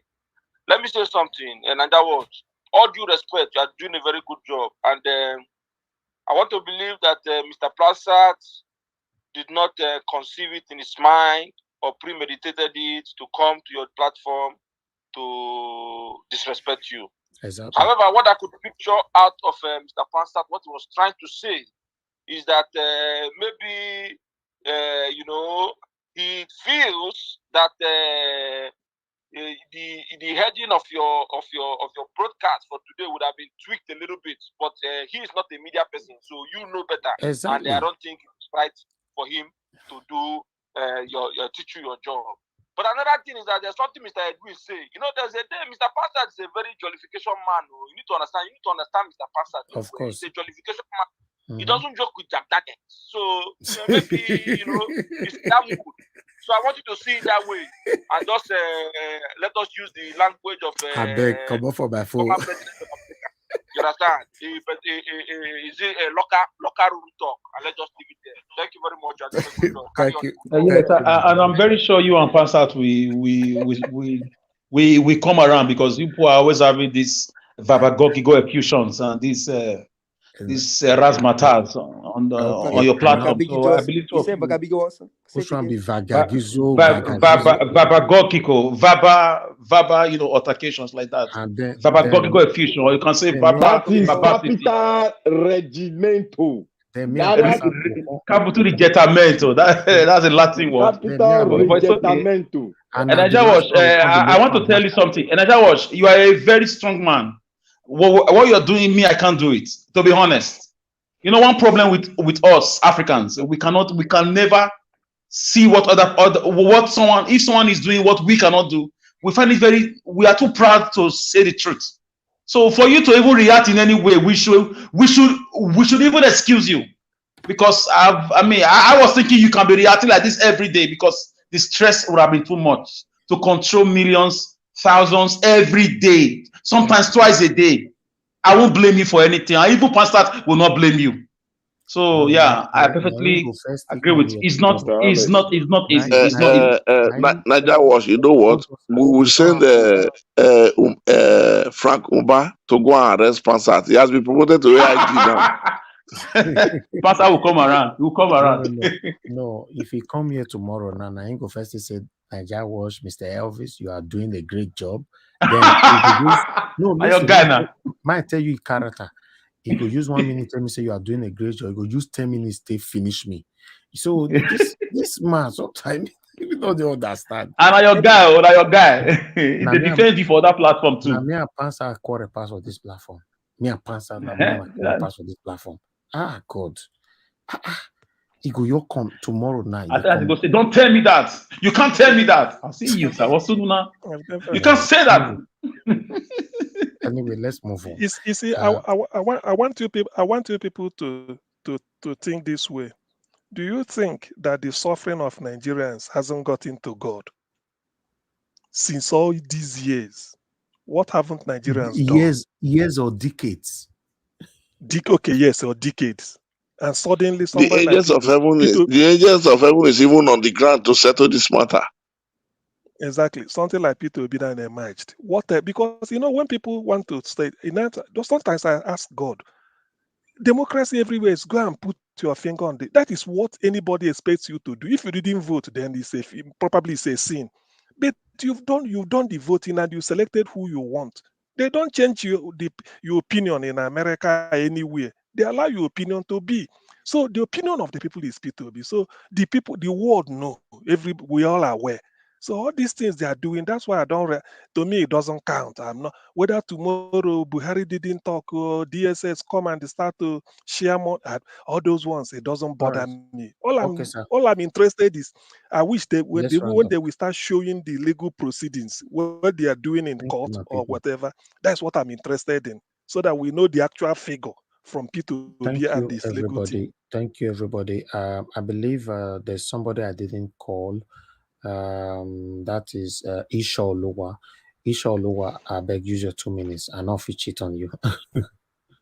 Have you called me, Mr. Alice? I beg you sit down for one comment. Alice. Isha Oluwa, are you there? Oh, Isha Oluwa really get audio issue. No, you get audio issue. I noticed now. That's fine. I understand. Okay, that's fine. All right. Alice, I beg go. May go. You are Magba. We will not get light for day. Abaseki not give a light for Magba. Me will get 24 hours mini solar for my window here. Ariwa. Not be your money. Mini solar all the way from China. Not be your money. Hard crack people. I'm on diaspora connection, so don't worry. Okay. Wait to I beg, make I bring the poll. Don't let me forget this poll. Make una wait to why and I not get time again. Everybody just wait I beg. Let me bring the poll in. I don't want to forget this poll at all. It must be part of this broadcast. And I know also want make una drag me go second broadcast at all. Now make me run yesterday. Because if you see the stress we pass out the stress just now, it still in my body. Best to open another broadcast, not be double wahala be that. Some people you get the chest now. My brother, I know easy. You need to I find. tell you, You say need to find they go also they act relate with you. Rambo film. You know want act Rambo film. You know, easy, my brother. All right, okay, let's quickly do this. Thank you very much, my people. I appreciate you all. The poll today, this is what we have today. Let me remove all this stuff on the screen because I don't even have time anymore. One moment. Okay, this is it. Okay, this is the poll today right there. Do you agree Tinubu will definitely be sworn in? If yes, then what would be the outcome of the courts? Court decision will favor Peter Obi. 68% of people voted for that. In fact, the total vote that we have today is 1,301. It's right there. 1,301. The court decision will favor Mr. Peter Obi, 68%. Court decision will favor Tinubu, 13%. Interim government will take over, 15%. Fresh election will be conducted, 5%. So, I thought I should bring this here. We're having one yesterday as well. So we'll continue to put this one on till the day of the court. Two-thirds of the people favors. You said what? Of course, I said two-thirds of the people that voted Exactly. favors the decision that Peter Obi will be. Peter Two-thirds is Obi, quite a yeah, we handsome. favor. Mr. Najawash. Yes, It's sir. a handsome Mr. skate. Najawash. Yeah.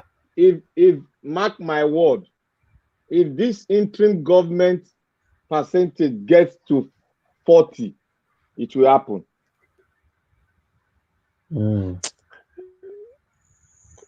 Anyway, I'm not taking for MVC. me, I don't really have much to say. This interim DSS interim was just to fly a kite and see, those ones. You can't be talking interim government when they've not finished deciding the case in court. What are they talking? This is another a way to take Nigerians on a very Molue ride. You can't just My brother, don't say so. Let me tell you what they do at times.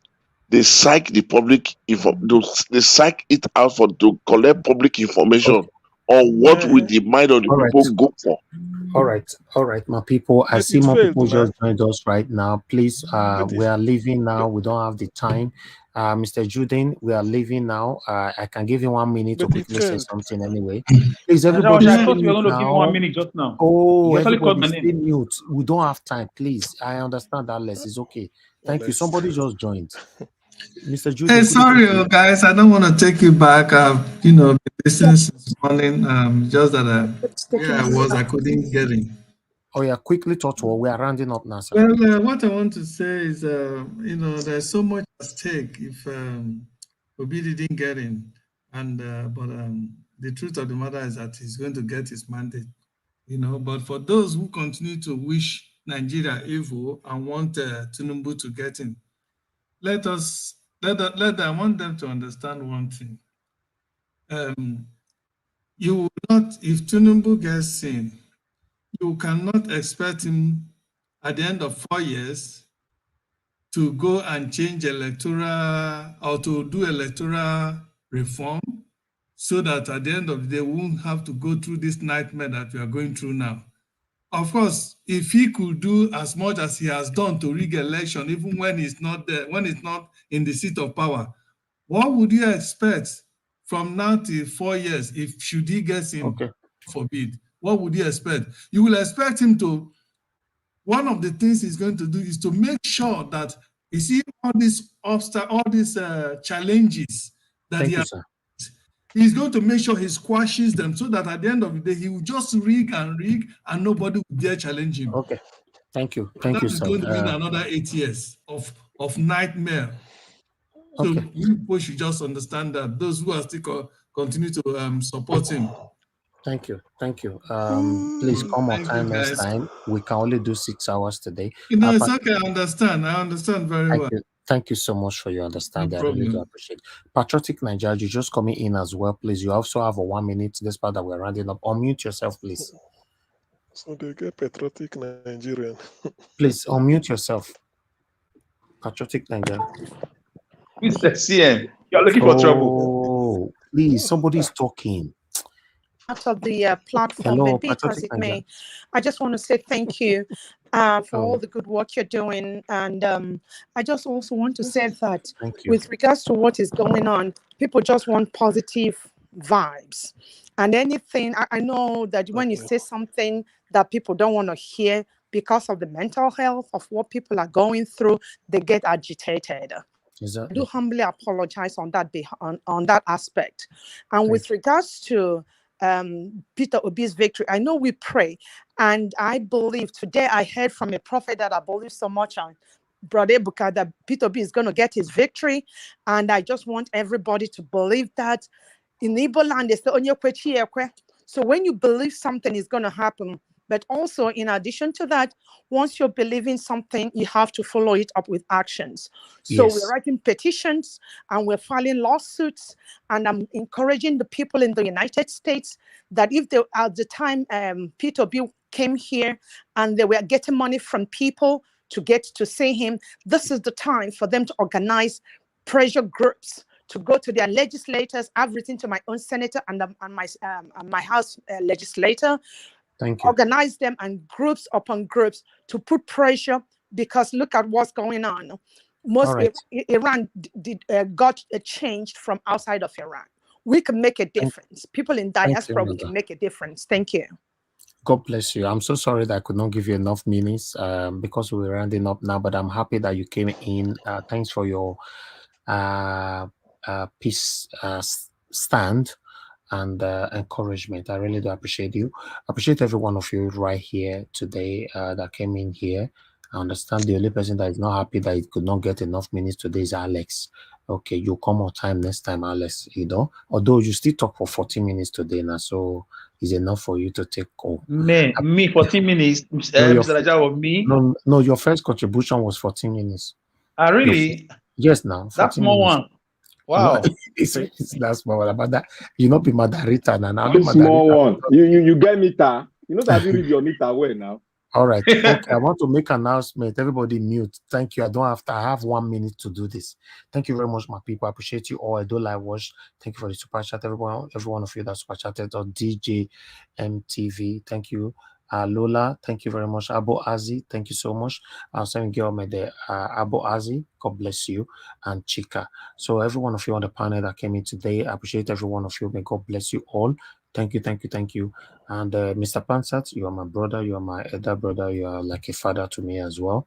But please, everybody should carry their stress for now, because everybody is stressed. Me, myself, I'm stressed every day. Is because I'm a leader of this platform. There's a way I wanted to express myself. In fact, if I was a panelist, my expression would be different from the way you guys are saying it. But as a leader, a lot of people are looking up to me. To be honest, anything to do with Nigeria is stressful at the moment. But we are still keeping our fingers crossed that we always smile at the end of the day. At the special grace of God, Peter Obi will emerge as the President of the Federal Republic of Nigeria. Now on the comment section, I want to appreciate every one of you. Mother of all, Mommy Diaspora, we appreciate you. Always, Mommy, we love you so much. And Martina Ambasui, thank you very much. Madarita, thank you so much. Iris Finest, thank you so much. I appreciate every one of you, my good people. Thank you.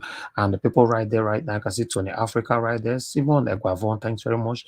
Ushena, thank you. I appreciate you. Amaka E, thank you so much. I appreciate you. I appreciate every one of you right there. Thank you, thank you, thank you. Lady Eugenia, thank you so much. Good night to every one of you. I appreciate you all. I wish I could mention everybody's name. Baby Clement, thank you, thank you. God bless you all. Like I've always said before, we are not perfect on this platform. Always forgive us, and we never promise that we'll not offend you tomorrow. We'll offend you again. We'll still beg for another forgiveness. You know how many times will they offend God and we keep begging for forgiveness? That's what we're doing here. God bless you all, my people. For now, I'll say good night. And take care. Join us tomorrow by 6 p.m. Nigerian time. God bless you all. Bye for now. I know they do competition with anybody. If I offend you, forgive me. Good night, Mr. Show me CS. love. Go there, biza.